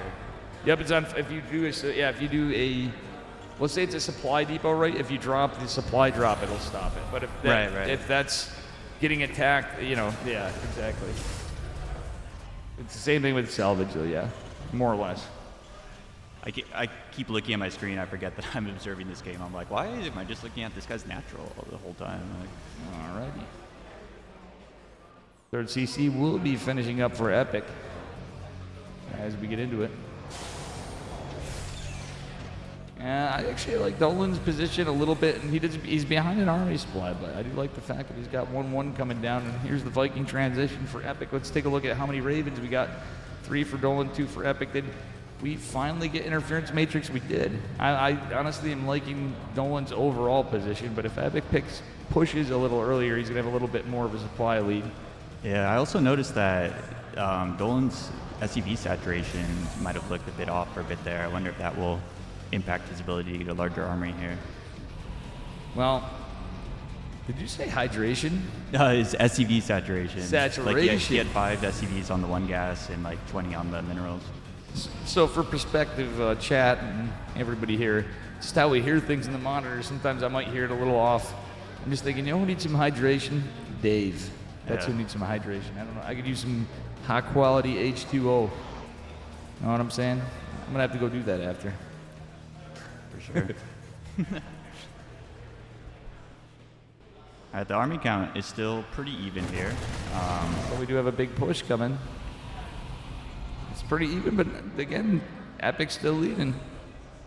Yeah, he has a small army advantage. I feel like those early trades might have benefited him a little bit, but until we get a big engagement here, it's hard to say. Well, who's going to pull ahead. I will say this: Dolan is technically ahead in racks. Right now, we're waiting on supply depots too. We have 2 more finishing up for Epic, but the thing is, the tank count is an important indicator too. But also, Dolan does have 3 Ravens. Having 3 Ravens, that's more interference matrices, that's more auto turrets that can take care of the tanks. He just has to be mindful of the Vikings. There are no Vikings on the side of Dolan. Epic's leading with those 6 Vikings could be pretty impactful in this fight, Evan. Absolutely. The DPS on those Vikings in the range, like they can pick off Ravens very quickly. Just whether it's a miss micro on the other player's behalf or just in a straight up fight, you gotta watch out for that. No, absolutely. A nice stem in. I like that from Dolan. Cleans it up, takes the Zelnaga Watchtower, leaves him rain back, and it's about that for now. But we do have a 4th CC coming down for Epic. Work account's pretty even. Wouldn't hate to see one come down for Danger Dolan.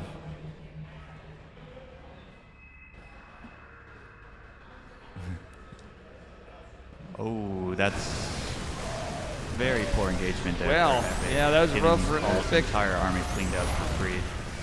But he has a lot of reinforcements though, so. The Cheeto dust though, let's see how this plays out. Yeah, I don't know. This one's, it's the tit for tat, back and forth with TVT, but that Cheeto dust is strong, let me tell you.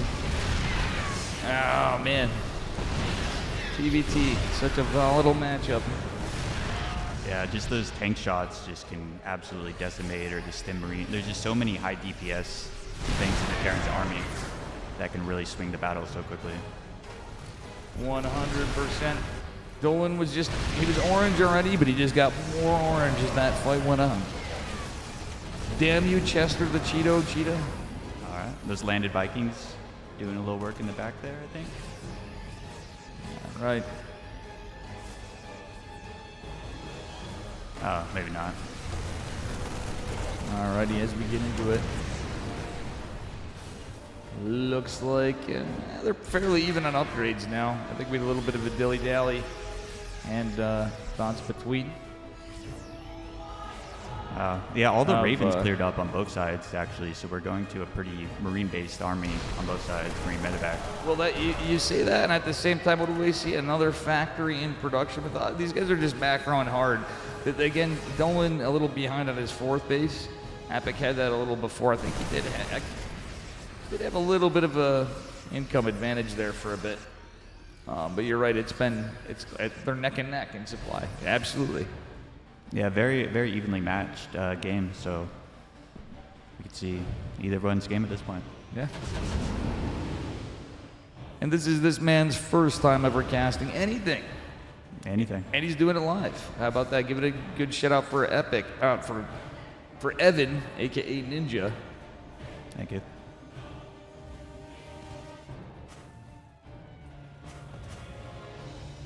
All right. So, also, I just want to read in the chat, what does DTN stand for? I don't know. These nuts. That's all I'm thinking. I know Protostegosaurus is probably thinking the same thing as this drop comes into the main base. The tank isn't going to siege. Dolan with some big moves. On the other side of the map, though, we do have a push into the 4th base. Planetary Fortress has finished the 3rd base, getting assaulted by Epic. Who is going to win? Dolan, a little under in supply. Epic starting to get the 3rd, is entrenching into the 4th. Dolan does have these 3 banks parked on top of the production structures of all those Marines coming out, so if there's a way to equalize, that might be it. Yeah. Also taking had a short worker league for a minute, but this is a base trade, folks. Ladies and gentlemen, Epic has left the building. It kind of has Elvis hair, but cooler. Yeah, he's got some nice hair. Yeah. We're looking over here. The man's got some beautiful hair. Yeah. What can we say? It's an epic haircut. That's all I can say. Hence the name. Oh my God, the Vikings are back. Epic somehow claws his way back, but Dolan's regained some armory, pushing again. Epic with all of these bases might spell some danger for Danger Dolan. We shall see. Oh, that medevac with the tank was kind of rough losing that for Dolan, but Dolan's going to get a decent siege. It is cutting it close, guys. Dolan has more workers, but fewer bases. A 4 CC Epic is little Epic does have a fairly large lead in medevacs, though. Yeah, other than medevacs, Epic's leading in production. So, the damage he got done, there's only 5 racks back at the base. Epic's had to build a couple starports. I think he was already building those on the side, maybe, but... it looks like he either lost his main command center or floated it off. Yeah, and realistically, starting at +3 upgrades. Funnily enough, as you say that, so yeah, we had the main base float over. But Dolan really did a good job of defending his production, I'd say, Oh wait, no, Epic's only... Dolan. Is way behind on +3. Yeah, Dolan, I'm saying, did a good job defending his production as much as Epic's leading with all these bases. Yeah, and he's about to take the 3-3 upgrade lead also, which, if they keep trading... Yeah, Dolan was ahead earlier, and he caught back up. There was a little while they were on upgrade parity, I thought, anyway. Yeah, that +3 just a few seconds away from finishing. Yeah, that was huge. My man, coming in hot. His first time casting, you'd never think. I'd give it up for Evan, chat. Also, reverses here, too. I want to say, I just saw Albatross go by. And reverse actually here. So it kind of surprised me. I was like, yo, dude. All right. 3-3. Quite a ways away for Dolan, or for Epic, but Dolan is kind of just teetering back. I feel like he could go for another drop. He doesn't want to base trade it too much for sure when you have this few bases, but it's really kind of coming down to the income too. Epic has the money. He could rebuild over time. Dolan really needs to retain and get pretty good value on trades. But the clock is ticking where that upgrade advantage might be a thing of the past. High ground is available for Dolan, or for Epic. Jesus Christ. Forgive me, guys. I'm a little tired. That's why I got Evan here, right? First day on the job, already better than Dave. He's hired. Let's go. Well, nothing but medevacs getting away from that engagement, so we'll have to see if this is the crushing blow or not. Because Dolan is moving in with all those tanks about to see Jeff on the natural. The medevacs will after Mern with spite. Oh my dear lord. Picks off the tank that was anchoring the defense there. I just don't think Epic has enough left. I don't think so either. The Supla do not lie, but we'll see what happens here. Oh my god, all these SCVs falling. Dolan! Wow. Stimming. And all those he's moving. Medevacs are pretty much out of energy too, so he has almost no healing, but I think he's done enough. Oh, the cheese spray. The cheese spray for Cheesedelphia. It's all coming down here. Epic is desperately trying to hang on here. We are in the playoffs, so these matches are really starting to count, folks. Oh, those medevacs actually doing huge work there for Epic, allowing him to survive that fight, along with those liberators too. Wow. Got 2 kills from the liberator. I don't know if those were on tanks or what. Yeah, oh my good lord. Steph is clearing those up. Oh man, stem and win.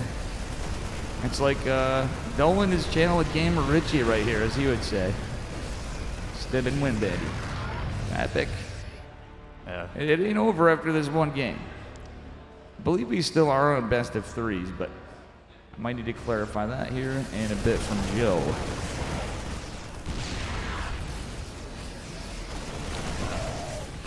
All right, it's just a perpetual push. Epic's caught up a little bit in supply though, Evan. Yeah, I'm actually really impressed with how he's still like, yeah, he's making his play. It's like pure bio basically. Yeah, with Marine, like with medevac support obviously, but yeah, you can just tell just the purple bars on those medevacs are just doing work. They're so full of energy, but at the same time, he has so many of them. It's like, and he's managed to keep them alive like for the whole game when he's been losing all his other key units. So yeah, but I don't know. This is a pretty tough position. Tanks are sieging up. Yeah, tanks are just hitting absolutely everywhere. But he continues to pick off tanks. Oh my God, is he doing it? Is Epic making a comeback? Wow, this is nuts. Was actually leading quite a bit there in terms of army. Has been pushed back. It's ironically really we're saying all that Dolan had really was, or sorry, all that Epic had really.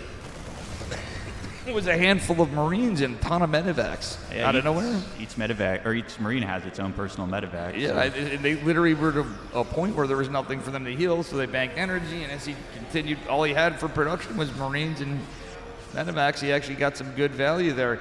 Dolan is in some serious shit. Yeah, and picking up that force base earlier is huge because it's, you know, not allowing Dolan to get an advantage when he had map control earlier. All right, here we are. As we get into it, Liberator getting some damage. Ah, man. This is a hell of a way to start off this TBT. Yeah, no, this is a great match. Lots of back and forth. Yeah, I mean, I think Epic's turned this one on the head. Just that battle in the main, just picking off the tanks. You know, just surviving long enough. But can he avoid making the same mistake now that he's the one on the aggressive? Let's see here. Literally, we are over 2-to-1 army supply. I mean, well, it gets close once tanks get in, but Epic still has to respect it. But the army supply lead of like basically pure bio is still quite powerful. It is, but those Marines will die very quickly to splash damage, and you know, going around a corner. I mean, it happens to me all the time. right, exactly. Oh, but he has a great arc on those Marines. They're putting out so much damage.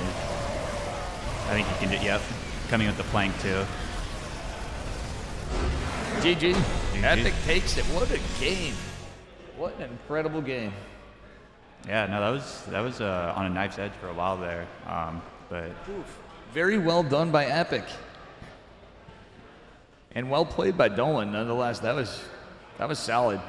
Yeah, no, it was. There were definitely moments where I felt either player had a chance to win, and I was really favoring Dolan probably up until that final fight in the main.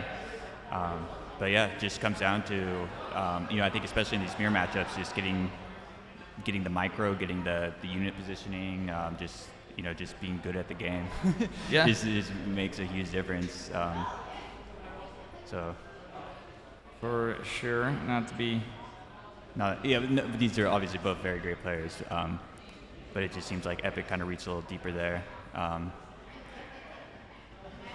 Okay, we got another all right, lobby's full. I need a BRB as well. Future needed a BRB. Dave needs a BRB. I need to check in. I'm going to try to hold them up for a minute. Or not Future. It was it's Epic and Dolan. I'm going to tell them.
was saying, Dave, can you hear me?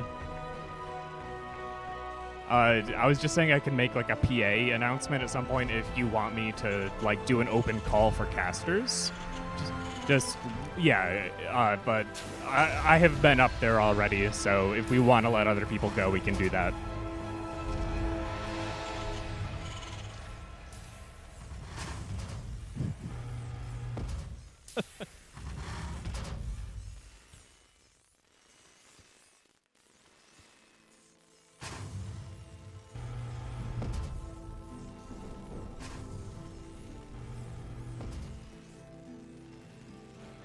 Or my mic. Yeah, you were muted on stream and everything. I can turn you on. Yeah. All right. Here we are, everybody spawning in the bottom left-hand corner. This man is up a point in the blue. Representing Storm Gaming, give it up for Epic. In the top right, we have the orange Terran player. Everybody here, make some noise for Dolan. Danger Dolan. Spicy one last time, but we got a spicier one this time. Oh, very spicy. Dolan trying to educate Epic here, it would look like. As we say in Kirktown, there's a certain university that he attends. Interesting. What are these 4 SUVs doing up here? Does he know? Did he scout this already? He's scouting it now. It's pretty common. Yeah, he anticipated it. It is a tournament. Proxy racks and tournaments and TVT especially are par for the course. Reapers harassing. Decent defense, honestly. Epic is going to get the bunker up. This could be a bit of a problem for Dolan, but honestly, behind it, I don't hate this. He's going for a factory. It's kind of close in workers. Yeah, I think just after that... If it was 3 racks Reaper, that's like literally like cheese. 2 proxy 2 racks. A little cheesy, but it can still be it's not necessarily an all-in. You know, it just kind of sets you back, but you want to get some damage as well, forcing your opponent to do some things. Yeah, if the damage can snowball, it can definitely win the game outright. Oh yeah, sure, you could win it outright. Yeah, again, happens to me a lot, but against me a lot. Right, you know, you see it all the time in pro games, you see it all the time in ladder. Where you don't see it is in a ZBZ. But anyway, technically, you might not see Reapers. And gateways are a little different, but yeah, you could argue that PvP is the more proxy versus proxy. Protoss versus Protoss really just means proxy versus proxy, unless you get max packs. You know? Yeah, Max Pack's never proxies, does he? Now that I think about Not it. anymore. He always used gets to. proxied. I actually did cast him proxying in something that's evading me, but it was in the last year. But anyway, generally speaking, no. Yeah, I remember there was like a year straight where just every single time people would all in him, he'd get the Void Ray, the supply battery, or the shield battery. Oh yeah, he still gets it now. He 1 gate expands every game. All right, looks like we are getting a proxy starport with the tech lab. We probably are going to see some Banshee action over here from Epic. It's a ballsy move, but in this case, you might get some value other than the Liberator. The Liberator, by the way, we're talking about all sorts of random stuff. Apologies, chat. Apologies, audience. Yeah, no kills on the Liberator, but a lot of denied mining time. Looks Yeah, like. that's like Where if we are look the here, SC look at that all spike. the SCVs are down here. Yeah. It's a boomerang of a literal boomerang of. On the income graph. Yeah, on the income graph. Yeah. In favor of Epic. With that being said, we have a supply block. It is a proxy Raven. You don't see that every day. A proxy Raven. Nice. Shout out to Catch Rock.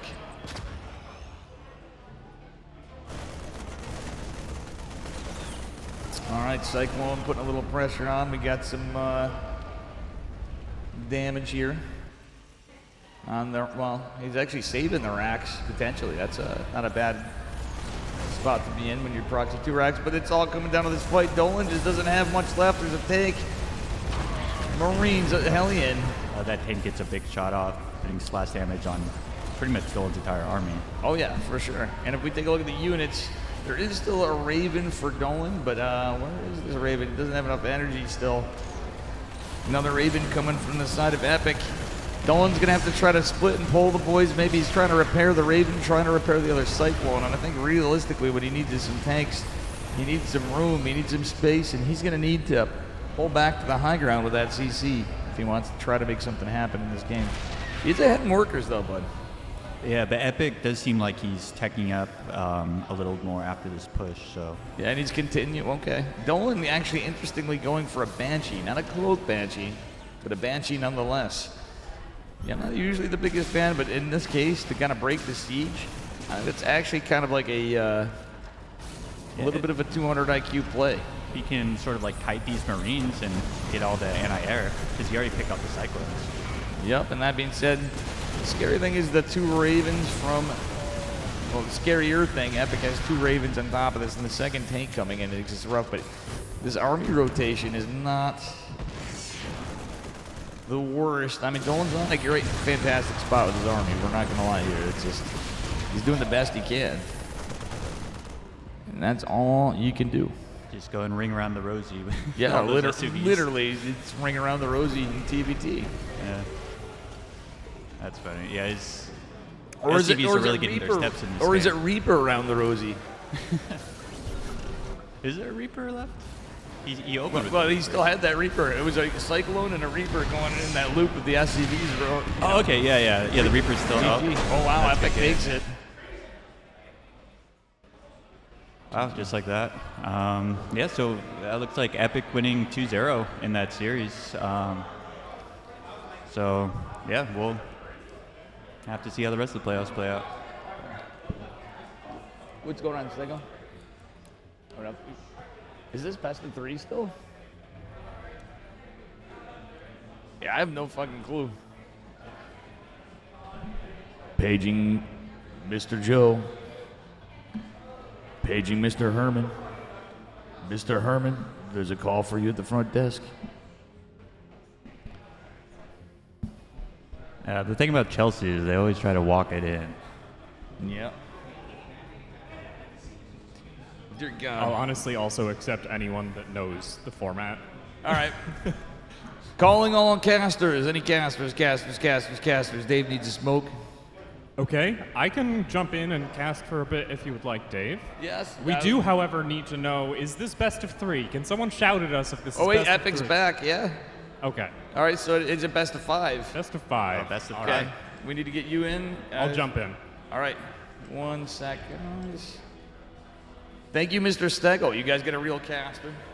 I'm washed, dude. I like retired for chain smoking and Yeah, but you have cachet though. You know, people appreciate your cachet. I just turned 40 and everything went to shit. What can I say? All right, here's Protostegosaurus.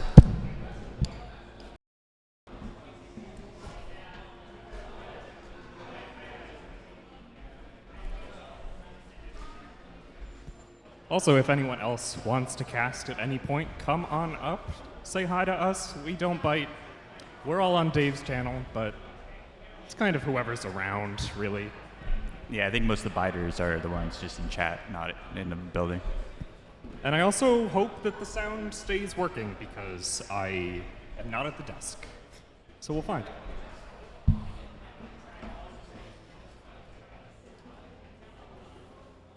All right, are you in the lobby? I'm in the lobby. All right. I am you in the lobby. You are me. That is a little odd. You're on my laptop and I am on Dave's PC, which is funny because now I have to remember the observer hotkeys on a different keyboard. So I will be even worse at this than Dave, but doing my best here. Not a professional observer. But we'll show the production tab and the units lost tab, and maybe I'll even get fancy and find a battle report at some point. Oh, wow. So that's how you know it's legit. Yeah, if they're using that, what is that, Observer++? You get Oh, the yeah. battle report? Yeah. Yep. So there's basically anything that is a derivative of WCS GameHeart will have Okay. year graphs and charts and all that good stuff. It also will let me change this to say best of 5 and the score, but I know neither of those things offhand. Pi is going to be yelling at me if Pi is in chat right someone now. said in chat, I think it was Pi actually, he was like, it's Control-Shift-3 or like Control-O3. I'm afraid to press anything. I'm pretty sure I wanna, it is. pause the game there or it something. is, and then it's Shift 1, 2, 3 like that. What's the score? 2-0 Epic. It is 2-0 Epic. All right, look at me, a real professional. Except we made it best of 5, and then we made it 3. Wow, this is going great. This is when people ask. You're already giving Epic the win here. Oh, perfect. You know, when people made an open call at Home Story Cup, and I'm sorry we didn't do intros, but we did intros for 2 games of this best of 5 already, so I think we'll probably be okay. When people asked for open casters in Home Story Cup, and this is why Pi knows all this. So Pi originally, I think it was 2 or 3 Home Story Cups ago, they just ran out of observers. Like all the observers had left the building, there was nobody around, and the production just came into the basement at Take TV and said, does anyone want to observe for us? And Pi was the lone volunteer. And since then, he's actually been doing a ton of observing. I believe he did some observing at Star Zagora. He's been back in the hot seat of observer at at least the previous Home Story Cup, maybe the last 2 Home Story Cups, and has generally been a legend. So he also wrote down a cheat sheet for me specifically of all of the observer hotkeys, which I then failed to bring today because I was not expecting to be here. Anyway, that's the brief Pi story as we get into more TVT. This really awkward skirmish in the middle here. I love Dolan hiding in the bush there a little bit with the SCV and the Reaper. But so far, things are looking relatively TBT-ish, I'll say. I won't say normal, because obviously this is not exactly an equivalent position for both players, but it's looking like a TBT. Right. Obviously, Dolan got a substantially quicker CC on that low ground. We do have factories now finishing up, or the tech lab finishing up right now for Epic, whereas Dolan is just now finishing the factory. So that's kind of the trade-off in the build order there. And Dolan going quick start for it after the 2 Reapers just jump right in. All right. That's a minus 150, minus set. I don't even remember what a Reaper costs. Well, I feel like once the Marines are out, the Reapers kind of become a mascot anyway, so. Yeah, it's still useful to have them sort of in the middle of the map to get vision on any sort of move outs or anything like that, but maybe he was hoping he could get a little bit of a scout on tech. I do not believe that Epic did actually get a scout on. Yeah, all Dolan's buildings are on the other side of his main. Yep, so Epic did not see either the factory or the storefront there. Okay, wow, quick drop coming out of Epic here. Going across the map with that medevac and a Cyclone, 2 Marines. Yep, and it's going to be met with exactly the same defense in the same base, a single Cyclone and 2 Marines. Be interesting to see how that plays out. This is kind of what I expect a Reaper to be doing, just kind of poking into the natural occasionally and seeing what it can find. Let's see what this drop finds. It finds a Cyclone immediately, and actually this is not great. Taking 3-4 hits off of that Cyclone on the medevac puts us in a really tough position. It really can't go back in because if it gets locked onto again, it is a dead medevac. That said, going Cyclone for Cyclone on the trade could be worse, I suppose. Yeah, and he did clean up that, even though it was just the 1 Reaper in his natural, he was able to clean that up. Losing 1 Mule, but keeping all of his SCVs there alive. So not too much damage taken. Both players going a relatively quick Raven interference matrix. Kind of an interesting position, but again, TVT, so TBT things. Right, yeah, those Ravens, just when you can... I mean, we saw it in the last game where Dolan had a where he disabled all the siege tanks of Epic, and even though Epic was able to turn around and come back in that one, it just... Obviously, if your opponent's tanks can't shoot, you are in a pretty good spot in any battle. Yeah, and Epic decides he wants to go back for more, loads up another Cyclone, this time with 4 Marines and a medevac, while also simultaneously dropping down the 3rd phase. This is a quite greedy play, and I think it's kind of what he needs to do here. He's down SCVs, he's been a little bit down in SCVs and economy the whole time, and his tech, his early factory just like did not pay off with that first drop kind of just getting demolished. We definitely have the critical mass here above these Marines, so we get 4 Marines for free, which is quite nice. Those Ravens coming in, but the medevac does manage to pick up with only a couple of hits of hull damage there. Yeah, and those Marines without stim are just so slow, trying to chase down that that drop. Yeah, now this 3rd base timing for Epic and being able to have that so much earlier is really going to start to pay off, I think. You know, keeping this medevac at the front line is almost bait. It leaves him very vulnerable at home. He just has those 2 tanks. So if Dolan had moved across the map with the drop at any time, then I think Epic would have taken serious damage. But he kept him busy, he kept him in his base, and so was able to get that 3rd CC. The question is he going to be ready for this? And he just face plants the Cyclone, those little bit of shrubs there. and then the scan. The scan is a how dead am I scan. That is a one of those scans where it's. Did he just scan his own army? Did I miss something? That was an epic scan on. Oh, okay. Yeah, it showed up on. That was colors, yeah. Okay. how big and what is the position? How quickly is that coming in? These siege tanks are changing quite late, actually, and they get interference matrix immediately. There's only 2 interference matrices on Dolan's tanks at first. There's the 3rd. There's still 1 tank up though, and this is very strong for Dolan. Yeah, those landed Vikings look like they were going to provide just the extra bit of tanking, but no, Epic is the one who wins this fight in the end. Yeah, that was kind of interesting. The start of the fight was really strong, but the Vikings coming in and a little bit of Marine, I won't say flank, but a Marine push forward there, able to clean things up. Quite nice. Now Epic, now that he has had that 3rd CC online for quite a while, has taken a pretty okay position. He did lose a lot of SCVs, though, in that last pull. He's down SCVs. He is down SCVs, and to be clear here, I think he takes an okay position in a game where he was in a pretty terrible position for a pretty long time. Yeah, that initial move out went very poorly for him. Yeah, lots of... Okay. Trying to land right on these tanks.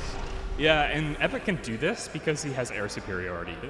There's basically no shot now for Dolan to get Ravens out for him to build up a critical mass of Vikings. As long as Epic stays at the front with the superior Viking count, he's going to have the vision advantage. He's going to be able to snipe any Ravens that come out. He's going to be able to keep getting those Vikings as they come out, basically sort of off cooldown in a sense. And you can actually see that Dolan knows this because he just lands his Vikings. As soon as those 2 Vikings spawn, he just lands them because he knows that they're useless against the 4 Vikings that Epic has on here. And this CC is going to be denied quite handily, and this is another place where that air superiority does come in pretty clutch.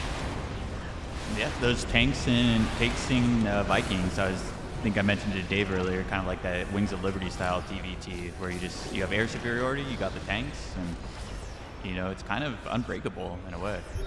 Yeah, and meanwhile, Epic just goes for the 4th CC, which I like quite a bit.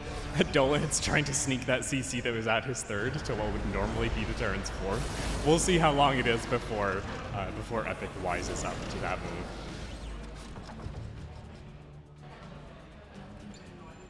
Oh wow, there's a bit of a scary position here for those. Gets 1 tank but doesn't want to push in for more. I think there was an opportunity there in the middle of the map for Dolan to pick off maybe 1 or 2 more tanks, but plays it a little safe. Having the high ground here is quite nice when you're down in the air superiority battle, so playing things a little safe. This does give him a little sort of position to save this 4th base, presumably, or this 3rd base, really, that was lifted to a 4th base position. However, building the sensor tower there immediately gives Epic knowledge that that's there, that he maybe didn't have before, and just a completely decimated Marine Force there for Dolan. This is looking quite bad now. The unsieged tanks. This is brutal.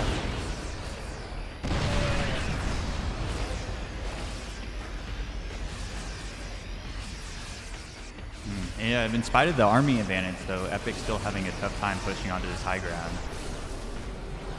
Yeah, but he does have tanks. a drop coming to the left, it looks like, so Yep. maybe that will be the... And I really don't think that Dylan is prepared for that in any way. He's had to move all his tanks here to try to get a third base secured, and this double 8 Marine drop is going to absolutely wreck here. And there are no ooh, just spawning in the nick of time. Amazing timing that is extremely lucky for Dolan.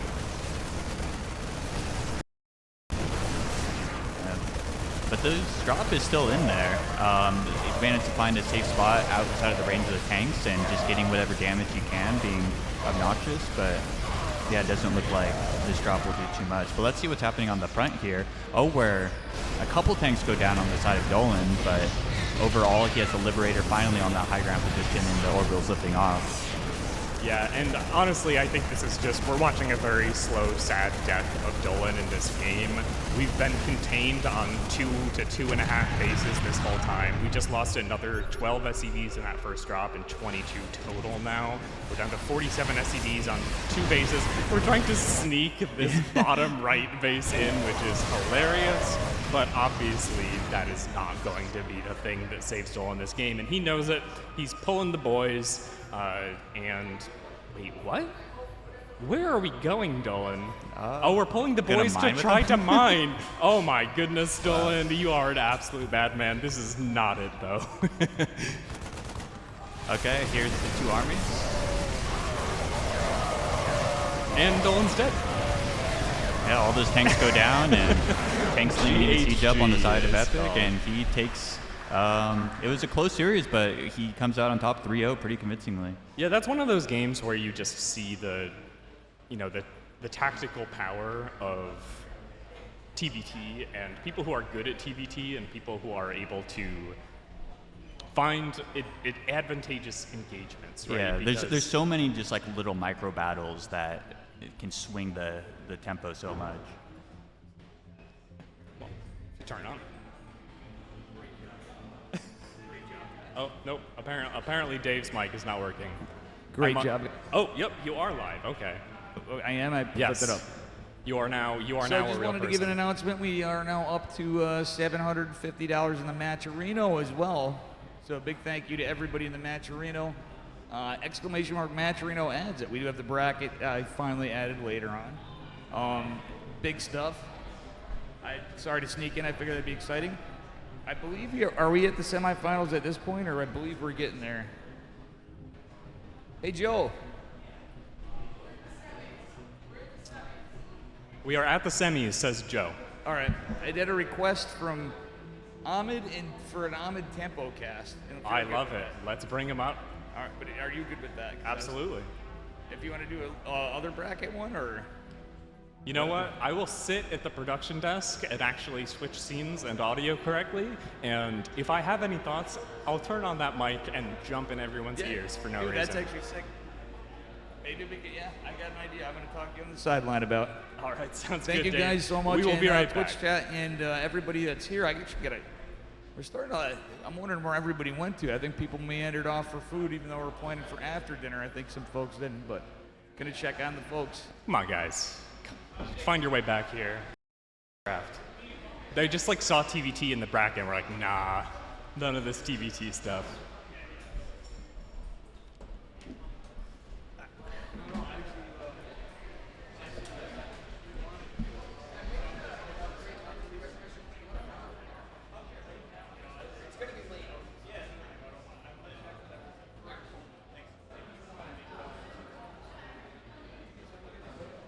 I'm not totally concerned about it. Hey. Yes, if there's room. Yeah. I know. Okay. And we'll get probably split. We're doing. Yeah, I was gonna say last time we eating 2 cheeses ago, I remember like it being a bit of an event, but.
Oh,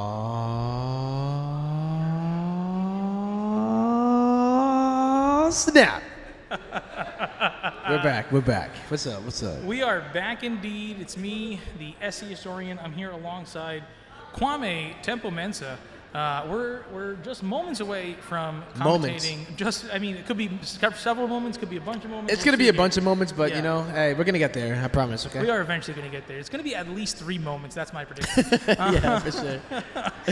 But what we are those moments away from is the first semifinal of Cheesedelphia 2025 here, and it's going to be PVT. It's going to be Gerald versus Epic. This is a rematch from the Swiss bracket, and Gerald did 2-0 the first time around. Yeah, well, he was kind of killing everybody, right? Yeah. Up until Future. Yeah. So I talked to him a little bit earlier, and he's like, yeah, I think when I run into Future, that's probably when the streak will end. But until then, you know, we keep going. Yeah. No, I mean, my suspicion on that Gerald Future dynamic. Number one, I think Gerald's got to be keeping a couple builds up his sleeve. I don't think he knew he was advancing from the Swiss groups, right? Yeah. And so that's one thing. So I don't think he really needed to necessarily show everything true. he's got. That's one thing. Man. Oh, Gerald posted the lobby there link it there. is. So Maganatha. Yes. In the lobby, very important. Yeah, Now, but you're thinking that he has a couple of tricks up his sleeve that, like, you know, Yeah. he doesn't really care that he lost the Future and that, exactly. you know. And not only put his that, pride now, on the right shelf. after the match, I talked to him and he said, "Listen, I was pretty hungry. I was kind of low energy, and he hasn't eaten since. Yeah. And that's really something for keeping up energy. That isn't a very obviously important part of keeping your mental focus, keeping your game up. It's such a big part of it, yeah. And it's funny too because he was playing in another tournament, like he was like trying to balance like 2 different ones at the same time. Apparently, he's your son, right? Like, yeah. I'm so proud of my son. He's a good boy. He's a good son. You raised a good kid, man. Yeah. The apple don't fall far from the tree, my G. If only that was true in terms of Starcraft skill. If that were true, he wouldn't be here. That's the reality. Snap. Yo, we got it. We're in too deep. Oh, yeah. That's how you end up with a son. Hey, yo, this boy's on fire. Yo, he's on fire. But yeah, no, Gerald, like as you were mentioning, was in sort of a precarious situation this morning where his language, not mine, he accidentally qualified for the quarterfinals of the Wardy June spring tournament. He said, yeah, I just kind of accidentally qualified for the quarterfinals. You know, sometimes I accidentally lose. Yeah. You know, it happens. It's basically the same thing. And people are like, wow, I don't understand what happened. It's like, yeah, it was an accident, man. Give me a break. Like, what up? Like, I'm only a human, right? Like, Yeah, no, I wish I made the kind of accidents that Gerald made. Yeah. Gerald made. It's like a Bob Ross Payton, right? It's just a happy little accident. Happy Just little like, accident. oh yeah, I happily, Yeah, so I saw- accidentally just kind of won the whole damn thing. But you know what happens every once in a while, yeah. Yeah. No, you just accidentally turned it on them. But yeah, no, I was talking to him about this last night, and he's telling me that he's got this precarious situation in terms of timing. Like he's got to come to the venue early. That way he can play his first best of 5. Now, Gerald is still in this lobby. Thank goodness. Yeah, we're good. Imagine if we were just sitting there. Yeah, they're just like playing the game. We're just like telling stories. So this morning, Gerald had a best of 5 versus Spirit, and he wasn't feeling particularly confident going into that series. Oh yeah. Now, number one, he knew that there was a time constraint. That if that series went long, he was going to miss. That's right. When you have to play like that in your head. Yeah. But But beyond that, right? So in the global qualifiers or rather the European qualifiers for EWC, Gerald did lose to Spirit there. Oh, and really? actually, just a week ago in Bulgaria, Gerald was actually eliminated in the lower bracket by Spirit. And these guys are also countrymen, so like they're playing each other in the national tournaments. A lot of the time, yeah. A lot of the time, and Spirit, is generally favored. He's something like 106 to 25 in terms of overall map score between the two of them. But Really? but Gerald did actually 3-1 Spirit this morning, Oh, even with today? the time constraint. Yeah, today. So he's probably feeling real good. And then he took a map off of he did a mothership rush versus Rainer in that same tournament because he advanced over Spirit. But we are talking about another tournament. We got to talk about this tournament Yes, indeed. right here in front of us, spawning in the top left-hand corner. It's the Red Protoss from Team Streamer Zone. It's Gerald.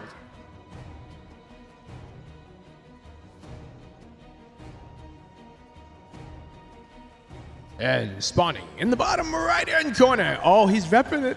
There it is. The most beautiful logo in all of esports.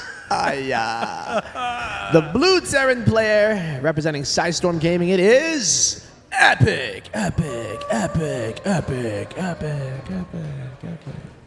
Yeah, no, Epic. Every time I talk to this guy, he tells me I'm not really playing a lot of Starcraft. And every time I see him play, you know what he looks like? Like he's playing a lot of Starcraft. A lot of Starcraft, right? And that's what I'm. Dude, I swear to God, every time that I look at the practice screens, I'm like, oh, that looks a lot like that LOL League of Legends game. You know what I'm saying? And it's funny because I don't know if you know about a Korean Terran that is living in Canada called Masa. I do. The one true Maru, if you will. Maru Kim. Yeah, that's how he practices too, and he's pretty damn good at the game. So I figured it must be a tried and true method, and you just gotta respect it, man. Surely the most well-known Maru in the Starcraft community, right? Oh yeah, 100%, absolutely. I mean, shows up like once a year. It's like, hey, I think I want to win the tournament today, and it's just like, bam, I got you. Unfortunately, I don't think that our boy Masa has played in anything for a couple of years. It's been a long time, man. Yeah. One of my first great Cheesedelphia experiences was, I don't remember what number it was, maybe like 12 or 13. Masa was, one of the favorites to get pretty deep in that tournament, and he was eliminated relatively early. And I saw him just sitting there sulking, and I had a couple brewskis, and I was like, hey man, you want a beer? And Masa's English not perfect, and right. he just yes, absolutely. And then 5 minutes later, he comes up like, hey man, you have another beer? Yeah.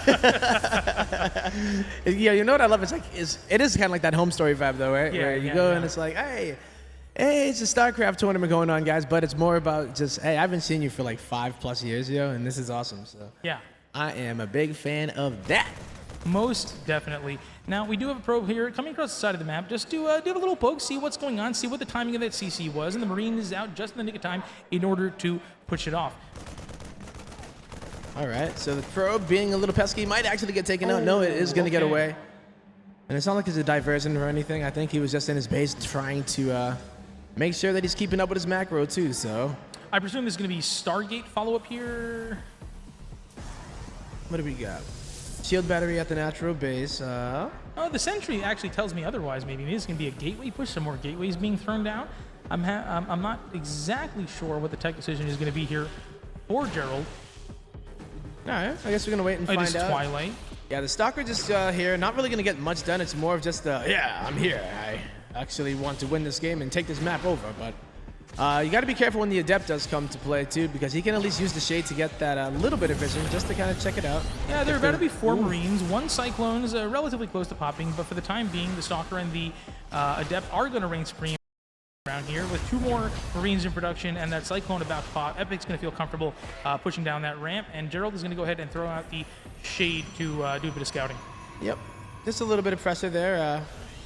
Kind of make sure that he's on his toes. And where are we going to go from here, Amon? As far as tech? Well, we do see 3 Oh, gateways Twilight. I missed the up, Twilight, actually, so yeah, he's going to go Blink. Yep. Yeah, the Blink underway. How many gateways does that give us at the moment? Just 1, going up to 4. Now, I'm curious to see, are we going to see a Robo come into play? Are we going to see a Stargate come into play? Or are we going to see Gerald perhaps just continue to add gateways? Yeah, for the time being, getting a 3rd base here, right? So he's not going to go for any type of all-in. He hasn't added a Forge yet or anything like that to show that he is going to go for those upgrades. But yeah, I think right now it's kind of gotten a little bit slowed down, right? The hallucinated Phoenix is able to at least see what's inside of the base. We do see the Templar Archives going down now, so that is going to be the future tech choice here. Gerald really likes Storm in PvT right now. He actually tends to get Storm super quickly, around like the 6-minute mark. Has been something I see. And now, you know, Cyril said that 7 is really a lot more typical. So 6 damn, is so like he really likes super it. quick. He's like, yeah. oh, okay. I want it. When do we want it? Now. But now is not now enough. No, not soon enough, please. Yeah, if it's early by Cyril standards, you know it's That's when you know, because early. it's pretty much too, you have to realize just like how cut and dry it's like. I think also perhaps he's looking at it from a PvZ perspective, where you know, we're referring to a PvT game, and the other games I've seen from Gerald historically have also been PvP. 3 more gateways into production here, just as that 3rd base finishes up. Blink about to finish up as well, and I'm assuming we're going to see Storm started relatively quickly. No, he does actually opt to grab Charge first. Oh, okay. So is he just going to be getting them for the Archons here, to time something, or is it just for a defense to secure the 3rd? Or? Entirely possible. Okay. All right, well, he is adding 3 more gateways just to keep up with the economy of that 3rd base. Yes, indeed. Okay, we do see Storm going down now. I guess perhaps maybe he feels a little bit more comfortable defensively with the, you know, Zealots having those legs. You know, it just makes everything so much easier to maneuver and makes those Zealots so much scarier for these Bioforces when the Zealots can get on top of them so quickly. That makes them viable, right? It's like, oh, yeah, hey, yo, we do exist. Now, we're going to see a push out here from Terran. This is a 3-tank push. Okay. Did he pull the boys there on the bottom side? I didn't see. Oh my God, the boys are back in town. The boys have been pulled. The boys indeed are back in town. Now Storm is underway. Gerald needs to do everything he can to slow down this push. Seeing him be so active with his Blink Stalkers out of the map, but it's not going to be enough. He's picking up a couple reinforcements here, but Epic is marching across the map. A Cyclone leading the charge, 3 tanks to back it up. He's going to get an excellent position here between the 2nd and the 3rd base. You're right, Tempo. There is not a lot here for Protoss at the moment. Storm just about to finish up. A couple relatively high-level, high-energy Templars are there, though. He should have at least 2 or 3 Storms. Actually, no. I mean, he doesn't have that many Templars. There's going to be a few well-placed ones that might make a difference here, but he needs to get rid of those tanks. Maybe come from different angles. I don't know if that's enough here. Oh my God! The Templar got blown up. The Stalkers blink forward. The Marines are pulling back now to take out those Stalkers. The Zealots getting torn apart by the Marines. The tanks dishing out damage on the retreat. Epic making great strides with this first push here, but he really needs to do a lot of damage. He's down to 30 workers. He pulled a lot of workers. He needs to not only maybe kill this 3rd base, but perhaps win the game as well. Okay, well, the 3rd base is under fire. The 1st bunker's already down, but look at that. Leaving that tank exposed, the move might be a mistake here that he might regret later on. But this is going to give a little bit of a breathing room. Not a lot, just a little bit of, you know, just a little bit. Because there's a lot of units here coming from Epic. With combat shield finishing up, these Storms are not going to take out these Marines like they're made out of paper mache. There's going to be a little bit more staying power here for these Marines with combat shield finishing up. That doesn't Storms like that, though. There's just really nothing here for Gerald here. I mean, yeah, he has some Storms that might be able to be used, but what's going to clean everything up after the Storm is already done? Yeah, he needs a couple more Zealots here. He does have 2 or 3 Storms on that 1 high Templar. Now, there are no ghosts out yet, no fear of EMP. The first Liberators being produced. They're going to start coming across the map relatively soon here. A couple bunker in production, but the SCV gets taken out, so the bunker is going to be shut down. 1 bunker to fall back on already. One of those tanks super low health.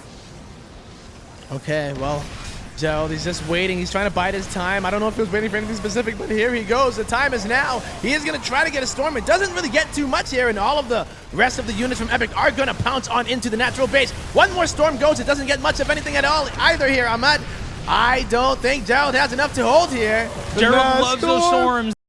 Storms is absolutely enormous, but those first 2 storms not really doing it. The third one gets a bit more damage. These Marines are in orange, they are in yellow, they are taking damage. There is a shield battery to fall back on. The Zealots are not able to get on top of the Marines. The Marines taking out the Zealots. Oh my goodness, more boys! It's another season, boys. Can we get like some kind of a sponsorship from Amazon? I don't know, just saying. The tank not in position to dish damage out onto the national yet, but the third has been taken out here. This, so far has not been a death blow to Gerald, but it's getting awfully close. Ooh, it's like a chokehold here, right? Like he's slowly just running out of air, just waiting. And this is a really, really tough situation here. It might be some time that you take to just say, all right, what are we going to do next game? Because this Nexus is going to go down. Look at that beautiful arc. Oh, it's like a smiley face made out of deadly dudes with guns that are very mad at you and are trying to kill you. Tempo, I think this is the beginning of the end. The production is in the main base here. There is not a lot left to protect it. The tanks are inching forward. The Liberator's taking the ramp. Now, there is a hidden base in the bottom left here. Now, these Stalkers hopefully don't get chased down and reveal that base, but there is a significant amount of mineral income and potentially some gas income down there on the bottom left side that Epic does not know about. He thinks he's dealing with a half base or maybe potentially 1 base Protoss here, but Gerald does have a lot more to work with. Couple Storms, couple Archons, and with that additional mineral income, he's going to be able to reinforce this with some more Zealots in the coming moments. I will never call anything early ever in my life. Yes, that ninja base in the bottom left-hand corner could be the difference. Yeah, that supplied image is quite something that he is going to try to overcome, but man, oh man, do I love it when a game is decided because of Terran or a Zerg or any first that is playing. Thanks. Decent storm there. Not too many Marines to really take a lot of damage there, but this push is inching forward. The tanks are getting in range of the warp gates. Gerald's infrastructure, critical infrastructure that he cannot afford to replace. Look at the production tab. Nothing in production for Gerald there. Just one pylon. Now, there was a small counterattack here. A couple Zealots and a couple Stalkers. Going to dish out some serious damage. A couple SCVs falling so far. How many SCVs can he get? Oh my god, he's going to clean the whole damn mineral line up here. And it's really the attention that he actually has to deal with this right now. And over at the main base of Jefe, he still doesn't have enough to break out just yet, but the chaos that he's causing on the other side of the map is definitely something that could cause some kind of a turnaround here. I mean, damn, that's a lot of workers that went down. He does have the worker lead now. Relatively speaking, though, this is a last-ditch effort for Gerald. He needs to do crippling damage here. Now, he does take the worker lead for the first time in a while, but mules are a beautiful thing. Oh 5 more Zealots being warped in here. That's a pretty significant reinforcement when we talk about the small supplies that we're seeing in this game. Let's hop back over to the main base there, though. I think there's going to be a critical fight about to happen. Oh, my God. Wow, he's still not able to get up the ramp, and honestly, Gerald is pretty cool just staying at the top there.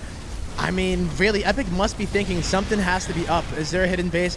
I mean, did I make a big mistake and just lose way more than I thought that I could actually afford to? Yeah, this has got to be terribly confusing for him. Now, those Templars do seem to be out of energy for the moment. The Zealots are going to turn around and kite. They're going to take out the remaining Marines that are there. But Epic has broken up into the main of Gerald here. The forces that Gerald had protecting his main base have been destroyed. Epic's infrastructure is being taken out. Warp gates fall. Pylons falling. Oh my God. The forces that you see left here on the other side of the map for Gerald are the only forces he's going to have for this game unless he begins to rebuild his critical infrastructure on that ninja base. Oh no. Yep, the main base is under fire here, right? And there's so many SCVs here still there to repair. There's not a lot of resources though in the bank, but hey, it is a little bit, just enough. But I mean, honestly, there's just not enough here for Gerald and Epic.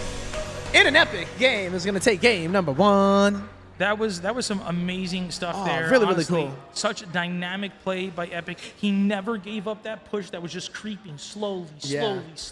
He knew that the crown jewel of Gerald's infrastructure, of Gerald's position in that game was his production facilities. Oh, it really is, man. And just, the patience really is what it was, too. Didn't rush it at all. Yeah, that was a little bit spooky. It did seem like there was going to be some kind of a comeback there, right? If Epic didn't keep his wits about him and just lost his composure, I think that could have been a much different situation, right? Oh, it seemed entirely possible. The Storms, obviously, they have the potential to dish out incredible damage, but at the same they can be dodged relatively easily. And you saw it. I mean, I say at relatively this level, easily, especially. at this level. Yeah, that's what I'm qualifying. At my level, I'll be like, all right, here we go, boys, and everything just clumps up together. And I just make it real easy. Yeah, I know it kind of comes to, during the analysis of the games in BGE Star Wars Agora last week, they were talking about how Clem, Rainer was talking about how playing against Clem, Cyril does this very low baneling style. It's not very typical for a ZVT. Why? Because Clem is able to just snipe every baneling as it approaches him. So, Rainer's saying, hey, listen, dude, if you're in Diamond, build the banelings. You're not playing against Clem. You don't have to worry about this sort of stuff. Exactly. And it's a somewhat similar situation here. Not exactly Clem level plays, but incredibly impressive nonetheless. Oh, let's get up in here. We are going to the next map. It is going to be Pylon here. I have not played on this map yet, actually, because every time I see it, I veto it. And I'm trying to be a better human being, so I will never veto it ever again. From this day on. That's it. Yeah. You made the commitment. I just did it right there live. You just did it. I just became better. You know what I'm looking at, Tempo? What's he looking at? The man in the mirror. Whoa. I'm begging him to change his ways, man. I am. Yeah. You want to make the world a better place? Take a look at yourself. Make a change. Think about it. Dude, we should become like songwriters. Yeah, just straight up. We're just coming up with this on the fly. That's what I'm talking about, man. Walking out here. Oh, man, what a great event. We had a great turnout today. It's a beautiful Saturday. Yes, well, it's not that beautiful because it was a bit rainy, but we're indoors, so it doesn't matter. Yo, absolutely. It does not matter. The beauty of air conditioning and exists. It does. And we are reaping the benefits. Thousands of years of technological innovation is culminating in... And this is it right here. This is it. They did all that back then. So that we can do this right now. Exactly. Right here. Exactly. Amazing. Quite amazing. Crazy? Possum. Possum. Poisson. Kwanzaa. No, I don't know. Like, happy. So we're just waiting for. Wait. Am I in the right lobby? Okay. As long as Gerald's here, we're good. Yeah. I saw him last. He was the last person that I saw in the lobby, and I wasn't really sure which lobby I was in because sometimes I do get rogue invites, and I find myself in like near full game of Star Chess out of nowhere that I did not sign up to play. They're just trying to fill up that last lobby. And listen, I feel guilty. I don't want to game. leave. Like imagine they've been waiting like years for that last person to join. And the SE2 arcade just like, where we go? Years. I just know. Yes. You know how like you can time out of a lobby, right? That guy's just been sitting there jiggling his mouse for 2 years. Just keeping everybody. He's keeping the hope and dream alive. Okay. Now the hopes and dreams of our Protoss hero, they're most certainly still alive. Gerald knows what he's capable of. Representing Streamer Zone, he's the Red Protoss. It's Gerald. Woo! Got to do some camera work. Hold up. Let me get a little fancy with it. Whoa. Bam. Whoa. Man, if we had a dubstep track right here, this would fit to it. Okay. On the top left-hand corner, we got the Blue Terran player with some epic play. He is hoping to close this series out, although he wouldn't be able to if it was game 2, right? He would not. I mean, he is eventually hoping to close the series out. At some point, he'd like to have close the series out. That's what but I it's meant not to going to say. be after this game. Okay. Good save, man. I'm telling you, you want this guy on your side. Oh, man, with friends like this, who needs enemies? Yeah.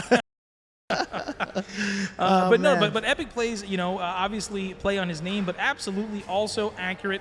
The guy maintained incredible mental composure. He had a game plan. He executed it. It was an incredibly difficult position to break. He hit after Storm finished up, and he was still able to make it happen. Yeah. That's scary, right? Like, I feel like in those type of games, you feel like if you do have it in the bag, it's like, okay, I won clean. Let's go to the next one. But when it starts to get scrappy like that, and it's like you might be on the brink of defeat, that does shake you a bit going into game number 2. So, yeah. Epic knows that he does definitely have a pretty solid match ahead of him. There was such a scary moment there when Gerald shaved off all those SCVs, 13, 14 SCVs had gone down, and he really hadn't done a lot of damage yet. He hadn't even taken out that third base at that point, and he lost that SCV. I know. Like, if you just thought there and just looked around the map, it's so hard to remember everything, man. This game, there are so many things that just you have to be on top of all the time, constantly. That, I mean, shoot, right? Can you really remember them all? No, Can you? You can't.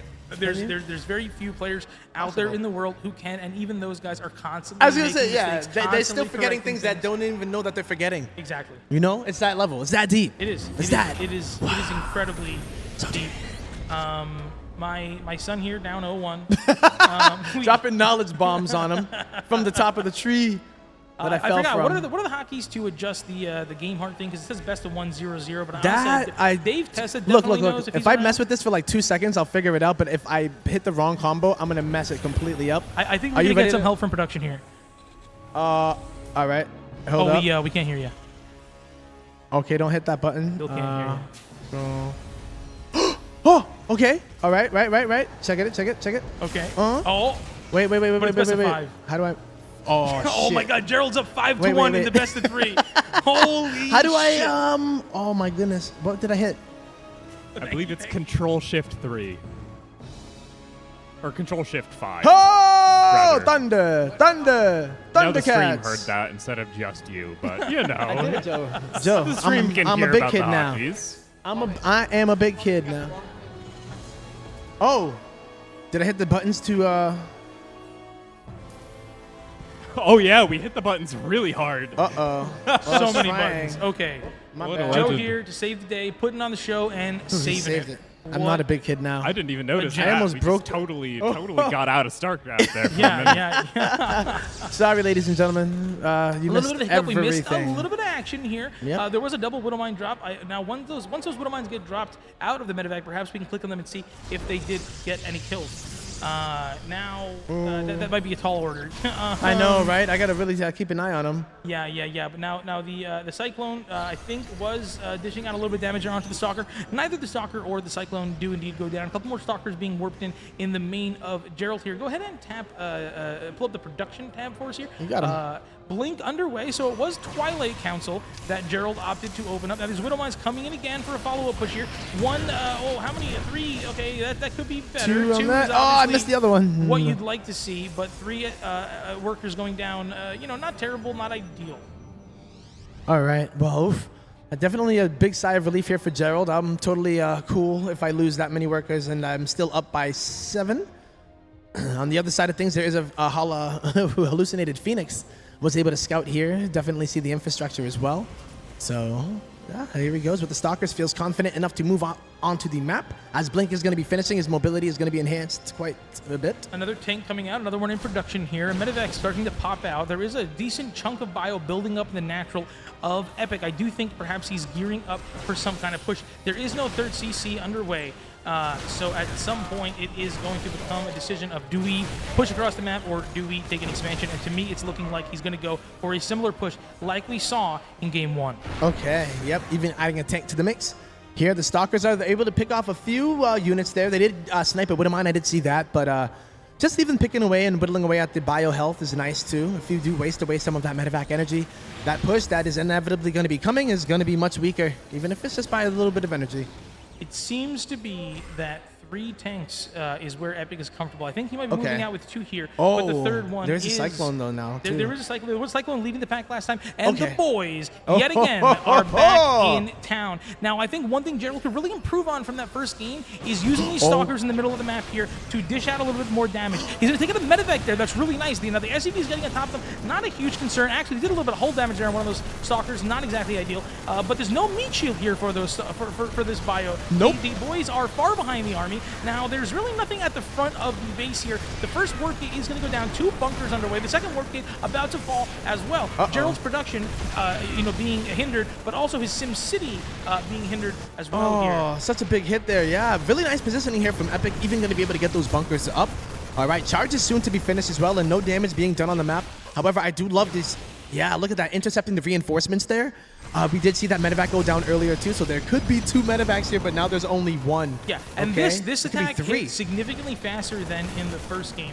He moved out with 2 tanks as opposed to 3, and as a result, he was able to hit well before Storm was finished, right? As if we can recall, at the beginning, when that attack was coming in the first game, Storm was just finishing up. Yeah, right at the ramp. Around, It's now only finishing after the attack has been underway for a significant amount of time. Now, Epic does need to push those tanks a little bit further forward to give this attack a bit more teeth. They are, I guess, shelling out onto the Nexus, though, so I can kind of eat my words there. I do. Alphabet soup at this point for me.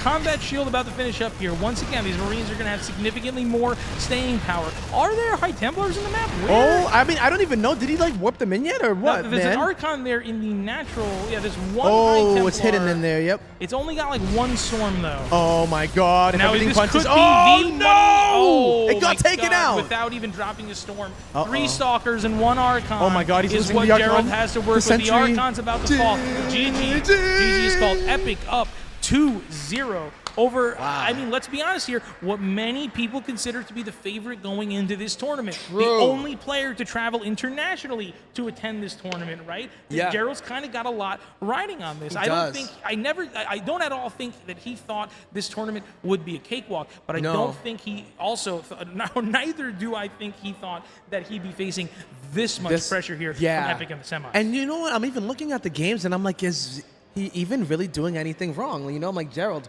I feel like these all-ins are really powerful from Epic, and Gerald just doesn't know how to actually, he probably knows how to do it, I shouldn't say that. It's more so that, like, right now, Epic is just executing them, and Gerald is, you know, barely either hanging on and then, you know, loses a little bit too much. Add me to the lobby. Oh, yeah.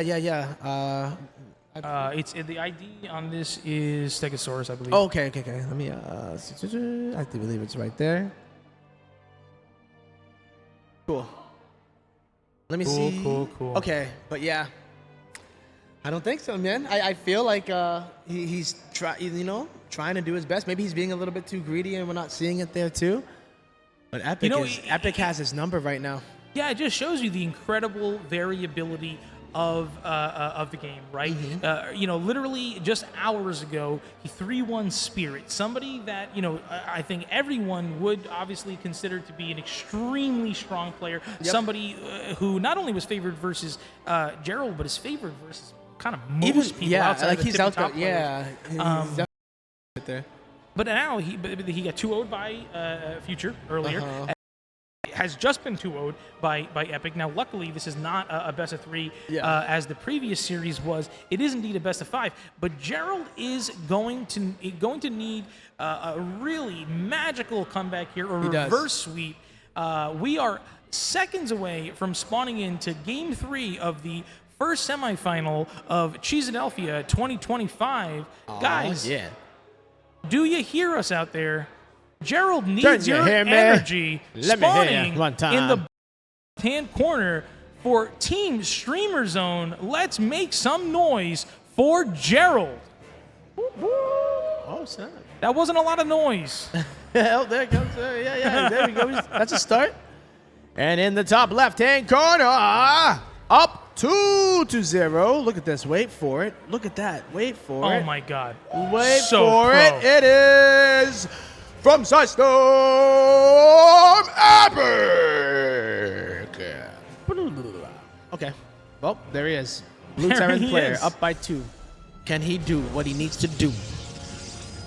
Epic, you know, I really would venture to guess this would be one of his biggest results in a while. Not making it to the finals of Cheesedelphia, that's something we know he's always capable of. But taking out somebody like Gerald in an offline match, right? Oh, yeah. Like this is certainly got to mean a lot to the guy. Sure. Yeah, I mean, yeah, of course, yes, winning first place is great and all, but even just to say, yeah, I faced Gerald, it wasn't an online, it wasn't no time difference, there's no lag you can blame it on. No, he went in there, we shook hands, and we sat down, and we duked it out, and I came out on top. That's something to be proud about, eh? Yeah. You know, there's some song I remember years ago. Don't remember who made it, but it was, you know, something like "Don't even blame it on lag." Don't even. Whoa, that's a dope lyric, yo. I'm gonna write it down. Hold on, give me 1 sec. Hold on. I bet the guy who made that song is also so handsome. Hot diggity doobie, damn! I need to meet him. And his mirror. I heard he's trying to make a change. True, he is. Yes, make a change. For once in his life.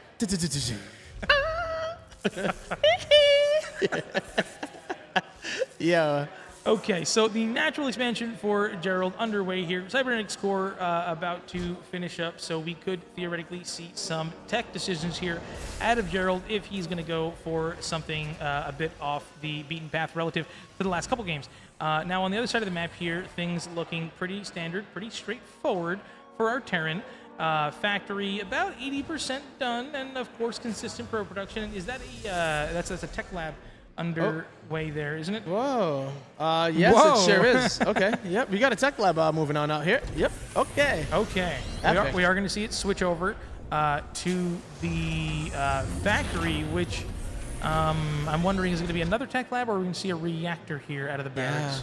Yeah. All right. Only time will tell. We'll even drop like a starport too. Who knows, man? Could be. Holy crap. I feel like this Epic guy is going to build units, man. That's my. There they go. Yep. Look at that. That thing builds units. I love those. That thing builds units. That thing doesn't though, but it makes your units a lot cooler. It makes them just like bing, like that. It like does. sometimes you're like bing, all of a sudden you're over there. Like look at that magic. Sometimes even magic. zoom. Magic. Magic. They do that as well. Magic. Stalkers are magic. I mean, listen, the closest thing to it. Closest thing to it. Yeah, they do kind of look like unicorns if you are blind enough. But they got four. Which side is the unicorn horn? Hope you. Anyways, hey Reaper, look at him go! Wow, oh, the wow. unicorn here Rockets, zoning out the Reaper. Nitrous oxide. Ignition. So much horsepower and twisted the chassis coming off the line. Reaper does get away though, yeah, so it will live to fight another day. Adept does make it into the mineral line though, into the natural, but that SCV makes it out. Cyclone is gonna maybe be able to take it out, and the Adept will fall.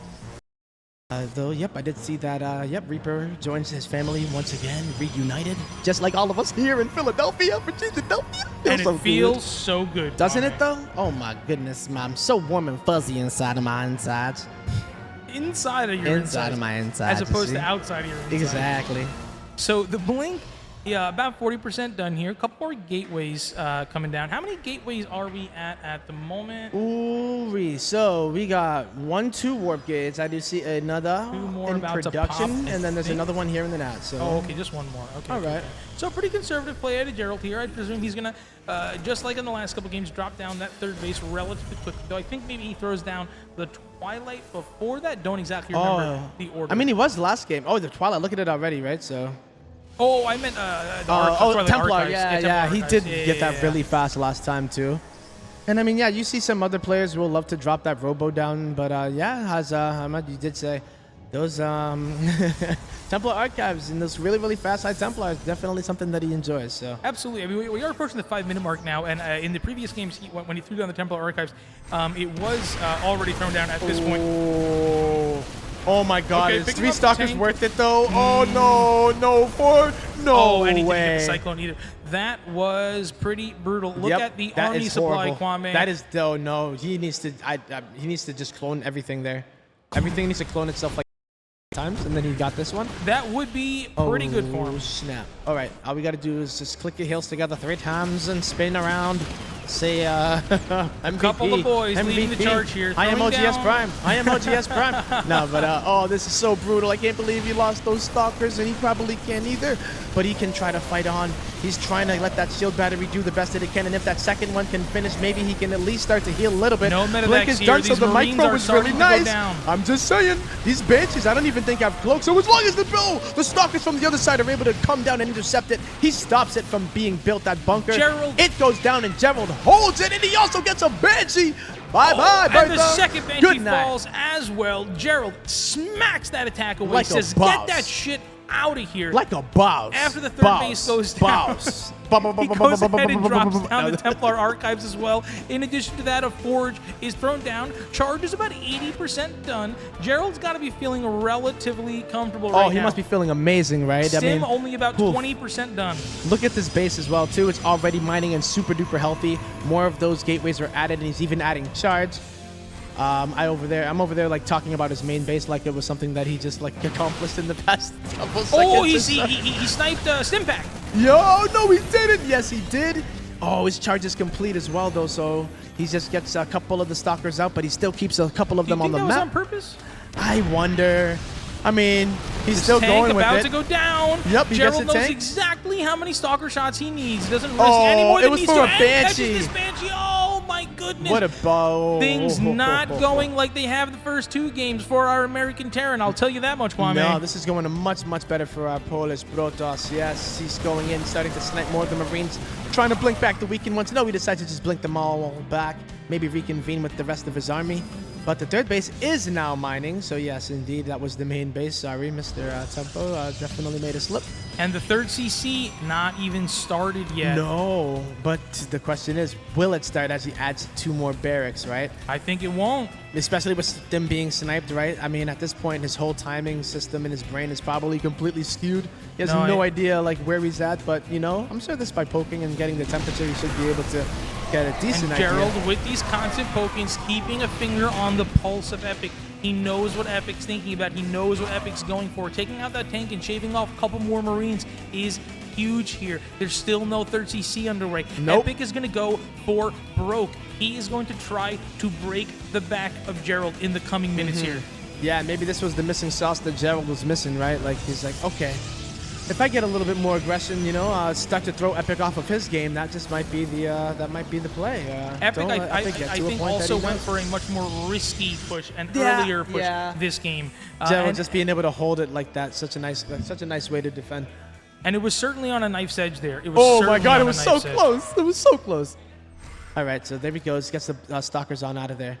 So now, I mean, where are we at now, Ahmad, right? We got +1 in stim finishing at the 8-minute and 39-40-second mark. And this is the timing that Epic has been dreaming of over the last minute here. It's not a situation he wants to be in, but it's a situation he knows he needs to put himself in. He does not have the economy to keep up with Gerald. Gerald is out mining him. Gerald is out teching him. Gerald is taking a 4th base while he doesn't even have a 3rd. He's meeting him in the middle of the map here. Oh, yeah. Oh, this is brutal. No, Oh, this whole man. and the stalkers from the northeast. The SCV is coming down too late after the battle's already over. The Oh, storm is my ripping God, them the apart. storms Gerald going down. says, I will not lay down. Gerald Not says today. 2-0 does not mean this series is over. We have more games to play. I am here. do. I am ready. I am Wow. going to push this series forward. Oh my God, what a beautiful defense there from Gerald. And just from that moment, he just kept going. Didn't skip a beat, and he said, all right, my opportunity, I'll stand on it. Here we go.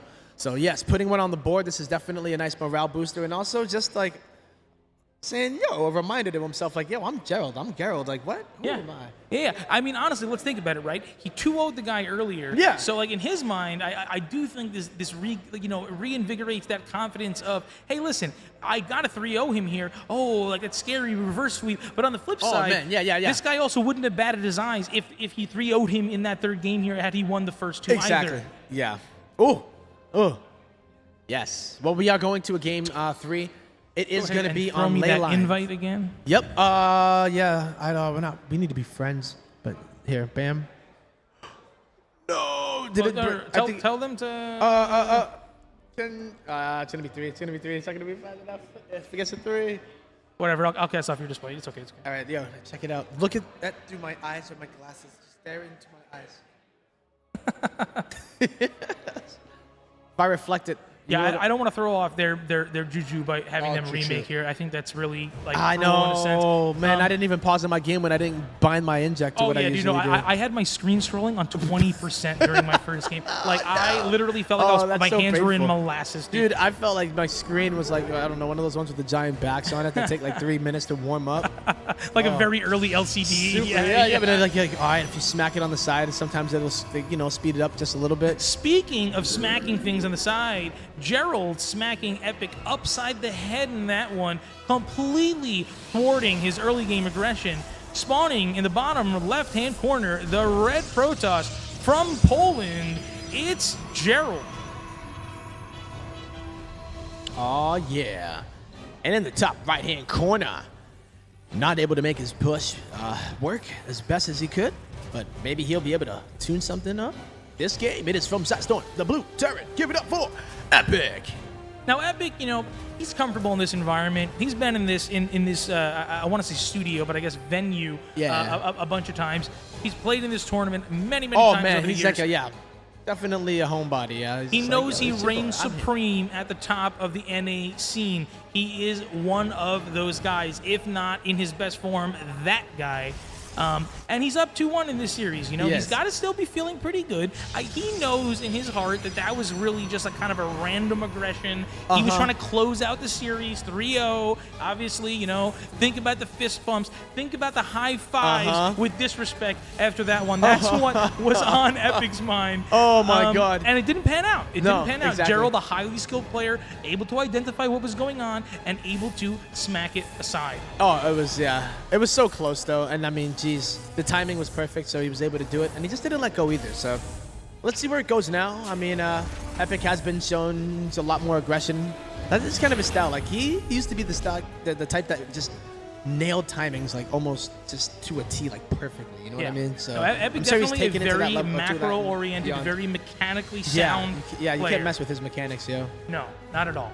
And you know, sometimes I have a hard time believing these guys, but I do believe, you know, to a certain extent when they talk about how much they're playing or not. But I do, you know, Epic obviously also has like a real like full-time job as well. So you know, he surely can't be playing like as much as he was. Oh yeah, right. Yeah.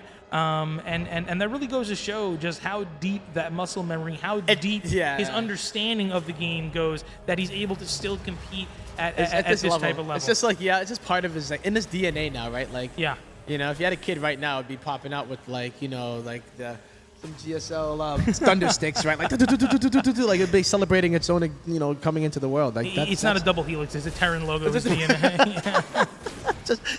the logo. Just wrapped together, yeah. It's all three of them just wrapped together, like the ultimate random player, first one to win the GSL and BlizzCon. Damn, I believe.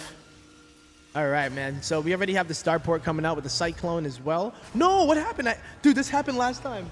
With the UI. Yeah, what's the one? I have no idea. Dude, I don't know how to do it. Oh, no. Wait for it. Hold on. I could do this. Okay, you got that back. Oh, no, maybe that was just always there. I honestly don't know. Don't worry. Wow, analyzing without the production tab is actually really something. Oh, don't worry. No, but I can't even... How? How do I even hit the combination of buttons? I wasn't even doing it. Uh-oh. Hit Control W. Control W, that's what it was. Yeah, I was right about to hit that one next.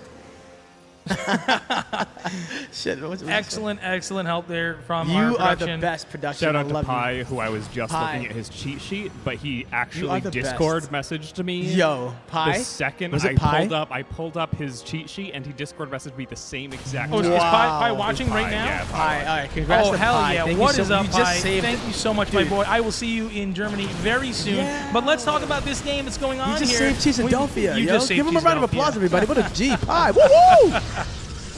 But we have a Cyclone here, a bunch of Marines coming across the map. There is actually a medevac this time in lieu of the Banshees that we saw. Otherwise, I think this is a very similar push to what we saw in Game 1. The tank about to go down. Oh Viking my coming across the map that one cost. He loses another Stalker, but he finally does get the siege tank.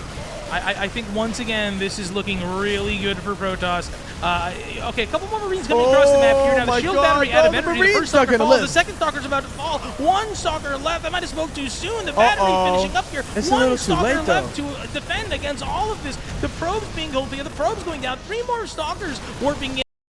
Just a couple seconds, maybe like 10 to 15, 20 seconds from finishing here. He's got to hold out for Blink to finish. Dude, the Cyclone is so low on health, but there's an SCV there that is starting to help. He's got to get away from that tank, eating even absolutely brutal. Takes out a Stalker. Look at this push by Epic. Whoa, completely blindsiding Gerald right here. Retaining his units as best as he can, too. 10 gateway more seconds goes down. For Blink. The gateway goes down. That's a significant stunt to the production of Gerald here. He blinks on top of the tank. The second volley is going to take down the tank. He's going to continue marching to the north here. He gets a taking Cyclone. out a Marine while he can. That Stalker gets another shot off. Very nice. Another couple of Marines being shaved off here. Now take a look at the workers tab, Kwame. It's 22 to 27. And Gerald is comfortable. Gerald is confident. Gerald is switching back into pro production. Yep. There he goes. He feels like he got this already, but he did lose a few more Stalkers here. I don't know if he's as safe as he thinks he is. That tank getting a oh my god, he has to get it. He has to get it. He has to get it. He has to get it. Okay, he got it. Okay, the Viking taking some damage. A couple more SCVs being pulled for this. Another Viking landing. This is truly a Heart of the Swarm cinematic type fight. It really is, and he won. Yeah, and he did win. A couple more Marines coming in. What a The ragtag Viking- squad. What is going on here? Another couple stalkers coming up, and I think slowly but surely. No, their boys coming. Yeah, but no, I don't think this one has any teeth, though. No. Not a lot of Marines left. I mean, nope, he ran out of bullets before he forgot to pack Is them. it literally? It's he bought the Marine, wrong ones. Two They're not Marines, shooting. 2 Marines, and a dream. That's epic story in this game right now. The tank taking up position, a 3rd Marine coming Here he along. comes. The SCVs not being pulled forward. They don't exactly need that meat shield yet. Perhaps they're also here to repair the tank. Now, there's not enough stalkers here to really jump on and take out that tank. They are retreating home. Now, the Liberator is going to play a significant role here. Oh, my goodness. Gerald tying it up 2-2 and pushing us to game number 5. This guy is not going to lie down. No, he does not have that in his system. He's just like, oh, I'm supposed to play with both hands. Where did you come from? Mr. Lefty. Yeah, man, it's getting real right now, guys. We're going to be going to game number 5. Woof. I love your like Ugandan accent for. Yeah. Hey, man, I'm trying to go to Ghana at least at the end of the year for like Christmas or something. Hell yeah, I dude. want to escape the cold of New England, man. I got to get out of the snow, man. I'm sick of shoveling. I don't like doing it. Your mom is out there, right? Yeah, she built a house. She's like working harder than when she like didn't retire. Yeah. You know, yeah. I feel like I'm like she's like, all right, it's time to retire, but she. You know, she doesn't. She's a superhero. I don't know how she does it. Well, some people just have that. You know, they just Yeah. can't stop. They can't put it down. They can't do anything but go. Yeah, exactly. And that's a beautiful thing. I mean, obviously, sometimes it can be to a Kind of fault. like Epic with this. Some of his pushes, Go ahead and man. accept and tell them not to start the game until I join. Oh, yeah. Wait. No, he posted actually the thing. Incorporeal, is that what? Yeah, it is. Okay, perfect. That's the one. Wonderful. I just got in there in the nick of time. These guys don't give a shit about me. No, they don't give it. They don't really care. No. No, I think they just don't even really know. They just don't. You don't know what you don't know. You don't know, and you do know what you do know. Wow. Yeah. Deep. Yeah. Okay, here. Yeah, I like that. In this absolutely awesome series, we are in game number 5, and in our 5th game, in our 5th map, which is Incorporeal, in the top left-hand corner, the Red Protoss, representing Poland, representing Streamer Zone, it's Gerald. Well, Gerald is like my favorite character in Hey Arnold, by the way. I've been trying to get my hair like his for a long time, so that'll happen. In the bottom right-hand corner, it is going to be our Blue Terran player here on the brink of our elimination. You didn't think he'd get here yet. It is. It's going to be epic. Gerald is his buddy with the high top, right? Like the high. Yeah. Okay. Because when you said the hair, I was like, I feel like you're not talking about Arnold's hair. Nah, man. There's like 2 ones it could be. It's like the 2 opposites. Like his is in the middle and goes way up, and Arnold's is like on the side. Yeah. Man, it's a good show. It is a good show. All right. I'm sorry. I'm going on a nostalgia train, but I will spare you that this time today. All right. 90s were my favorite era of cartoons, by the way. So. Oh, definitely. I mean, although I feel like SpongeBob that hit was its like stride in the 2000s. Yeah, no, Dev. You're right. All right. You know, I agree. This is what the viewers are here to listen about is SpongeBob and Hey Arnold. Specifically, Gerald's hair in Hey Arnold. Oh, yeah, exactly, right? Gerald in real life has pretty nice hair as well. He does. No, he really does. Quite thick, quite beautiful. Quite nice and flowy as well, too. Yeah. Yep. As we walk, I mean, even when the AC blows at certain intervals, you just see it. Yeah. Majestically. I don't even know how he does slow motion in real life. Very I haven't figured it out yet, but he did. Yeah, he's got like a smoke machine too. Something. Maybe it's a personal smoke machine that just, he has. I'm not sure how he does it yet. The magician never reveals his tricks, though. So, we may never know. Yeah. Just like, what are those called? Tootsie Pops? Oh, how many licks does it take to get to the... Yeah, man. The world may never know. That owl, I think he died before he ever figured it out. Who? He stopped making commercials. I haven't seen him. Have you seen him? Not I. Who? Just saying. Bang, bang. You didn't humor my who, Kwame. I didn't. I'm sorry. Okay. Let's maybe talk a little bit about Starcraft. I think there is one stalker out of the map, another, an adept in production, and it is going to be Twilight Council yet again. Obviously, what Gerald is extremely comfortable with in the matchup. All right. Yeah, he has been going for that Twilight quite a bit. And what is Epic going to be throwing this time around, right? We do have the Starport on the way. Tech Lab still going on that factory. SCV makes it in, so he will survive. Doesn't have to make another one just yet.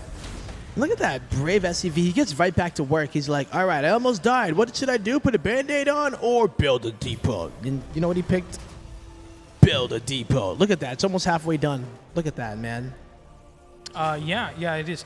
Depots, we'll get very back important. to him. You know, these SCVs and Marines. Watch they the need supply houses. go up. Watch it go up. We just went to 54. You know why? Oh my! Because of that SCV. Yep. Look at him. He goes to mine right afterwards. Right. Nothing even happened. No, he this is guy's a seen some diligent shit, guy. and all these SCVs don't even know.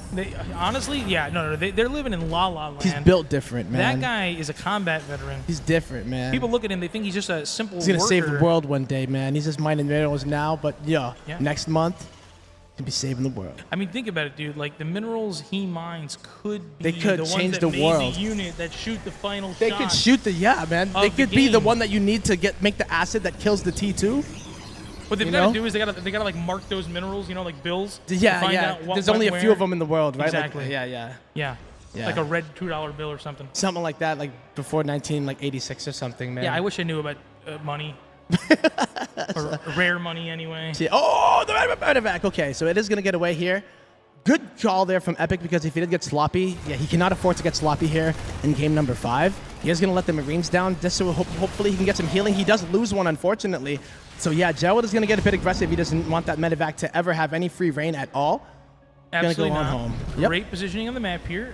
Once again, we do see what looks to be something leading up to a 2-base push. Oh, man, Blink is... I mean, listen, I think it's possible a third CC could still get thrown down, but it's clearly not what Epic favors. And I'm not going to lie, I really don't think Epic wants to go to the late game against Gerald. I don't think so either, right? And he's been having some really good success with his pushes, too. So it's just that, Gerald was able to hold some of the other ones that seemed a little bit more unconventional, but if Epic can at least line up his timings without getting interrupted too much in the early game, I think he has a pretty fair shot here. But Gerald wants to do something a little different. Yeah, some poking, some prodding. He knows he has the micro ability here. Until Stim comes out, there's really not a lot that these Marines can do to punish these Blink Stalkers. No, and like I said, every single unit does count there, right? Like, as he's trying to get up a certain amount of Marines that can at least jump on a Stalker and kill it before that he can react. But even just losing... Look at that. He has enough Stalkers to one-shot Marines, so the medevacs don't even matter at all. Think about that. Gerald was comfortable and confident taking that engagement, knowing that if Stim comes out in that moment, he's going to take serious damage. Yeah. So, to within a 5-second window... Why isn't my production tab? Protoss knew when Stim was going to be done there. Yeah. And he got enough of the Marines there, too. He has he's Blink. picked He's off so a lot quick. of Marines. Look at that. He's utilizing his HP. The shield's really, really well here.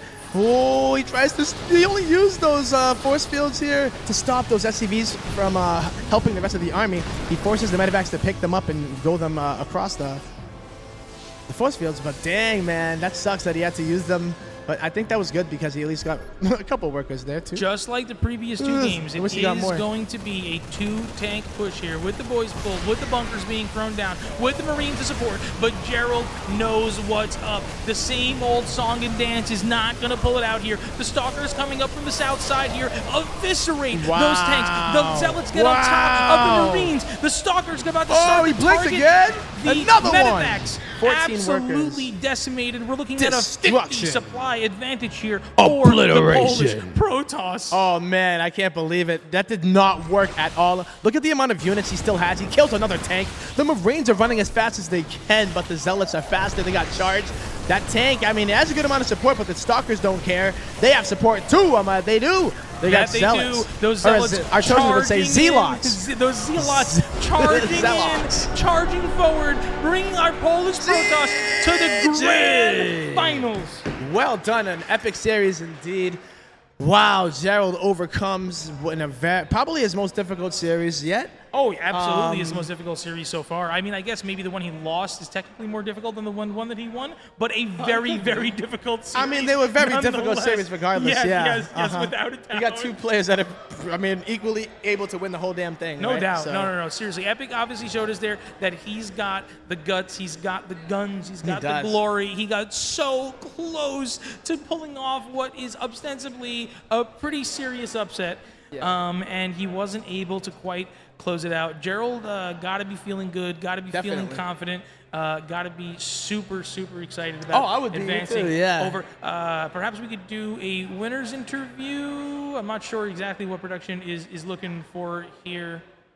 Not sure. How do we feel about a winner's interview? I mean, if we can, I'm always down for it. We can absolutely do a winner's interview. Perfect. Would you like to do the honors? Sure. All right. My boy is a professional, the StarCraft historian. If you haven't looked him up on YouTube, Twitter, or X, or whatever you call it, look him up. StarCraft historian. I've got a couple of videos. A couple. More. He says a couple. Wink, wink. Our secret, though. Don't tell him. None though have ever reached the level of fortune, fame, and glory that the Tempo YouTube channel has. Oh, brother, man, I don't know what you're talking about. No, I got to tell you, brother. I honestly, once in a while, I get into my mood and I'm like, all right, I've got to listen to Drone So Hard, Alive, When I'm Grandmaster, Thank You Day 9, Look back at the to videos, back. man. I'll be watching the videos too. Yeah, dude. I honestly feel like some of it really could be adapted to like modern. Like if you change out some of it, it does. Yeah. Some of the lyrics fuck it up. But I mean, right? It's like you can't really say like. But some of it is pretty, especially Alive. Alive doesn't awesome have a lot of very specific but it's references. I mean, that's really what it's about, because there was a time like that anybody can go through in any situation, right? But especially like what the whole doom and gloom of esports, right? And it was like, oh, dead game. There was some dark times. Swarm hosts ruled the world. Oh, it was ugly. If you haven't Starcraft 2, don't just save yourself, man. It's just something you don't want to put yourself through. Yeah, like the idea of Mana vs. Fire Cake is like and I'm a funny Zerg and cool player. and interesting, but like watching Mana vs. Fire Cake makes you want to poke your eyes out. Shoutouts to Stefano versus Petraeus. Oh, yeah, another one. Petraeus. Yeah. Didn't Stefano win that by like using like a micro of the changelings to like force down the ramp? Sounds about right. I want to say that's how that one went down. All I know I know a lot of things about that video. Oh, Broodlords happened at some point in Swarm Host battle, and the VOD of that video ends with In Control. It's like In Control being like, "Oh, it's over, thank God," and then the end is literally that second the VOD cuts off. It's incredible. It's an incredible VOD. Yo, a great In Control moment. Rest in peace, Jeff, man. Yeah, and I have a production desk just jumping on here, but I have a very cringy 2011 playlist of a bunch of like StarCraft 2 parody music. It's like every once in a while I open that up, I'm like, man, that was a time. Yo, dude. What a time. I swear. Weird ass. People of Dirt League, we had Husky was making music at the time. We had even Lag TV. Yo, he mentioned some Ling and Roaches. Actually, you know what would be fun? Suspense. He's the one that got me into it. If it wasn't for Suspense, I wouldn't even have made music. I was watching the Day 9 Daily, and I was doing homework, I remember. And at the end of the daily, I was falling asleep a little bit because I was tired. And all of a sudden, I heard that Ice Cube song, like Gangster Rap, made me do it. And then all of a sudden, it says, he do it on his daily show. You hear it on his daily show. And I heard some dude rapping about StarCraft, and I thought I was dreaming. And I was like, oh, snap, this dude's rapping about StarCraft. Like, what? I used to watch it daily every day. Like, I would have got much better grades in school if Day 9 didn't make educational content about StarCraft 2. Yeah, but rather like trigonometry or something. I would have been like a calculus. I would have been, like, I don't know, man. Probably just. You know what I think would be awesome as opposed to just a winner's interview? We should do Future and Gerald up here, and we can do like a pre-finals. Oh, snap. I'm just trying to make a fight night, yo. He's trying to make a fight night, but you know the first rule of fight night, right? Yeah. Maybe we can rope Dave or Joe we have the wireless mic. We could just go up there and use the. We got boxing gloves too. We wouldn't have the camera then, but. Well, I guess we would have like the. Isn't there a wide shot camera going that way? Well. I do not know how to get another camera back there on the feed. I'm saying like if we did it, like isn't there a camera pointing that way that shows the crowd? There is this What? Oh. That camera's dead. Okay. Oh, there we go. That one. This camera. Yeah, so what if we sit just like closer to that camera? Yeah, I mean, we could. Yeah. Oh, look at that. All production walking over here. Solver. Yeah, yes. This is the official interview spot. Yeah. Oh, look at that. That's so Where is that camera? It's right there. Is it the webcam?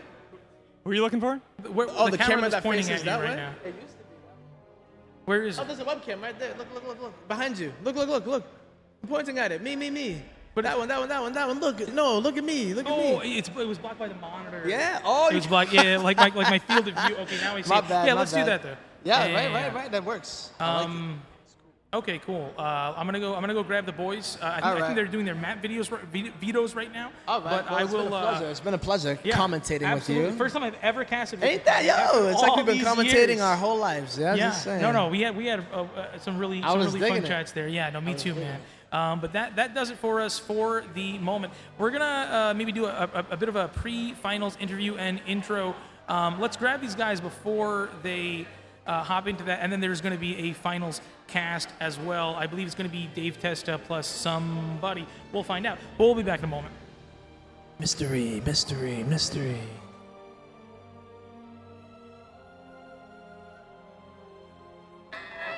Stuck. I'm alive.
So we are here at Cheesedelphia 2025. I've got our two grand finalists, Gerald, the Polish Protoss representing Streamer Zone, and Joe, Future, our American Terran representing Maturino still, right? Oh, okay, fair enough. Got you. Okay, fair enough. Well, I did want to hear a couple words from you guys, but I guess we'll kind of skip what happened in the previous series. How are you guys feeling going into this grand finals? I mean, I am excited. I didn't play Best of 7 in a long time. It's good to have a possibility to show different builds and stuff I prepared. Yeah. And also, I know Future is playing every game in different ways, so it's going to be a wild series for sure. Yeah, I feel great. I want my fourth. So you were able to 2-0 Gerald, giving him his only loss in the Swiss stage. How were you able to pull that off? I used some tricky builds, and I'll be playing some more tricky builds for sure. You think you're going to face off a little better against Future than in the first series? Yeah, I mean, first series it was very unfortunate for me. Like first game was like I was greedy, and second game I lost 15 props against one Widow Mine. I mean it was 4 Widow Mines, but only one shoot in this. So many props. So I think if I will just be on point with everything, it's gonna be fine. Yeah. Well, awesome, man. I think we're all looking forward to it. Good luck in the finals, boys.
Whatever, Slaveria. I like Gobson. I'm a big fan. Oh, huge fan of it.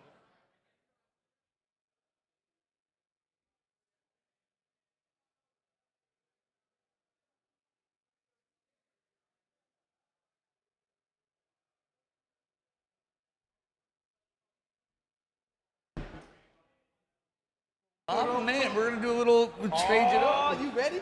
We'll get a little TriCast in here, a little Swapperino with us and shit. You know what I'm saying? Oh, dude, you guys crushed it. I gotta turn this one. Dude. Oh, hey, what's up, guys? Hey, whoa, it's Voice. All right. Well.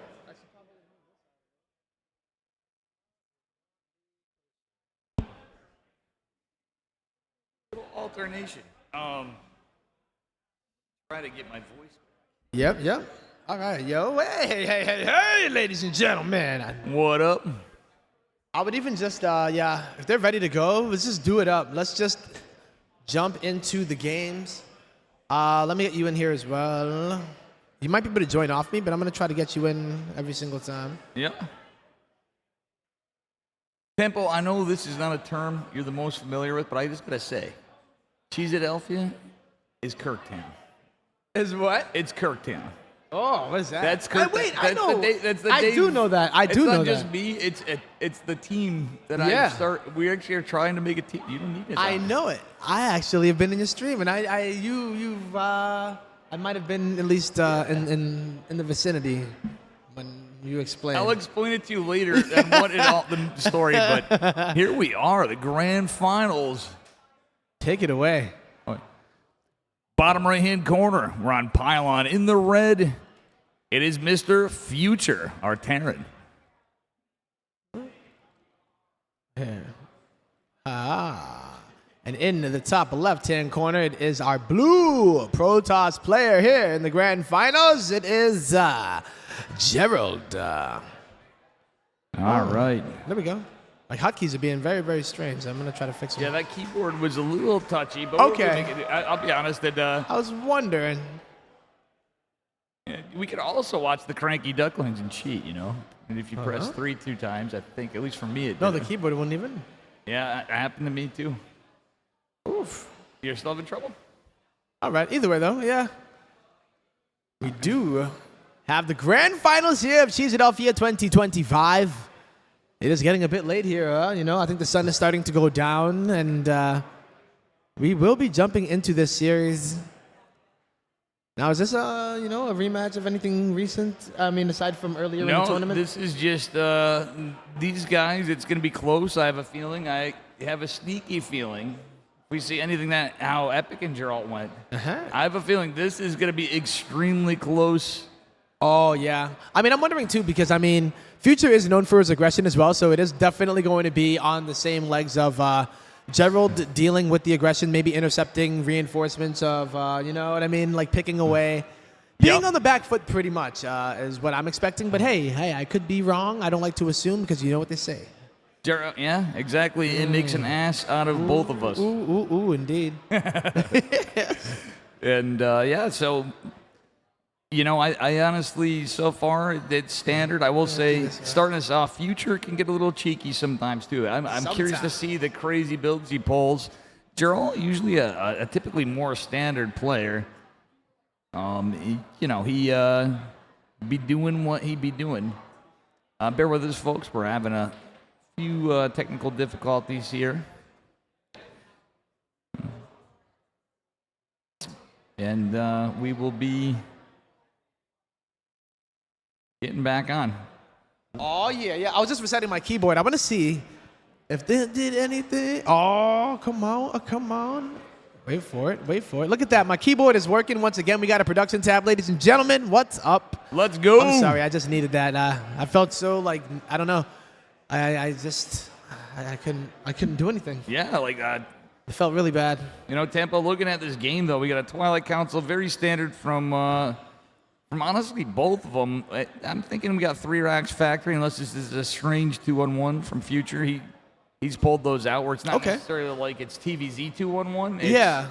It's a little, it hits, you know what I'm saying? You got the tech lab, and then you go with the for different purposes and too. then you right? pull Like, boys. Usually it's a boys pull, but we did see a few of those over in the last series, by the way. So yeah. Gerald, he definitely was a victim of some of those boys being pulled across the map. Yeah, they did definitely make an appearance. There was a sequel as well. Yeah. Yeah, they So we'll see if they do like a Revolutions, right? Because they should have stopped at Reloaded. They definitely either stopped at the first or Reloaded. But yeah, man. Damn. Well, I mean, you say that, Tempo, but just like recent events, who would have thought we'd have another Spaceballs? But apparently we are. Life is good. Yep. You damn right. I had to bring that up with never Tempo. would have believed. Yep. Oh, there's so many things I wouldn't believe, right? Yo, and it's like, dude, can you believe it? 2025 with a time to be alive, right? Yeah. So yeah, ladies and gentlemen, we are seeing the blink coming out. There is a stim here, and there is a second factory, or am I bugging? Okay, it's a third. Okay, whoa. No. It's a third barracks. Yeah, all right. it's 3 racks factory, so he's All right. going that route. I freaked out for just a second there. Yeah, no, it's not like it's not a weird 2-on-1 after all. He's just going 3 racks factory, so aggressive build, but you could. Well, I guess it also hedges on what Geralt does. Geralt looks like we just have a. It looks like we just have the Zelnaga Watchtower taken, but he's just gonna go for some blink pressure. All right. I mean, yeah, at this point in time, right, he's just pretty comfortable here, getting the third base up and running. His goal right here is just to, get a nice base. He maybe. does have 4-gate blink, so it is a little aggressive. I love this. It's kind of like he's doing what I like on a 4-gate blink is you can be aggressive, but you don't have to be all in. Yeah. I mean, he has map presence here, right? Like, he has the blink to get out of sticky situations, and definitely feeling confident enough that, yes, I can be out on the map. Archives, charge coming down, and, like, I get the concern for his future. Much like Epic is terrifying. And shout out to Epic, by the way. Epic played a fantastic what a series, What a man. semifinals. Definitely, yeah. We've been blessed with a lot of really, really cool games today. Oh, yeah. If you guys have been enjoying the games, make some noise, or at least say something to the players that have been just practicing, training, here to give you the show that they've been able to give you today. So hell to the yeah. Been loving it. Combat shields on the way for our Terran here. All right. Looks like here it comes. Yeah, so this is a pretty big time in the game, right? That 2-base push. Joel gets a take. Damn. That's all big. right. That's big. Big. Let's take a look at the losses. We have only 1 Stalker loss. That is big, but now the boys are coming. It's the meta. Yeah, that's just how it is, right? Like, that's the way to do it. What is Gerald going to do in order to deal with this? He does not have the supply, at least in the numbers department. Well, he doesn't have Storm either. I mean, it's just impossible at that timing. I don't know what the department that would be. Oh, man. Wow, look at that. Future not hesitating. He snipes the pilot. Allowed a little bit more time to be bought with that shield battery, but not in my house. Another 2 production structures being taken out. Jeez, wow, that is brutal. What the hell do you do here as a Protoss?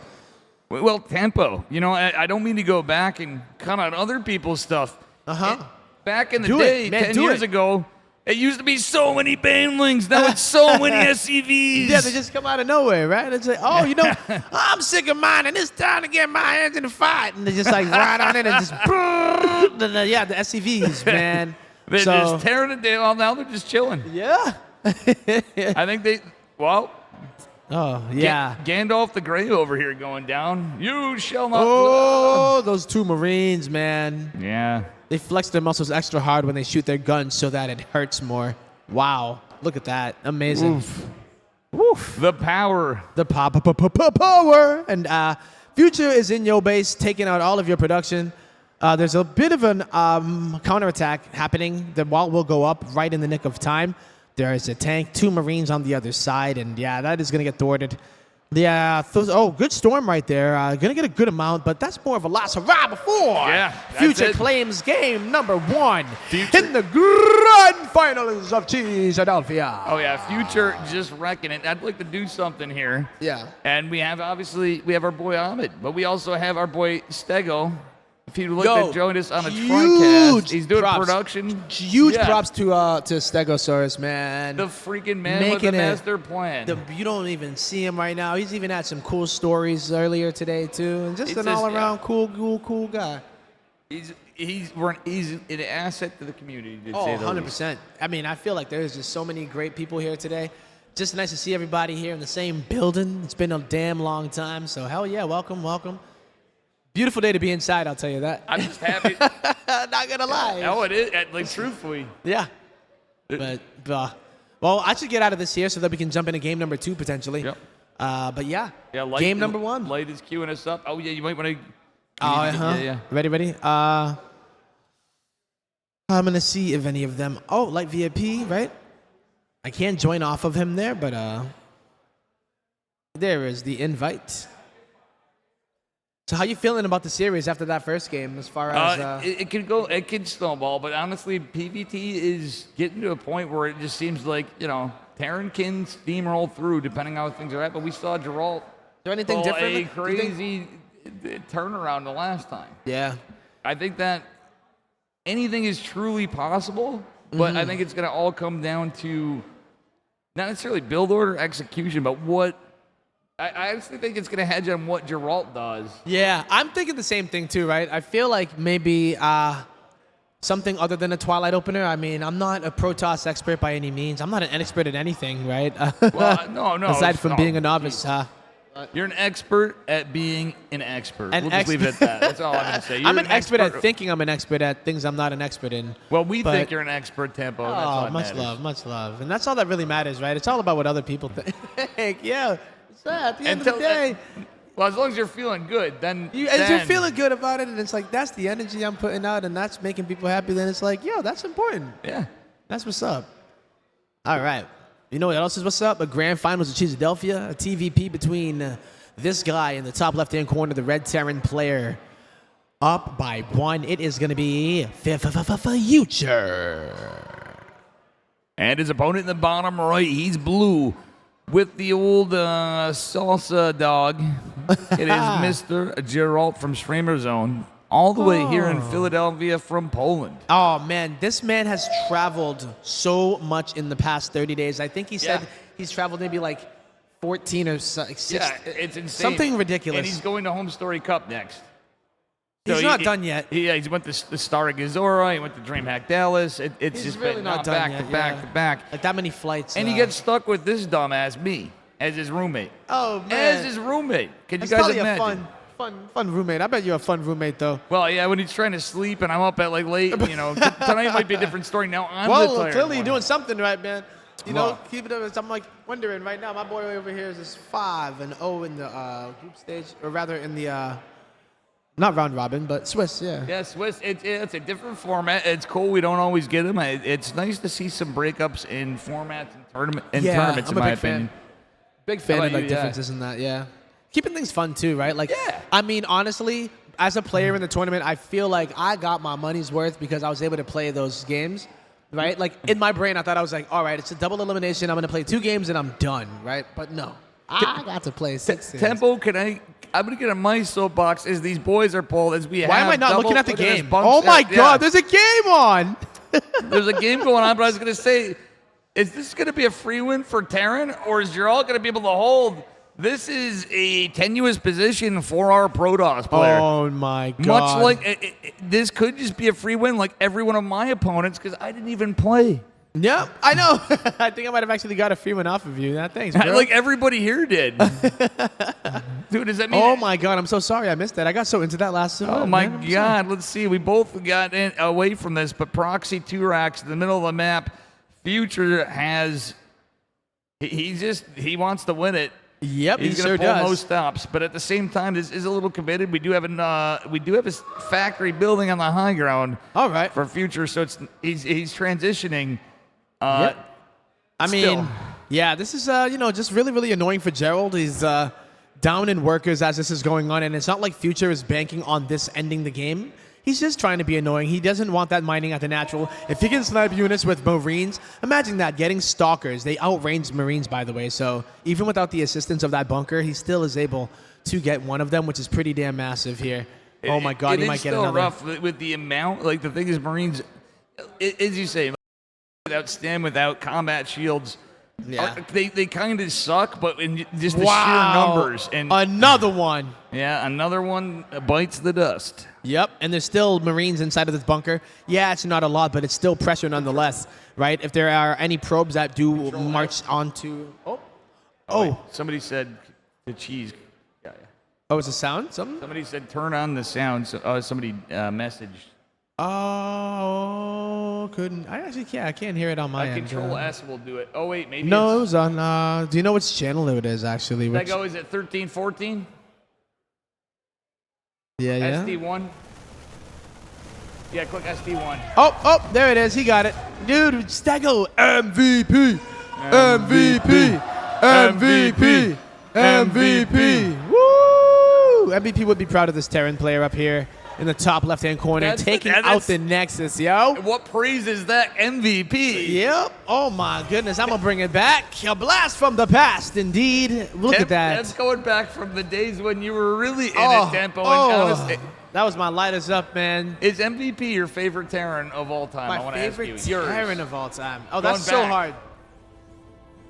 I have to ask, as this barracks floats in, kind of like he's kind of like flexing on Geralt. Yeah. I mean, he's getting a scout, though, which is good, right? I think the main thing is, like, what could kill me? What could surprise me? And you can either bring that barracks back home in order for your production to resume, and then they're obviously keeping it alive so you can build more factories later on if you'd like. Well, yeah, I mean, sure, it's a scout, but scouting, yeah. It's like, in my eyes, I feel like that's a little bit of a flex, too. You know, you're sneaking that in there. You're trying to... You know, you're just well, I mean, it's annoying. You know, would you like it if somebody flew a building into your house and just was like, yeah, exactly. yeah, you know what, yeah, I'm just here, just doing floaty building stuff in your house. Yeah, like, no, man, get out of my house, stop floating, man. Did I invite you? Exactly. No, get out. Why is the house in my house? The roof. The roof is on fire. Literally, it was. I'd be so mad, man. Dave, I love you to death, but if you flew your house in my house, man, actually, I'd probably be like, that's impressive. Your house flies. That's awesome. Pretty sick. I wish my house did that. I know, right? Dude, I did it again. Why does it do that? The control W. I think my finger is always on you W. You might be hitting tilde. If you do control tilde, it does a weird thing. Oh, no, my finger is just like resting on it there. It's all my fault. Don't worry. Nah, it's fine. I think we might have ended up with a... Oof. We have a lot going on. So this is one of those games where Future, is like, well, I've destroyed your natural base. My economy is better as I do already have an orbital command. And why should I push up the ramp, right? It's like he can just continue with his economy. He's pretty solid and confident in his mid-game to late-game play anyway. So I think with a solid opener like that, it's just about not getting surprised, really. Like, I'll be honest with you, Geralt looks like he's in a lot of trouble. Yeah. I love what we're seeing, though. Look what we have. There's one thing with the current balance. You ain't going nowhere. He needs a lot of Gandalfs. As I say, you shall not pass. He needs the zoning storms. He needs the killing storms. He needs the storms for storms. Like the storms of the century is what he needs. Yeah, exactly. Like in the old days, it'd be when behind Dark Shrine. In this patch, it is when behind storm the shit out of your opponent. Storm. Yeah. All right. Man. It's like the cowbell in that Blue Oyster Cult song, right? Like, except just replace cowbell with storm. Exactly. I got a fever. And the only prescription is more storm. That's what I'm saying. All right. Well, I mean, it looks like this was like some kind of a weird little regular, kind of normal game, right? 2 base versus 2 base. No. Yep. So much has happened in this game already. The supply looks so weird and different. It's like, wow, man. The Raven. Your boy is in triple digits, and Gerald is still in 2-digit land, right? It's like in Civilization. He's like a whole age and wonder ahead. Yeah, man, it's crazy. It is crazy. If he loses this one, he is down 2. I believe is. Yeah. Man, I really got to get better at this. Yeah. Oh, you're fine. It's not. Honestly, I was having issues with the keyboard as well earlier. You fixed it though. It's all right now. Yeah. Everything is good. It's all good. Tempo doing it. I'll be real with you. I'm good with it. I do much observing, casting, and all of it usually, and I'm all lonely. No friends. I got friends. I got tempo. Yep. My man. God. Decent storm, but will there be enough I mean, that's really, there's one in the chamber, two in the chamber. Come on now, let me see what you got. Geralt's really going to Show have me to your pull moves. some, yeah, exactly. He's going to have to pull some, like, Liu Kang shit right here to win. Like, No, he's going to have to pull some Captain Falcon stuff here, right? Captain True. Oh, that's one, okay. Oh, my goodness. Those Make it rain. Yeah, that's just well put. That's exactly blink. spot on. Beautifully done. Baits out the Widow Mine, but he is still down. Remember that. Wowza. 16 army supply to 64. It's now just slightly climbing, but man, when you're down by that much and you're just locked into your natural base, this type of fight should be happening to defend the third base, not a natural right now. So I'll be real this is with the you. real issue. Max backs, Hero, Parting, even going back to the day when he was still really active. Oh man, I think would have a Sexy hard boy. time. Yes, exactly.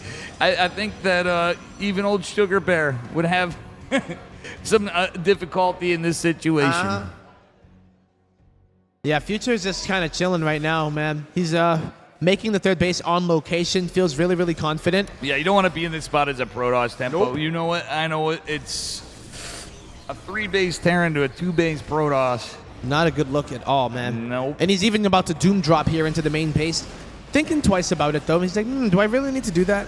If that gets sniped, yeah, that would probably be the hard reset that Gerald would need, but would that even be enough? At the same time, I think the High Templar did give Geralt one advantage, as he's completely disadvantaged, and that his emotional damage is being done. Yeah, it's emotional.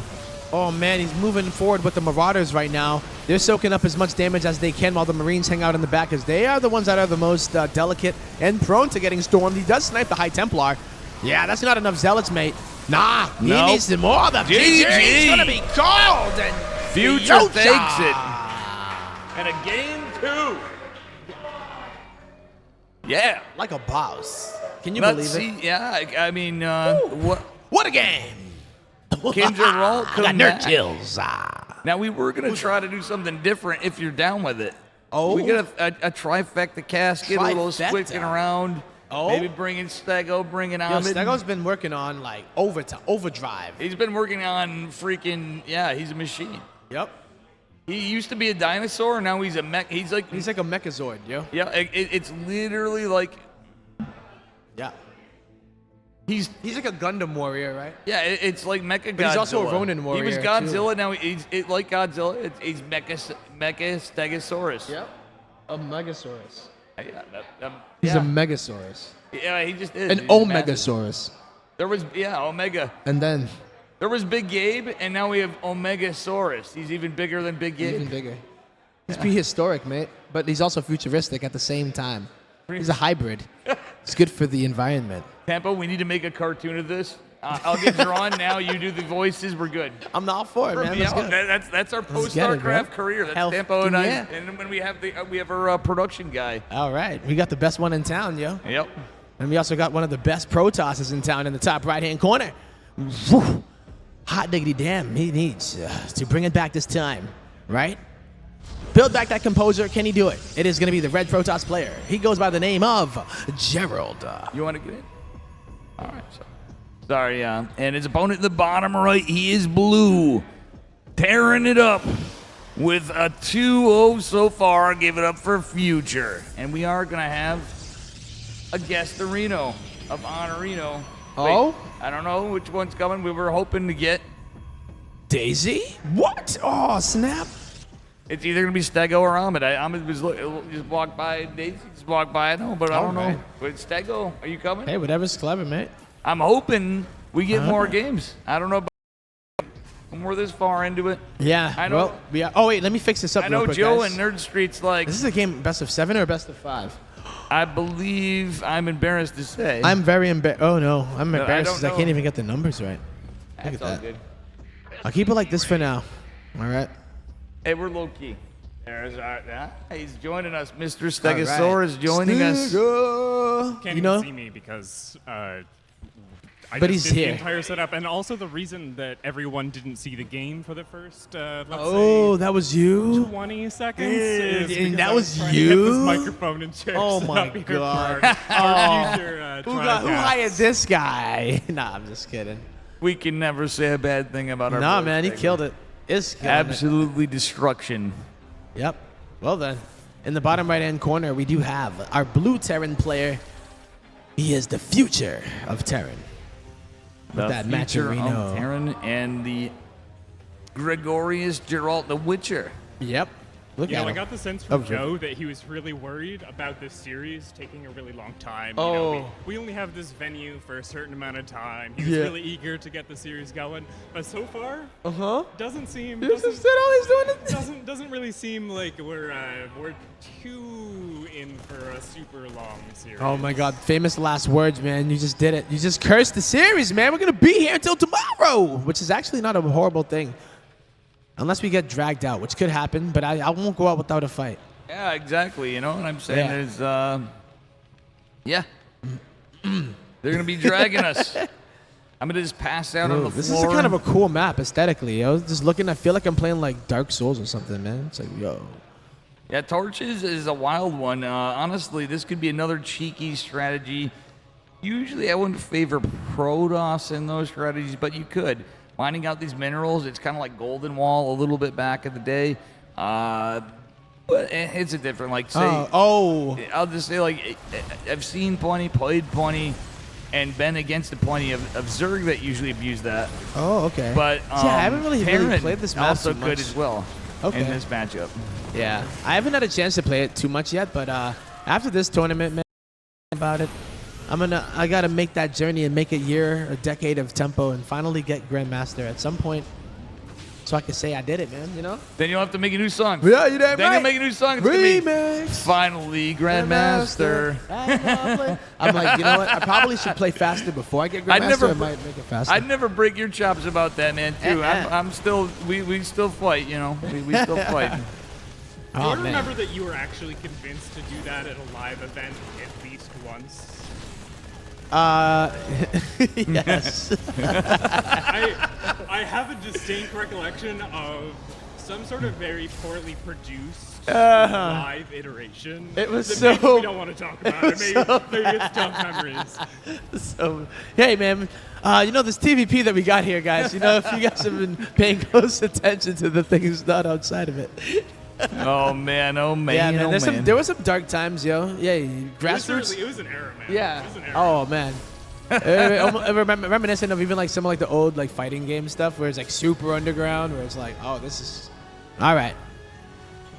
Okay. Little He just minds. pulled that Ethernet cable from his belt loop. Okay, let's go. It's about to go down. Let's go. I love that medevac almost just left without picking up the Widow Mines. That would have been an incredible way for this series to progress.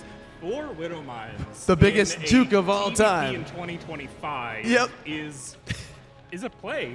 Yeah. I mean, that is what it is. You are not wrong. It is a play. That is the play that he's doing, man. Pylon gonna spot it first, so Gerald is gonna catch wind of it.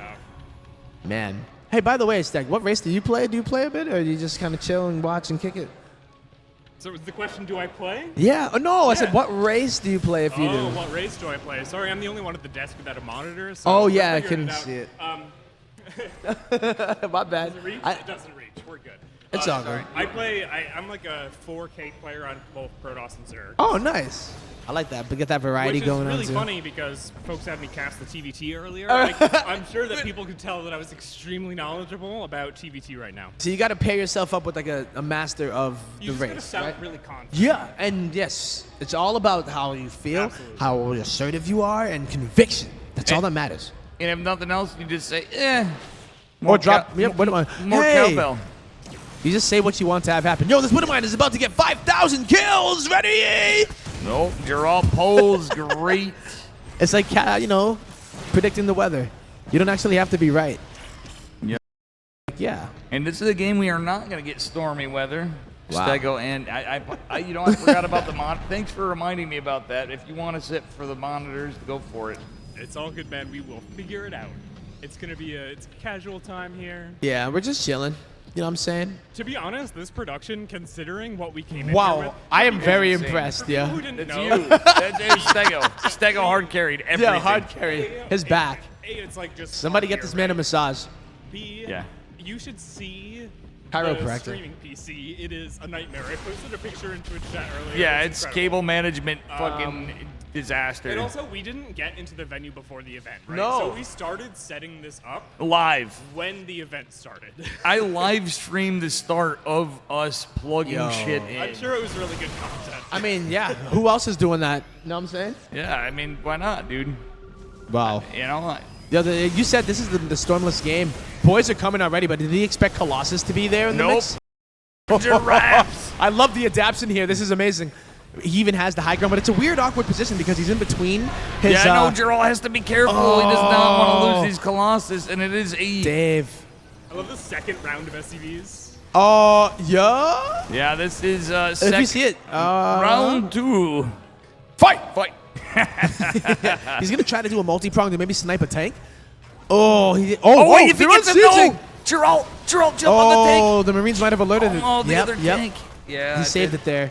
All right, so this is just going to go ahead and try to get the reinforcements, but he still has a problem at his doorstep. Well, going up the ramp, though, Future. Whoop. Okay, he has the confidence. Gerald really needs some sentries. Like, it sounds crazy getting a couple sentries. He doesn't have thermal lance, by the way. Just a big heads up here. Yeah, there is no extended range thermal on the lance. Colossus, guys. Oh, no extended thermal lance. No. Yeah, that's nope. That's a pretty true. big. I mean, I don't know if it's a thing that he forgot or just maybe couldn't afford. Right, Roddy. But he has the money. He has the If gas. Roddy was somehow up right now, which he won't be, he would be so mauling right now. Just so you know, he'd be like, "There's no extended thermal lens." The only thing Gerald actually needs here, though, is time. Time. Right?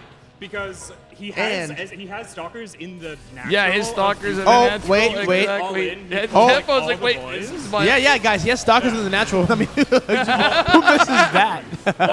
Everybody knows that, obviously. Sort of, kind of hold the natural, and he wins. Oh, man, God. I think that's what he's trying to do, but he lost another Colossus here. I mean, there's still one that does survive. Oh, no.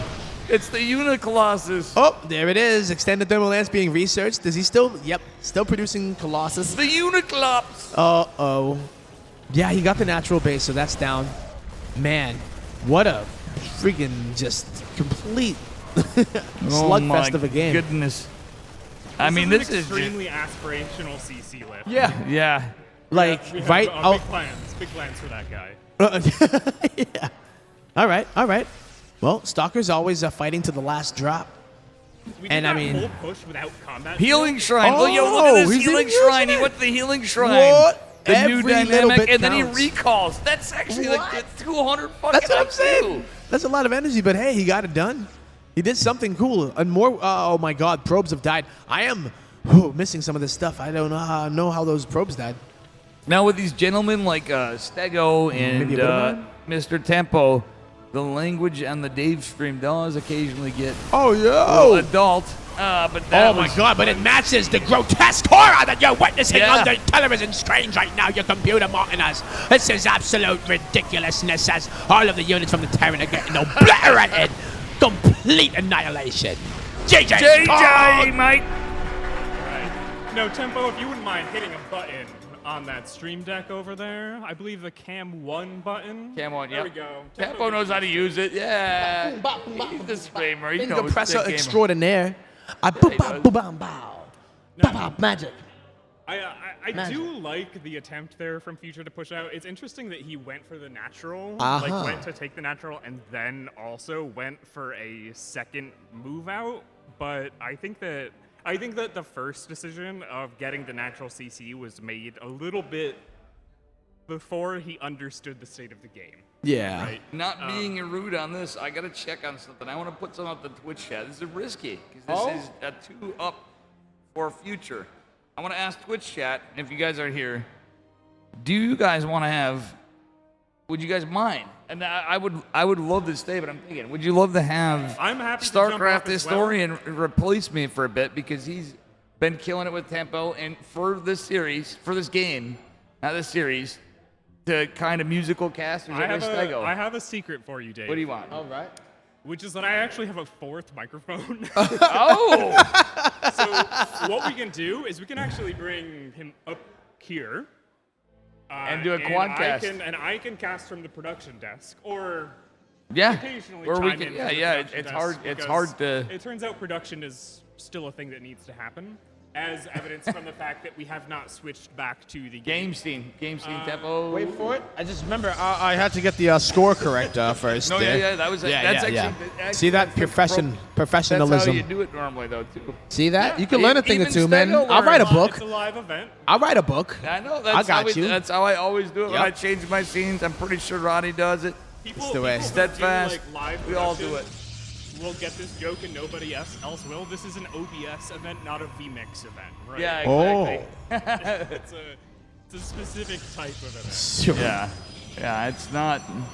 Yeah. It's bars. HDMI, not SDI. Yeah. Oh, snap. We're not in a TV studio or. You know what I'm saying? We're making it happen is what he was trying to say, okay? Yeah. Come on, okay? Right? Right. We're magicians out here. He's a Stego, the magician. He really is. All right, and I'm gonna foul Tempo's camera. Right. Yep. All right, so this time I'm gonna catch everything, man. Oh man, you're not even ready for this stuff. You're not gonna miss. All right. 2-2 does get evened up.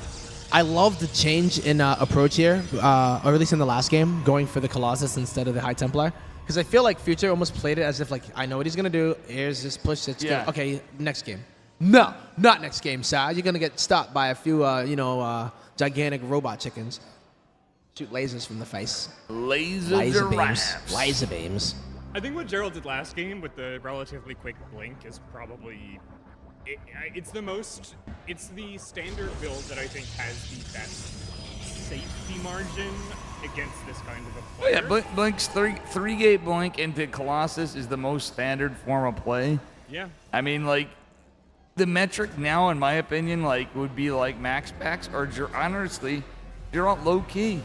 This guy that we see playing has been coaching max packs on his PPT. Really? Yeah. Yo, very humble and cool dude too, man. We were getting some humble, breakfast yeah. earlier, just chilling, kicking chilling, it. He's yeah. like, and you know what? He was eating it, and we're asking him, I'm like, yo, is it good? He goes, it's decent. It's pretty decent, you know? And I'm like, but he like really was enjoying it, you know? And I'm like, was it decent? Like, is this alright? Or is it like, you know, it's pretty good. Yeah, He's like, it's good. It's good. It's good. I go, all right. By the way, production is telling me.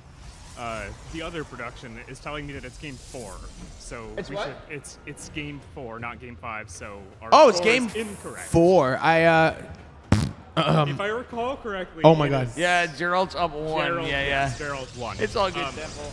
But I should be. wait. I should be correcting this stuff. I'll be real. I'm tired enough where I'm just like, I'm just letting anything go, and we're just dealing with it. And even though. I can do it. I made up a whole game in my head, apparently, that you guys... And that's not me making you look bad. Because guess what? At the end of the day, even all this stuff, who streams it on? So, the guys here will break our chops. Yeah. My balls are going to get broken by Twitch. Like, Dave, what the fuck are you doing with this score? Come on, I got fractal cackle breaking my balls over here. I love your hand gestures that nobody can see. But Nobody can see it, but Remember the stuff that I wasn't gonna miss? my chat that knows my chat. They fucking know I got the hand gestures. The hand Back gestures. to my train of thought from earlier, because I have this thought that I need to finish. Oh, yeah. It's just rotting away in my head. All right, anyway. It's really easy when you're a Protoss player playing against someone like Future to get baited into trying to play something weird as a counter to the weird play. Yeah, Future of Theron right here. Concussive Shell Marauder, Hellion into a Liberator. This is a build. And of course, the SCVs are bold. Their jetpacks are here. I do think that the blink into Robo is the play. It's the play, but... this is actually a quite scary. Yeah, it's insane. He needed to scout it. He did scout it. He literally built the sentry. Oh my only gosh. The one battery, the second battery is just too late at this point. Well, you're going to need a really good probe movement. Is this a one base as well too, right? Like battery, which is very good. This is a one base too, right? I feel like even like conceding the natural base, you know, waiting a little bit longer before engaging so much. No, I'm not really sure. Yeah, unfortunate for sure, especially with that Robo getting depowered as well. I mean, I don't even know if he has the resources to back it up, but he doesn't really have the supply either. Whoa, really solid, strong push from Future so far, man. Can he close it out? That is the question. Honestly, it's looking like that be the case. I But mean, at the same look, time, it's 12 SCVs, and that's what all. I That's mean. everything. It's one base. You know, this is a really tough situation because you would love to use the probes in order to help, right, your workers, but the Hellbats make it so much more complicated. Pick out this Hellbat pocket, Yeah, the right? Hellbats, Because, yeah. Because as long as there are still 3 or 4 Hellbats, Forget it. cannot- No, dude. You see what happened? Exactly. That's I mean, why he hasn't been doing that, and I guess he just thought he had to there. but Yeah. it's just not. I want a meme on our pal. On Nah, all through of the our funnel, pal. don't You know funnel, what I no, want no, to no. say? What unit was built? It was scouted. I want a meme on our pal Sal. Oh. And just say, Wait. Oh, my God. He's Well, he losing built more a of the century. stalkers. However, at this point, he's moving everything else across the map. I mean, what if he just pulled all of his probes? You just can't do anything. What- You build a century. There's nothing to kill. I mean, all those buildings can float, Yeah. too. I gotta Oh, break man. Sal's balls over in this just because. We Oh, love the Sal. Liberator, the great equalizer. Yeah, this is insane. Yeah. More resources, minerals. He's trying to mine those 10 minerals. What the hell is this? The probes go attack with the probes. Go. It's got. Oh no! What happened? Wait, what did he build? They brought him down. He built like a stalker? The question is this probes. the build? It's not a build, is it? It's now a I build. mean, at this It's point in now time, a build. it's kind of funny though because Steg was even saying like, do you do something weird after like to counter the weird, and then what if your opponent does something weird to counter the weird that countered the weird that You know what we call got that? in NA this situation? Starcraft. That is NA in a nutshell. That is NA Starcraft. NA in a I mean, nutshell. NA in a Gerald, he's nutshell. gonna bring some NA Starcraft to the Yeah, game. hey, Gerald Yeah, is man. too. He's bringing Yeah. he's fighting with the probes now. He's like, you got workers, I got workers, dude. Yep. He's a great American hope, man. He's like, Sarah. Oh my goodness. Yeah. Great American hope. But man, what a game. Future looking pretty solid. The Hellbats made that a lot more difficult. Really unfortunate positioning on the Robo as well as those shield batteries. Well, we also lost our probe army.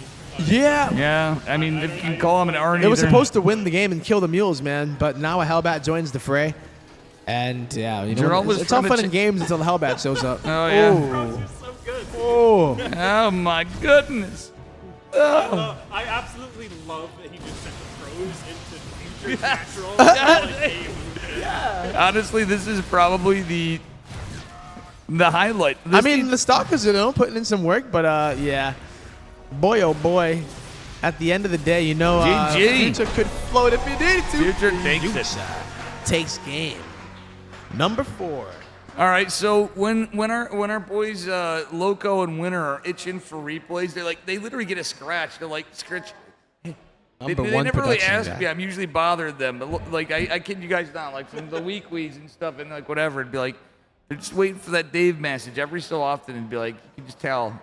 I can tell when they're jonesing for replays. They're scratching their neck. They're scratching. They're like their knees. They're like, I need a replay, dude. I mean, I heard you got them, Yeah, guess what? That's this series is the Winter Loco Hearthstone. Everybody wants this on YouTube series. Oh, I'm telling you. I'm ready. This is good. Did you? I thought you had there was a rumor that someone else was interested in casting. Did we want to bring? Yes, we do. Yeah, let's Oh. do it. Let's ask them to hold up, please, for one moment. And we actually, I'm going to alternate my spot for this because this could go. They can also. I can jump. No, in. I'm gonna. It's ridiculous. Unless you don't want to, I think you, if you would like to, after this much work, I'm Yeah, gonna Mr. forfeit Stego. my slot because Stego has done it. As long as I can say a parting word after. I will be where I am needed. This is my my role. Flex. Right? Yeah. All right. Well, this very well could be the last game of the night. I have truly never felt more afraid than watching Dave Testa type in chat using my name. Yeah. Well, that's actually valid, but I've been. He's like, what the hell is gonna come Right next? now, I'm not gonna. What am I gonna say now? I'm What's right next? Here. I'm right next. What you- comes you- after? You can literally physically assault me, It's true. and I will like it. It's true. But I wasn't supposed to say that, but he's also a good-looking guy. No, he wouldn't. I'm just saying, guys, let's do it. Let's get Ahmed. I'm gonna go find him. Cool ass dude. I think. If we have Yeah, like I would Big Brother request Low him Bro. back, but I think you guys. I think it would be cool to have you. I think even if he'd be whatever you were willing to do, you guys just think. I'm down for it. Yeah. I think we need to get the game started. I think that's number one. I'll take your seat, and we'll jump into the game. And whoever wants to join can sit here. Yeah, and man. also have Anybody from Twitch chat, if you can get here in the next half an hour Ahmed. or so. Ooh. you can come cast. You can come up on stage, just grab the mic and start saying random stuff, man. It's all good. Anything goes. Wow. Dave had this. Dave must have the biggest head in the world because this headband was in a state. Oh, hot damn. All right, so. It says you're in a lobby. Oh my God. Is it because I'm not in the lobby? Dave Testa 2 just joined. That was weird. I don't know.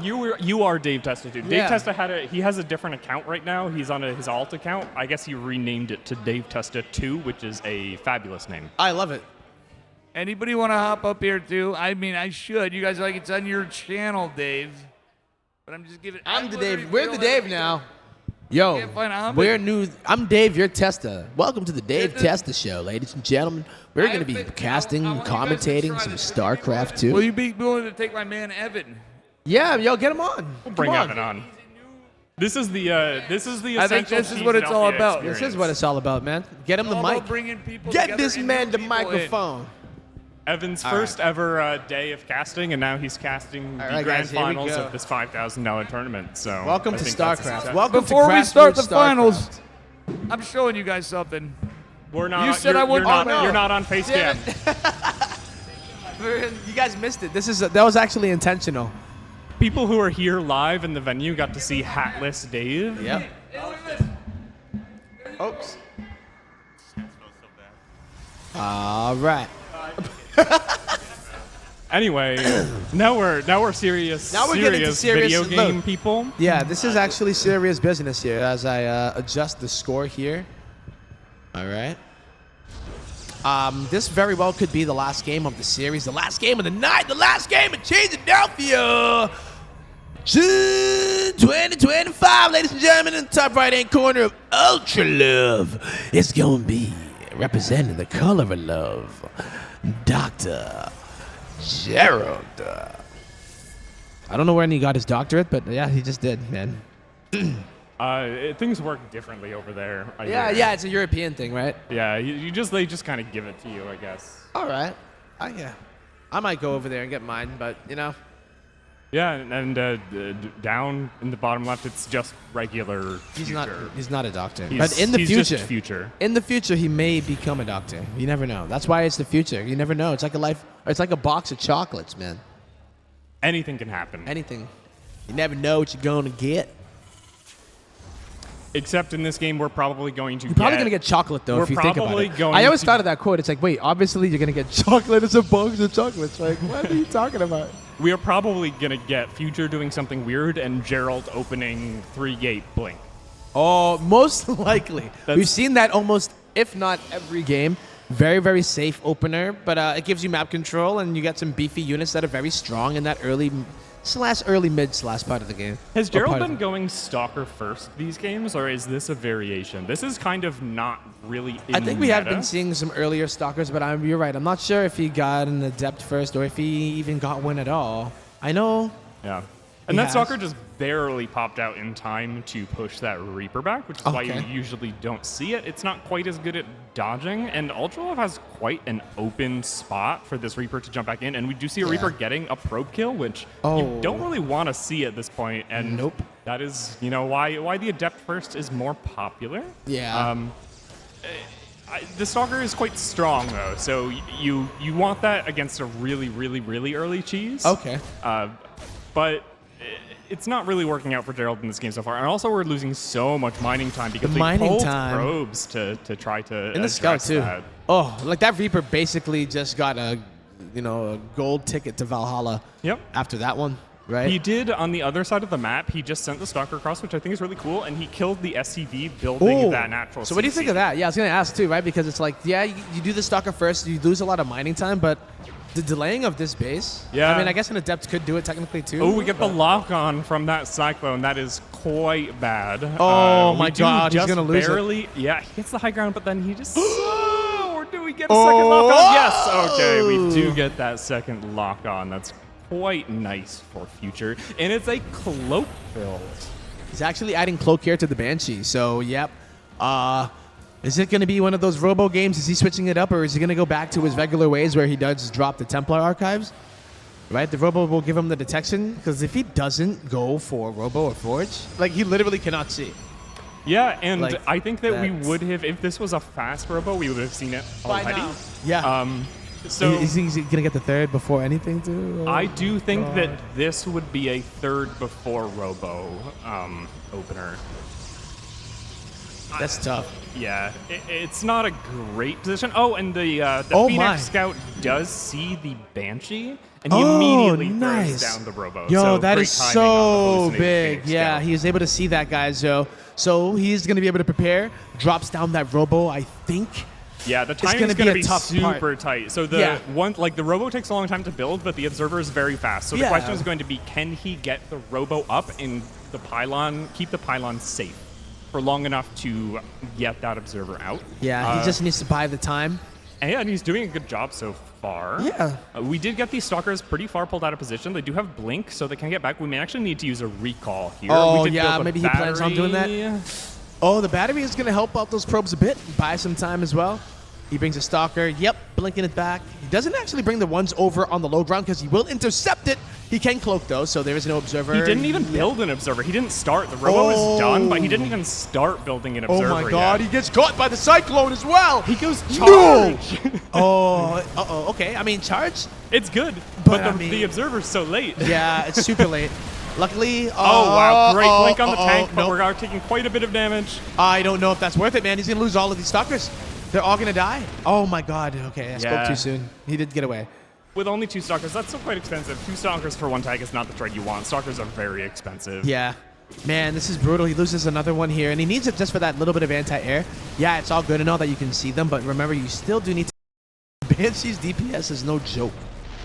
So, yeah. What do we got here? Steg, 46 workers to 35. I don't think Future cares too much about that right now. He's pulling workers to be his army, so that 36 is actually amplified just by a little bit more. And there's almost More no than meets army the for eye. Gerald, so I think Future knows that this is his moment. Yeah. The Immortal here is quite an interesting move. It's not something you see all that It's the often 1-1-1 in build, PvP. Steg. Yeah. 1 Stalker, 1 Immortal, 1 Sentry. You never seen it. Oh, there come the Stalkers to ruin it. Still that Observer. Unfortunately, there's just not, like, if there was a single Viking here to try to snipe that OBS, you might get a little bit more value out of these Cloak Banshees, but right now they're just kind of burning energy for no really strong reason. It's more of a flex, yo. It's just game number 5. You're looking to take it. The Immortal goes down, and that tank is... Oh, okay, the tank now goes down with the flank from the Blink Stalkers. Nice.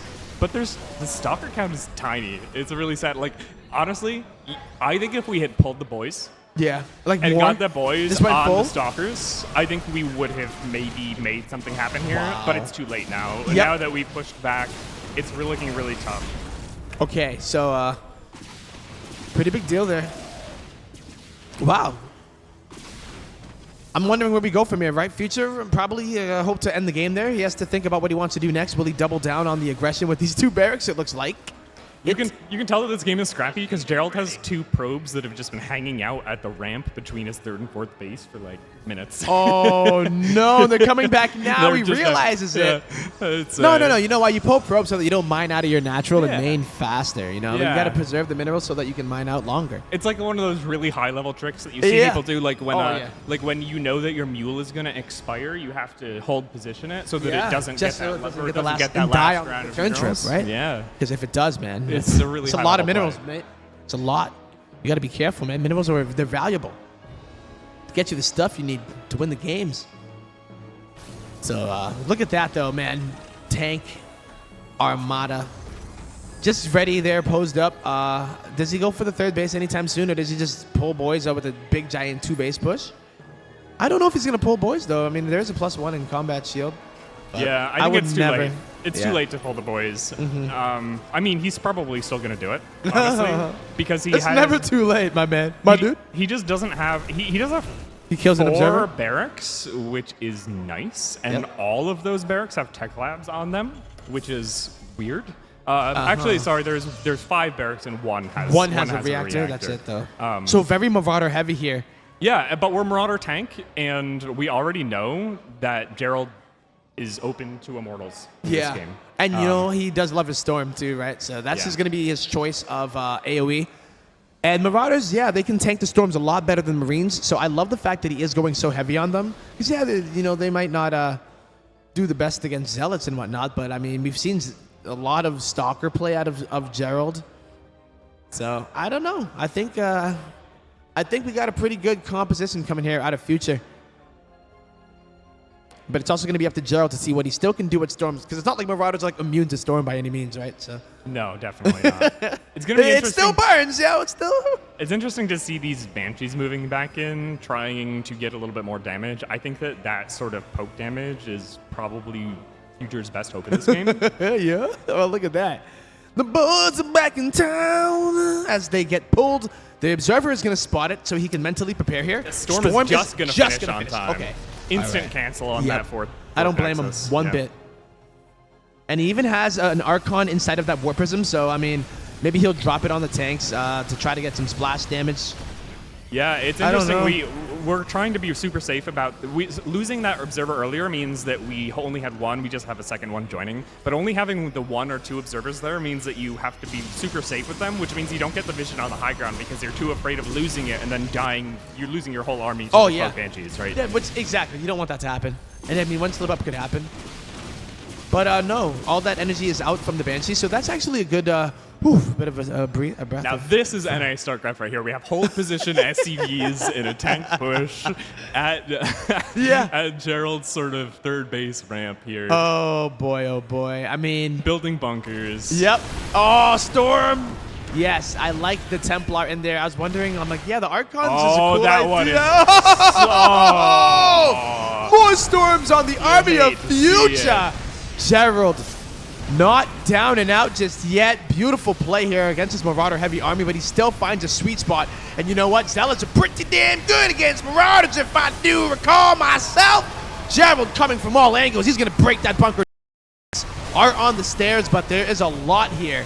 Future dropping in supply massively. He's going to have to hightail it out of there. The medevacs are getting so low. Another Storm on all of the bio. Trying to still get some good trades here, but look at how low those medevacs are. Oh, the medevac. Oh, no, the Warp Prism micro as well. GG. Gerald brings it back. We're going to be going to a game number 6, my friend. You know, it sounds wrong because I feel like it's so rare that we see best of 7s anymore. I know. Even in relatively large events. Hit the button there. Live production. Even in relatively large events now, like unless they're pretty big, it's usually like a double elim tournament with a best of 5 finals, or an extended series rule or something like that. Depending on what happens, Yeah, but having a series like this go to Game 6 and potentially even Game 7 is super cool and exciting. All right. Oh, whoa. Except I got to get into the game. All right, guys, we're going into game number 6. It's going to be on Incorporeal. Another one of the new maps here. Man, oh man, what a beautiful way to end this day. I love it. Not going to get a clean sweep, but not going to have a 4-1. It is going to be at least a 2-4. Yeah, I mean, Future is a mainstay of these events. It's super awesome to see him getting to the finals. I think that if you were to come into this event and look at the participants, you probably would have pegged Epic versus Gerald finals. And I think that with Future getting to the grand finals instead, probably people are thinking that it's going to be relatively straightforward. And probably a pretty, not an easy win because Future is extremely tricky It's player, still good. but probably a comfortable win, right? But we were starting to feel like it was about to be a really quick stop. It did look like that. Like I was ready to be like, all right, time to pack up the gear. We're getting out of here. We're gonna make Joe super happy by getting out of the venue right he's like on sweating time bullets right now. and clean it up. But nope, Joe can still sweat a little bit longer here. All right. Well, we are going to go into it very, very soon. They might be taking a bathroom break or something like that. Maybe fixing, getting some final settings done. Oh, yeah, Gerald was in the bathroom. Just going to be heading back over bio break. Ladies and gentlemen, don't forget to stay hydrated. Take your bio breaks as well, too. Outing Gerald. Don't for do the being pee-pee a person dance if you that don't need has to. A bladder. That's yeah, right? I thought he was a pro gamer. Yeah. Like, really, dude? Wow. Y'all having a good time, though? Yeah? You having a good time, me? Yeah? Oh, yeah, man. I'm doing good. Heck yeah. Where are you coming from, man? Chicago. Chicago. Yeah. Did you drive out here or fly out No, here? I flew. Flew? Yeah. Nice, man.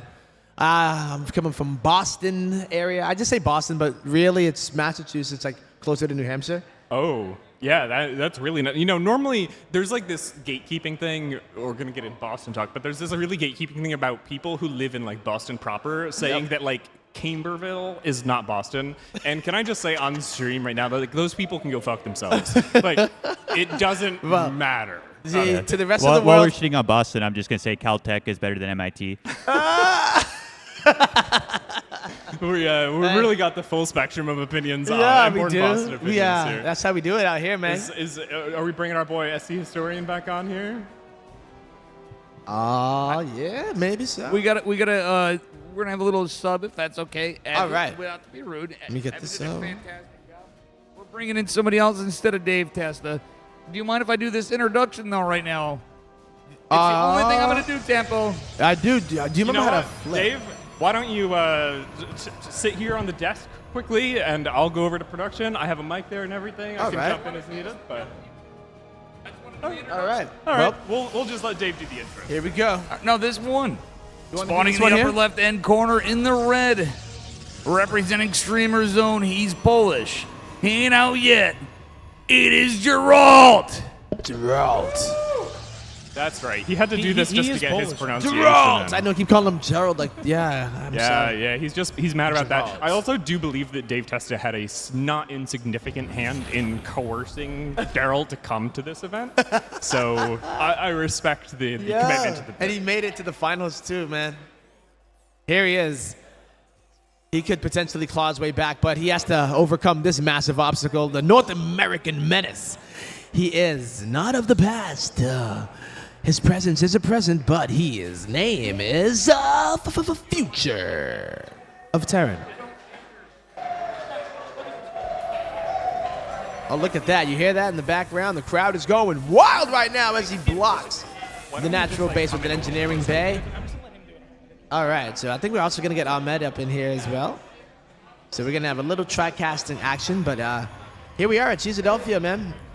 It's been a long time. It feels like a homecoming, so I do appreciate everybody showing up. Also, everybody in the chat, watching from home or wherever you may be. So much love, everybody. What's up? And Proxy Factory. I love it. Yeah. Wow, he uses the weekend SCV there, too. So very, very ballsy move here. I can imagine Future right now in this best of 7 thinking, God damn it, I need to find another weird build. Another build? Yeah, the longer it goes, the more nervous he must get. Like, right? we need to have so many bizarre builds in our back. That we gotta be running like through the Rolodex. Oh my God! I mean, is there like a compendium for Terran that's as like comprehensive as the Protoss book of bullshit? I think Future wrote that book. Oh really? Actually, I mean, yeah, okay. I believe it. We're floating it in. I love it. This is a great map for that. I will say I have not yet seen a battle cruiser this event, and I think this is like the first Cheesedelphia that I have not seen fast battle cruisers out of a Terran. So I'm still fingers crossed. Fingers crossed. Yeah, there is still some hope. fast VCs. I don't know. Did we watch any Dolan games? We did watch a few actually. So we need to get Nathanius here. Is what we need, right? Is that what you're trying to say? Yeah, if Nate was casting, the players would definitely. There would be a lot more cattle play. bruisers ruling the skies. They play it just for the memes, Yeah, for memes. Sal being here too. Oh, shout out to all the homies in the Starcraft 2 community. The streamers give us all the entertainment all day. He has not spotted this factory, by the way. Oh my God, yeah, and it's starting to produce Hellions. There's a second one there. He goes in immediately, and also there's going to be a Widowmine that comes in afterwards. Completely blindsided here, Geralt moving his units. He gets one of the Hellions though, but he also is lining them up. He has to be very careful. One Hellion can still do a hell of a lot of damage here. 11 workers for 2 Hellions, man. That is a trade I will take. That's like a holographic Charizard for a Weedle. And guess who's getting the Charizard? I do think that the surround is the good call there. Going from 2 to 1 really substantially decreases the DPS, right? Of the hang on. Did that Widowmine just go off on a assimilator, on a probe going into an assimilator? That is the worst feeling of all time. It's a terrible feeling. Right? It's like, all right, hell, the Hellions really did a good job, and I'm here for the grand finale, right? Like the fireworks, and he just is a dud, right? It doesn't even go off at all. It's a very disappointing end to a night. Doesn't matter what happened before. It could be the most epic night. But if you end up with a dud, that's what you remember for life. I mean, it's not quite as bad as the feeling you get as a Protoss when you sort of mismicro all of your probes into the assimilator spot and they all die. That's like the opposite spectrum. Yes. Yeah. Oh, yes, I've done that before. Every once in a while, I will off-race. And then I remind myself why I don't off-race so often. But it's also a reminder that maybe I need to off-race more. Think about it that way. The glass is always half full. A surprisingly standard follow-up here. We're kind of transitioning, honestly, into like a delayed, just standard 3 racks. We have the combat shield and stim pack timing pretty much exactly lined up. Yep. Those will finish at pretty much exactly the same time. And I would imagine that there's going to be a 3 racks push around the time that Gerald is looking to, get up and running with a third base. Yep. So it's honestly, at this point, kind of looking just like a normal PVT. Yeah. We got some damage with that proxy factory, so it makes us a little bit more comfortable as Future trying to macro into a game against Gerald, having that little bit of advantage. I like it. I mean, yeah, I'm a big fan here. Just even shaking it up in the beginning, though, like, right, it's all about, like, how do you recover from it? Like, is Geralta, is he still nervous, right? Like, he's facing elimination right here. This could be the end of his run, And he's like, oh, and then where do we go next? Home Story Cup? Okay, pack the bags. That doesn't go. Yeah, and you can tell Gerald's nervous here, chronoing out an observer like as soon as that thing finishes. He is a little bit worried. That one Stalker almost going down would have meant a huge title shift in the fortunes of that fight, but we clean up all those Marines for basically nothing. Yeah, really nice cleanup there, but there was still some action going on in the middle of the map. So just looking at the units lost, Future definitely losing a bit more here. So yeah. Very, very fun start for sure. Very fun series here, and I'm always hoping for the Game 7. I truly, truly am. I hope. I know Joe might not be, but hey, you never know. It could be a very quick Game 7, right? But here we go, guys. Future going back into his base until at least all of his important upgrades are done. Doesn't feel confident to go out. Maybe he's waiting for some medevacs too, because that HP on the bio is permanently lost when you don't have any way to replenish it. So. Oof, it's such a tough, weird decision because he can't really stim, right? He can, but he has to be very careful that he actually utilizes it because if he blinks away, man, it's a waste. Yeah, and the concussive shields is just a little bit too late to have been that useful in this fight. It's going to finish right now, and these Stalkers are so low. I'm so afraid for Gerald's Stalkers, but he does recognize that he needs to get out of there. Okay. Well, it could be an interception. He does this. Okay, he's trying to get it, man. He has a really sick instinct here. Oh my God. I think he's going to get it, man. He's going to get it. He clicks on it, but the drop does happen. One of those medevacs getting very low. Yeah, you could have seen a more aggressive blink forward there and maybe snipe one of them, but I think it kind of Oh my God, concussive shell is so sick. It is so good, man, and you see people forget it all the time. Oh my gosh. Okay, well, Stalkers are not the best against the Marauders already, but man, you add that concussive shell. We're going into +1, so that's even going to hit harder. And yeah, I'm a little bit worried for Geralt. Yeah, Future's in a very strong position. He doesn't have a huge medevac count, but he does have he has an SCV advantage, which is not something you normally see at this phase, what with Chrono Boost being Chrono Boost. And he also has all the upgrades that you would want. He's getting the +1 attack, he has Stim, he has Combat Shield, he has Concussive Shells, and he's going for a huge drop, which I think is very smart against this Colossus opening. And these Colossus, they were moving towards the third base. Yep. They were not ready for the drop Not into the at main. all. The pylon power. Oh, no, it wasn't actually powering that one. So at least he will continue to research that extended thermal lance. One of the medevacs goes down, but at what cost? He loses some of the Stalkers. Ooh, good pick off right there. Yeah, that first blink was exactly the kind of blink we didn't see earlier. Oh my, Future, yo. He does have the units to split to go to the third base at the same time. And 2 gateways were unpowered in the main, so production on defense is going to be really limited. Oh my God, the Colossus, they're exposed. Yep, they are super dead. Well, okay, only medium dead, I yeah, guess. just medium death, that last one goes down again. Look at this guy, man. I feel like this would be like a kill streak at this point, right? Like some kind of reward. He can drop like a nuke or something down on his Terran opponent, right? Is that a thing in this game yet? All right. Beautiful snipes there, man. Really, really digging that focus fire. Yeah, Geralt is holding on for his life right here. It's crazy. Yeah, I honestly can't believe that those 2 Colossus stayed alive. Yeah. I don't know how they did it. I thought that was like a full just, surround. Stimmed concussive Marauders dropped right on top of Colossus. Like, Colossus are basically made of tissue paper. Yeah, when it comes down to, yeah. I cannot believe that they somehow survived. We did have a battery, and I assume we had like an energy recharge on that battery, but it just like, it's crazy to me that we still have a relatively healthy Colossus count after that drop. And that is honestly like the only thing keeping. Yeah, he only lost 1, right? So yep. That early one, as soon as he realized what was happening, yeah, definitely minimize the losses there because they're super expensive. Still not sure if he has an answer for this Marauder ball, though.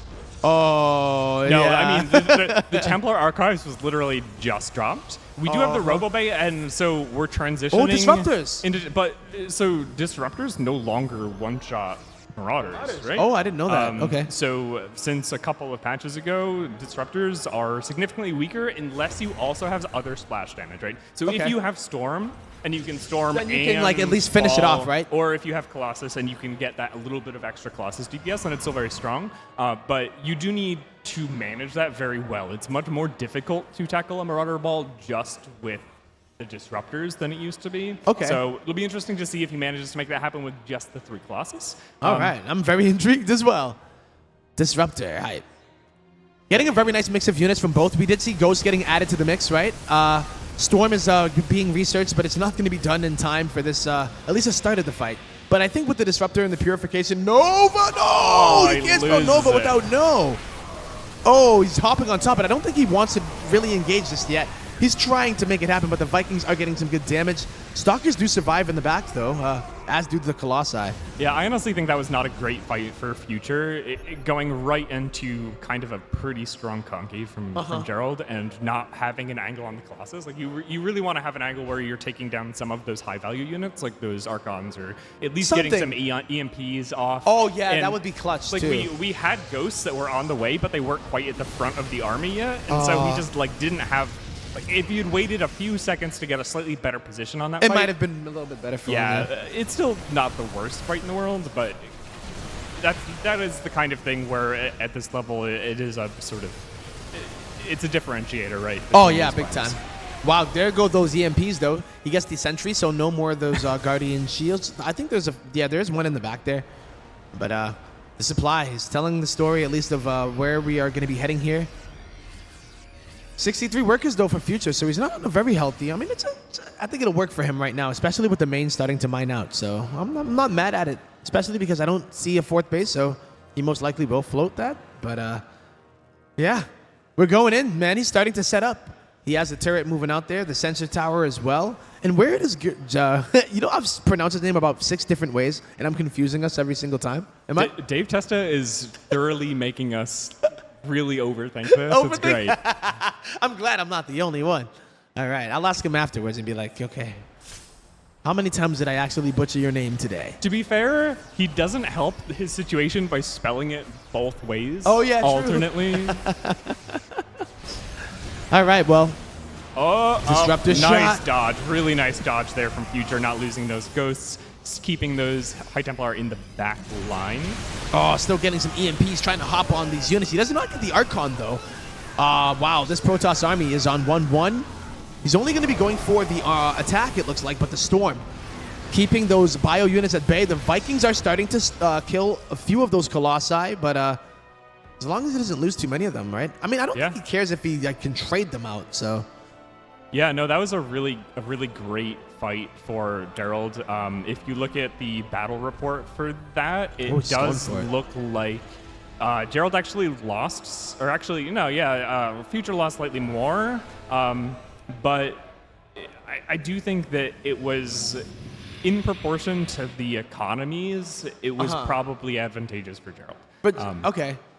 And even like what direction he's going into... I don't know. Does he have like he's adding a second Robo, so he does want to double down on the Colossi? Is it like... I would love to see a second Forge.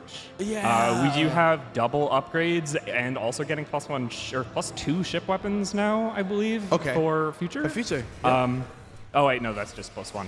Colors are hard. But we're getting triple upgrades triple right upgrades, now is the point. And Ghosts, and we're getting a planetary here. Like, we're really going for it his future. Yeah, which is we kind are. of funny on 66 SCVs that he's going this hard. He's really going hard in the paint here, right? Like, but, you know, I love it. I do. And I mean, I do love the sensor positioning, right? Like, he slowed it down just a bit so that, hey, if he doesn't want to get blindsided by anything right here, he knows what Geralt is capable of. So, I mean, is he really keeping tabs at least on the main or anything like that? I haven't really seen as much aggression. Okay, as he loads up a big old Doom drop that gets spotted here by the Zealots, but we also spotted Zealots, right? Yeah, like we at the also same time. spotted That was run by. True. All right, cool. I love these kind of games. Yeah, we're getting real extra scrappy up in here. Yeah, this is a PvT, man. This is some good Starcraft. Oh! He gets a pretty decent storm there. Doesn't kill any of them though. Yeah, why does he walk forward into the storm there? Oh. Like I don't know if he was we lose a paying lot of attention. medevac energy. Yeah.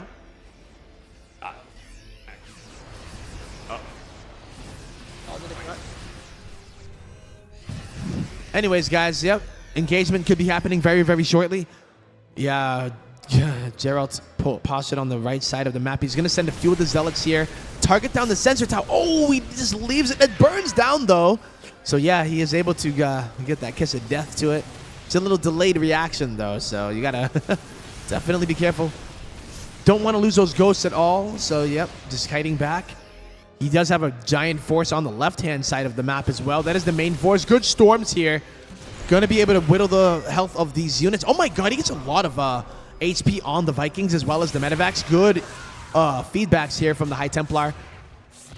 He's just moving them forward one by one. He doesn't want to get them all EMP'd at once. The storm is going to hold it down, but on the right side, there is another force. So look at that. Yeah, the ghosts are starting to go down.